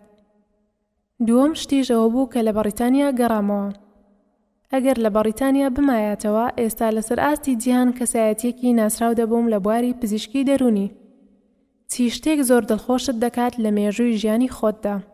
ئەوەیە کە خیانەتم نەکردووە، لە نەخۆش، لە کەس و کار، لە خەڵک، ئەوە زۆر پێی سەربەرزم. گەندەڵیم لە کاری خۆمدا نەکردووە بۆ کەس و کاری نزیکی خۆم. لە کاتێکدا کە دەشمتوانی و لەم ڕۆژەوە منداڵ و نزیکەکانم مەغدور کردووە هەتا گەندەڵی نەکەم. لە ژیانی پیشەییمدا تەنازولم بۆ هیچ بەرپرسێک نەکردووە. بۆچی بەشداری سیاستت نەکرد؟ بۆچی بەشداری سیاستت نەکردووە لە کاتێکدا کە لەوانەیە ئیمتیازی زیاترت هەبووایە؟ 100% ئێمە بەهۆی باوکمانەوە تووشی کاردانەوە بووین. باوکم کەسێکی شۆڕشگێڕ و تێکۆشەر بوو. ئەوانەی کە تەمەنیان لە سەر و 70 ساڵەوەی و شۆڕشگێڕ بوون باش دەیناسن. 2-3 جار سزن کراوە، سزادراوە، فەسڵ کراوە، تەنانەت لە چلەکاندا بڕیاری سێدارێ بۆ دراوە. لەبەرەوەی کوڕی پیاوێکی ئەوە بووین سیاستمان لەبەرچاو کەوت. دڵم بەوەش خۆشە کە هەرگیز دزیم نەکردووە. دڵم خۆشە کە چەندین ئیغراءات هەبووە بۆ ژیانی پیشەییم و نەچوومەتە ژێرباری هیچیانەوە. ئەوەش لەبەر ئاین نەبووە، چونکە من لە کۆتاییەکاندا پەیوەستی ئاینیم باش بووە، بەڵکو لەبەر مەبدەئەکانم نەم کردووە. کەی بوویتە پرۆفیسۆر؟ فەرمانی بوونم بە یاریدەدەری پرۆفیسۆر لە ساڵی 1998 دەرچوو. ئەگەرنا من لە ساڵی 1995 بەڕەسمی بوومە یاریدەدەری پرۆفیسۆر. ئەو دواکەوتنەش بۆ هۆکاری حیزبی بوو. لە پاش تەواوبوونی پێداویستیەکان لە ساڵی 2003 مامەڵەم پێشکەش کرد بە زانکۆ بۆ بوونە پرۆفیسۆر. و لەو ساڵەدا بوومە پرۆفیسۆر. لە کوردستاندا یەکەم پزیشکی کورد بووم کە بوومە پرۆفیسۆر. ژیانی هاوسەرگیری و خێزانی و کۆمەڵایەتیمان باس نەکردووە. ساڵی چەند هاوسەرگیریت کرد؟ لە ساڵی 1984 ژنم هێنا. واتە بە تەمەنی 32 ساڵی؟ بەڵێ، خوێندنم تەواو کرد پاشان ژنم هێنا. هاوسەرەکەت خزمتە؟ کچی پورمە. بەگشتی 2 شێوازی هاوسەرگیری هەیە، ڕێکخرا و بە خۆشەویستی. تۆ بە کامیان بوو؟ هەموویت پێ دەڵێم ئەوە ڕووداوێکی خۆش بوو. لە ساڵی 1983 هاتمەوە. گەنجێکی جوان و پسپۆڕ لە بوارێکدا و خاوەنی کەسایەتی بووم. بە ئابوووریەکی سنووردارەوە. من باوکم خوا لێی خۆش بێت قەت موحتاجی نەکرد بووین. بەس کاتێک کە دەگیرا و سزن دەکرات دەبوو کەلوپەلی ماڵەوە بفرۆشین بۆ دابینکردنی بژێوی ژیانمان. بەڵام کاتێک کە سەربەز دەبوو بە باشی بژێوی دابین دەکردین. من پاشەکەوتێکی کەمم هەبوو لە ژیاندا و سیارەیەکم هەبوو. ئەو سیارەم چۆن پەیدا کرد؟ کاتی خۆی هەر کەسێک لە دەرەوەی عێراق بگەڕایەتەوە دەیتوانی سیارەیەک لەگەڵ خۆی بهێنێت. ئەوەی دەوڵەمەند بووایە سیارەکەی بۆ خۆی هەڵدەگرتەوە و بۆ ژیانی خۆی بەکاری دەهێنا. ئەوەیش دەوڵەمەند نەبووایە دەیفرۆشت. و بە پارەکەی سیارێکی بچووکتری دەکڕی و ئیتر ژیانی خۆی پێ بەڕێوە دەبرد. من نزیکی 5,000 دینارم بۆ مایەوە. سیارەی چیت هێنایەوە بۆ عێراق؟ سیارەی چیت هێنایەوە بۆ عێراق؟ سیارەی سوپەرم هێنایەوە. لە ساڵی 1983 سوپەر مهم بوو. 25,000 دیناری دەکرد. 5,000 گومرگ بوو. 18,000م دا بە سیارەیەکی کڕۆنا کە ئێستاش ماومە. لەو پارەیە 5,000 مایەوە. بۆ 5,000 ماڵەوە وتیان ئەبێت ژن بهێنیت. منیش وتم باشە. من لەو کەسانە نەبووم کە بگەڕێم بە دوای ژندا و غەرامیات بکەم. حتمەن لەو کاتەدا خەڵکی هەبوون کە حەزیان بە هاوسەرگیری لەگەڵم کردووە، بە تایبەت کە من گەنج بووم و مستەقبەلم هەبوو. ئیتر وتم ژنم بۆ بهێنن. سەرەتا لە زانکۆی سەلاحەدین گەڕام، بەڵام کەسم بەدڵ نەبوو. دواتر کەس و کارم وتیان ئەو کچەی پورت هەیە، گەنجە و جوانە و باشە، کچی پورتە و خزمتە، بۆچی ئەو ناهێنیت؟ منیش ڕازی بووم، بەڵام وتم یەک مەرجم هەیە، ئەویش ئەوەیە کە من ئەم 5,000م هەیە، دەبێت بەم پارە هەموو شتێکی تەواو بکەم.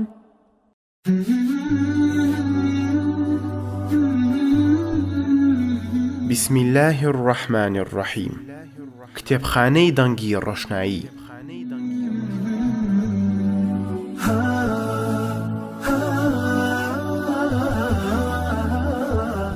کوالەتی لە تۆمار و هەڵبژاردەیەک لە نووسراوە نایابەکان و بیستنی دەنگی ڕەنگە ئاسایە.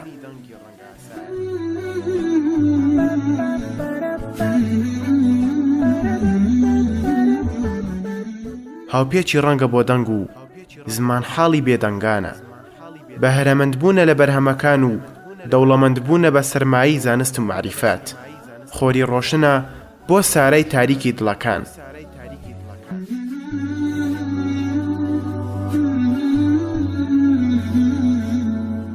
کتێبخانەی دەنگی ڕۆشنایی دەنگێک هەمیشە ویستراو، هەمیشە بیسترا و هەمیشە خۆشویستراو، هەمیشە جوان و هەمیشە ناسک، هەمیشە ڕاست و هەمیشە گوزارشت، هەمیشە دەنگ و هەمیشە ڕەنگ.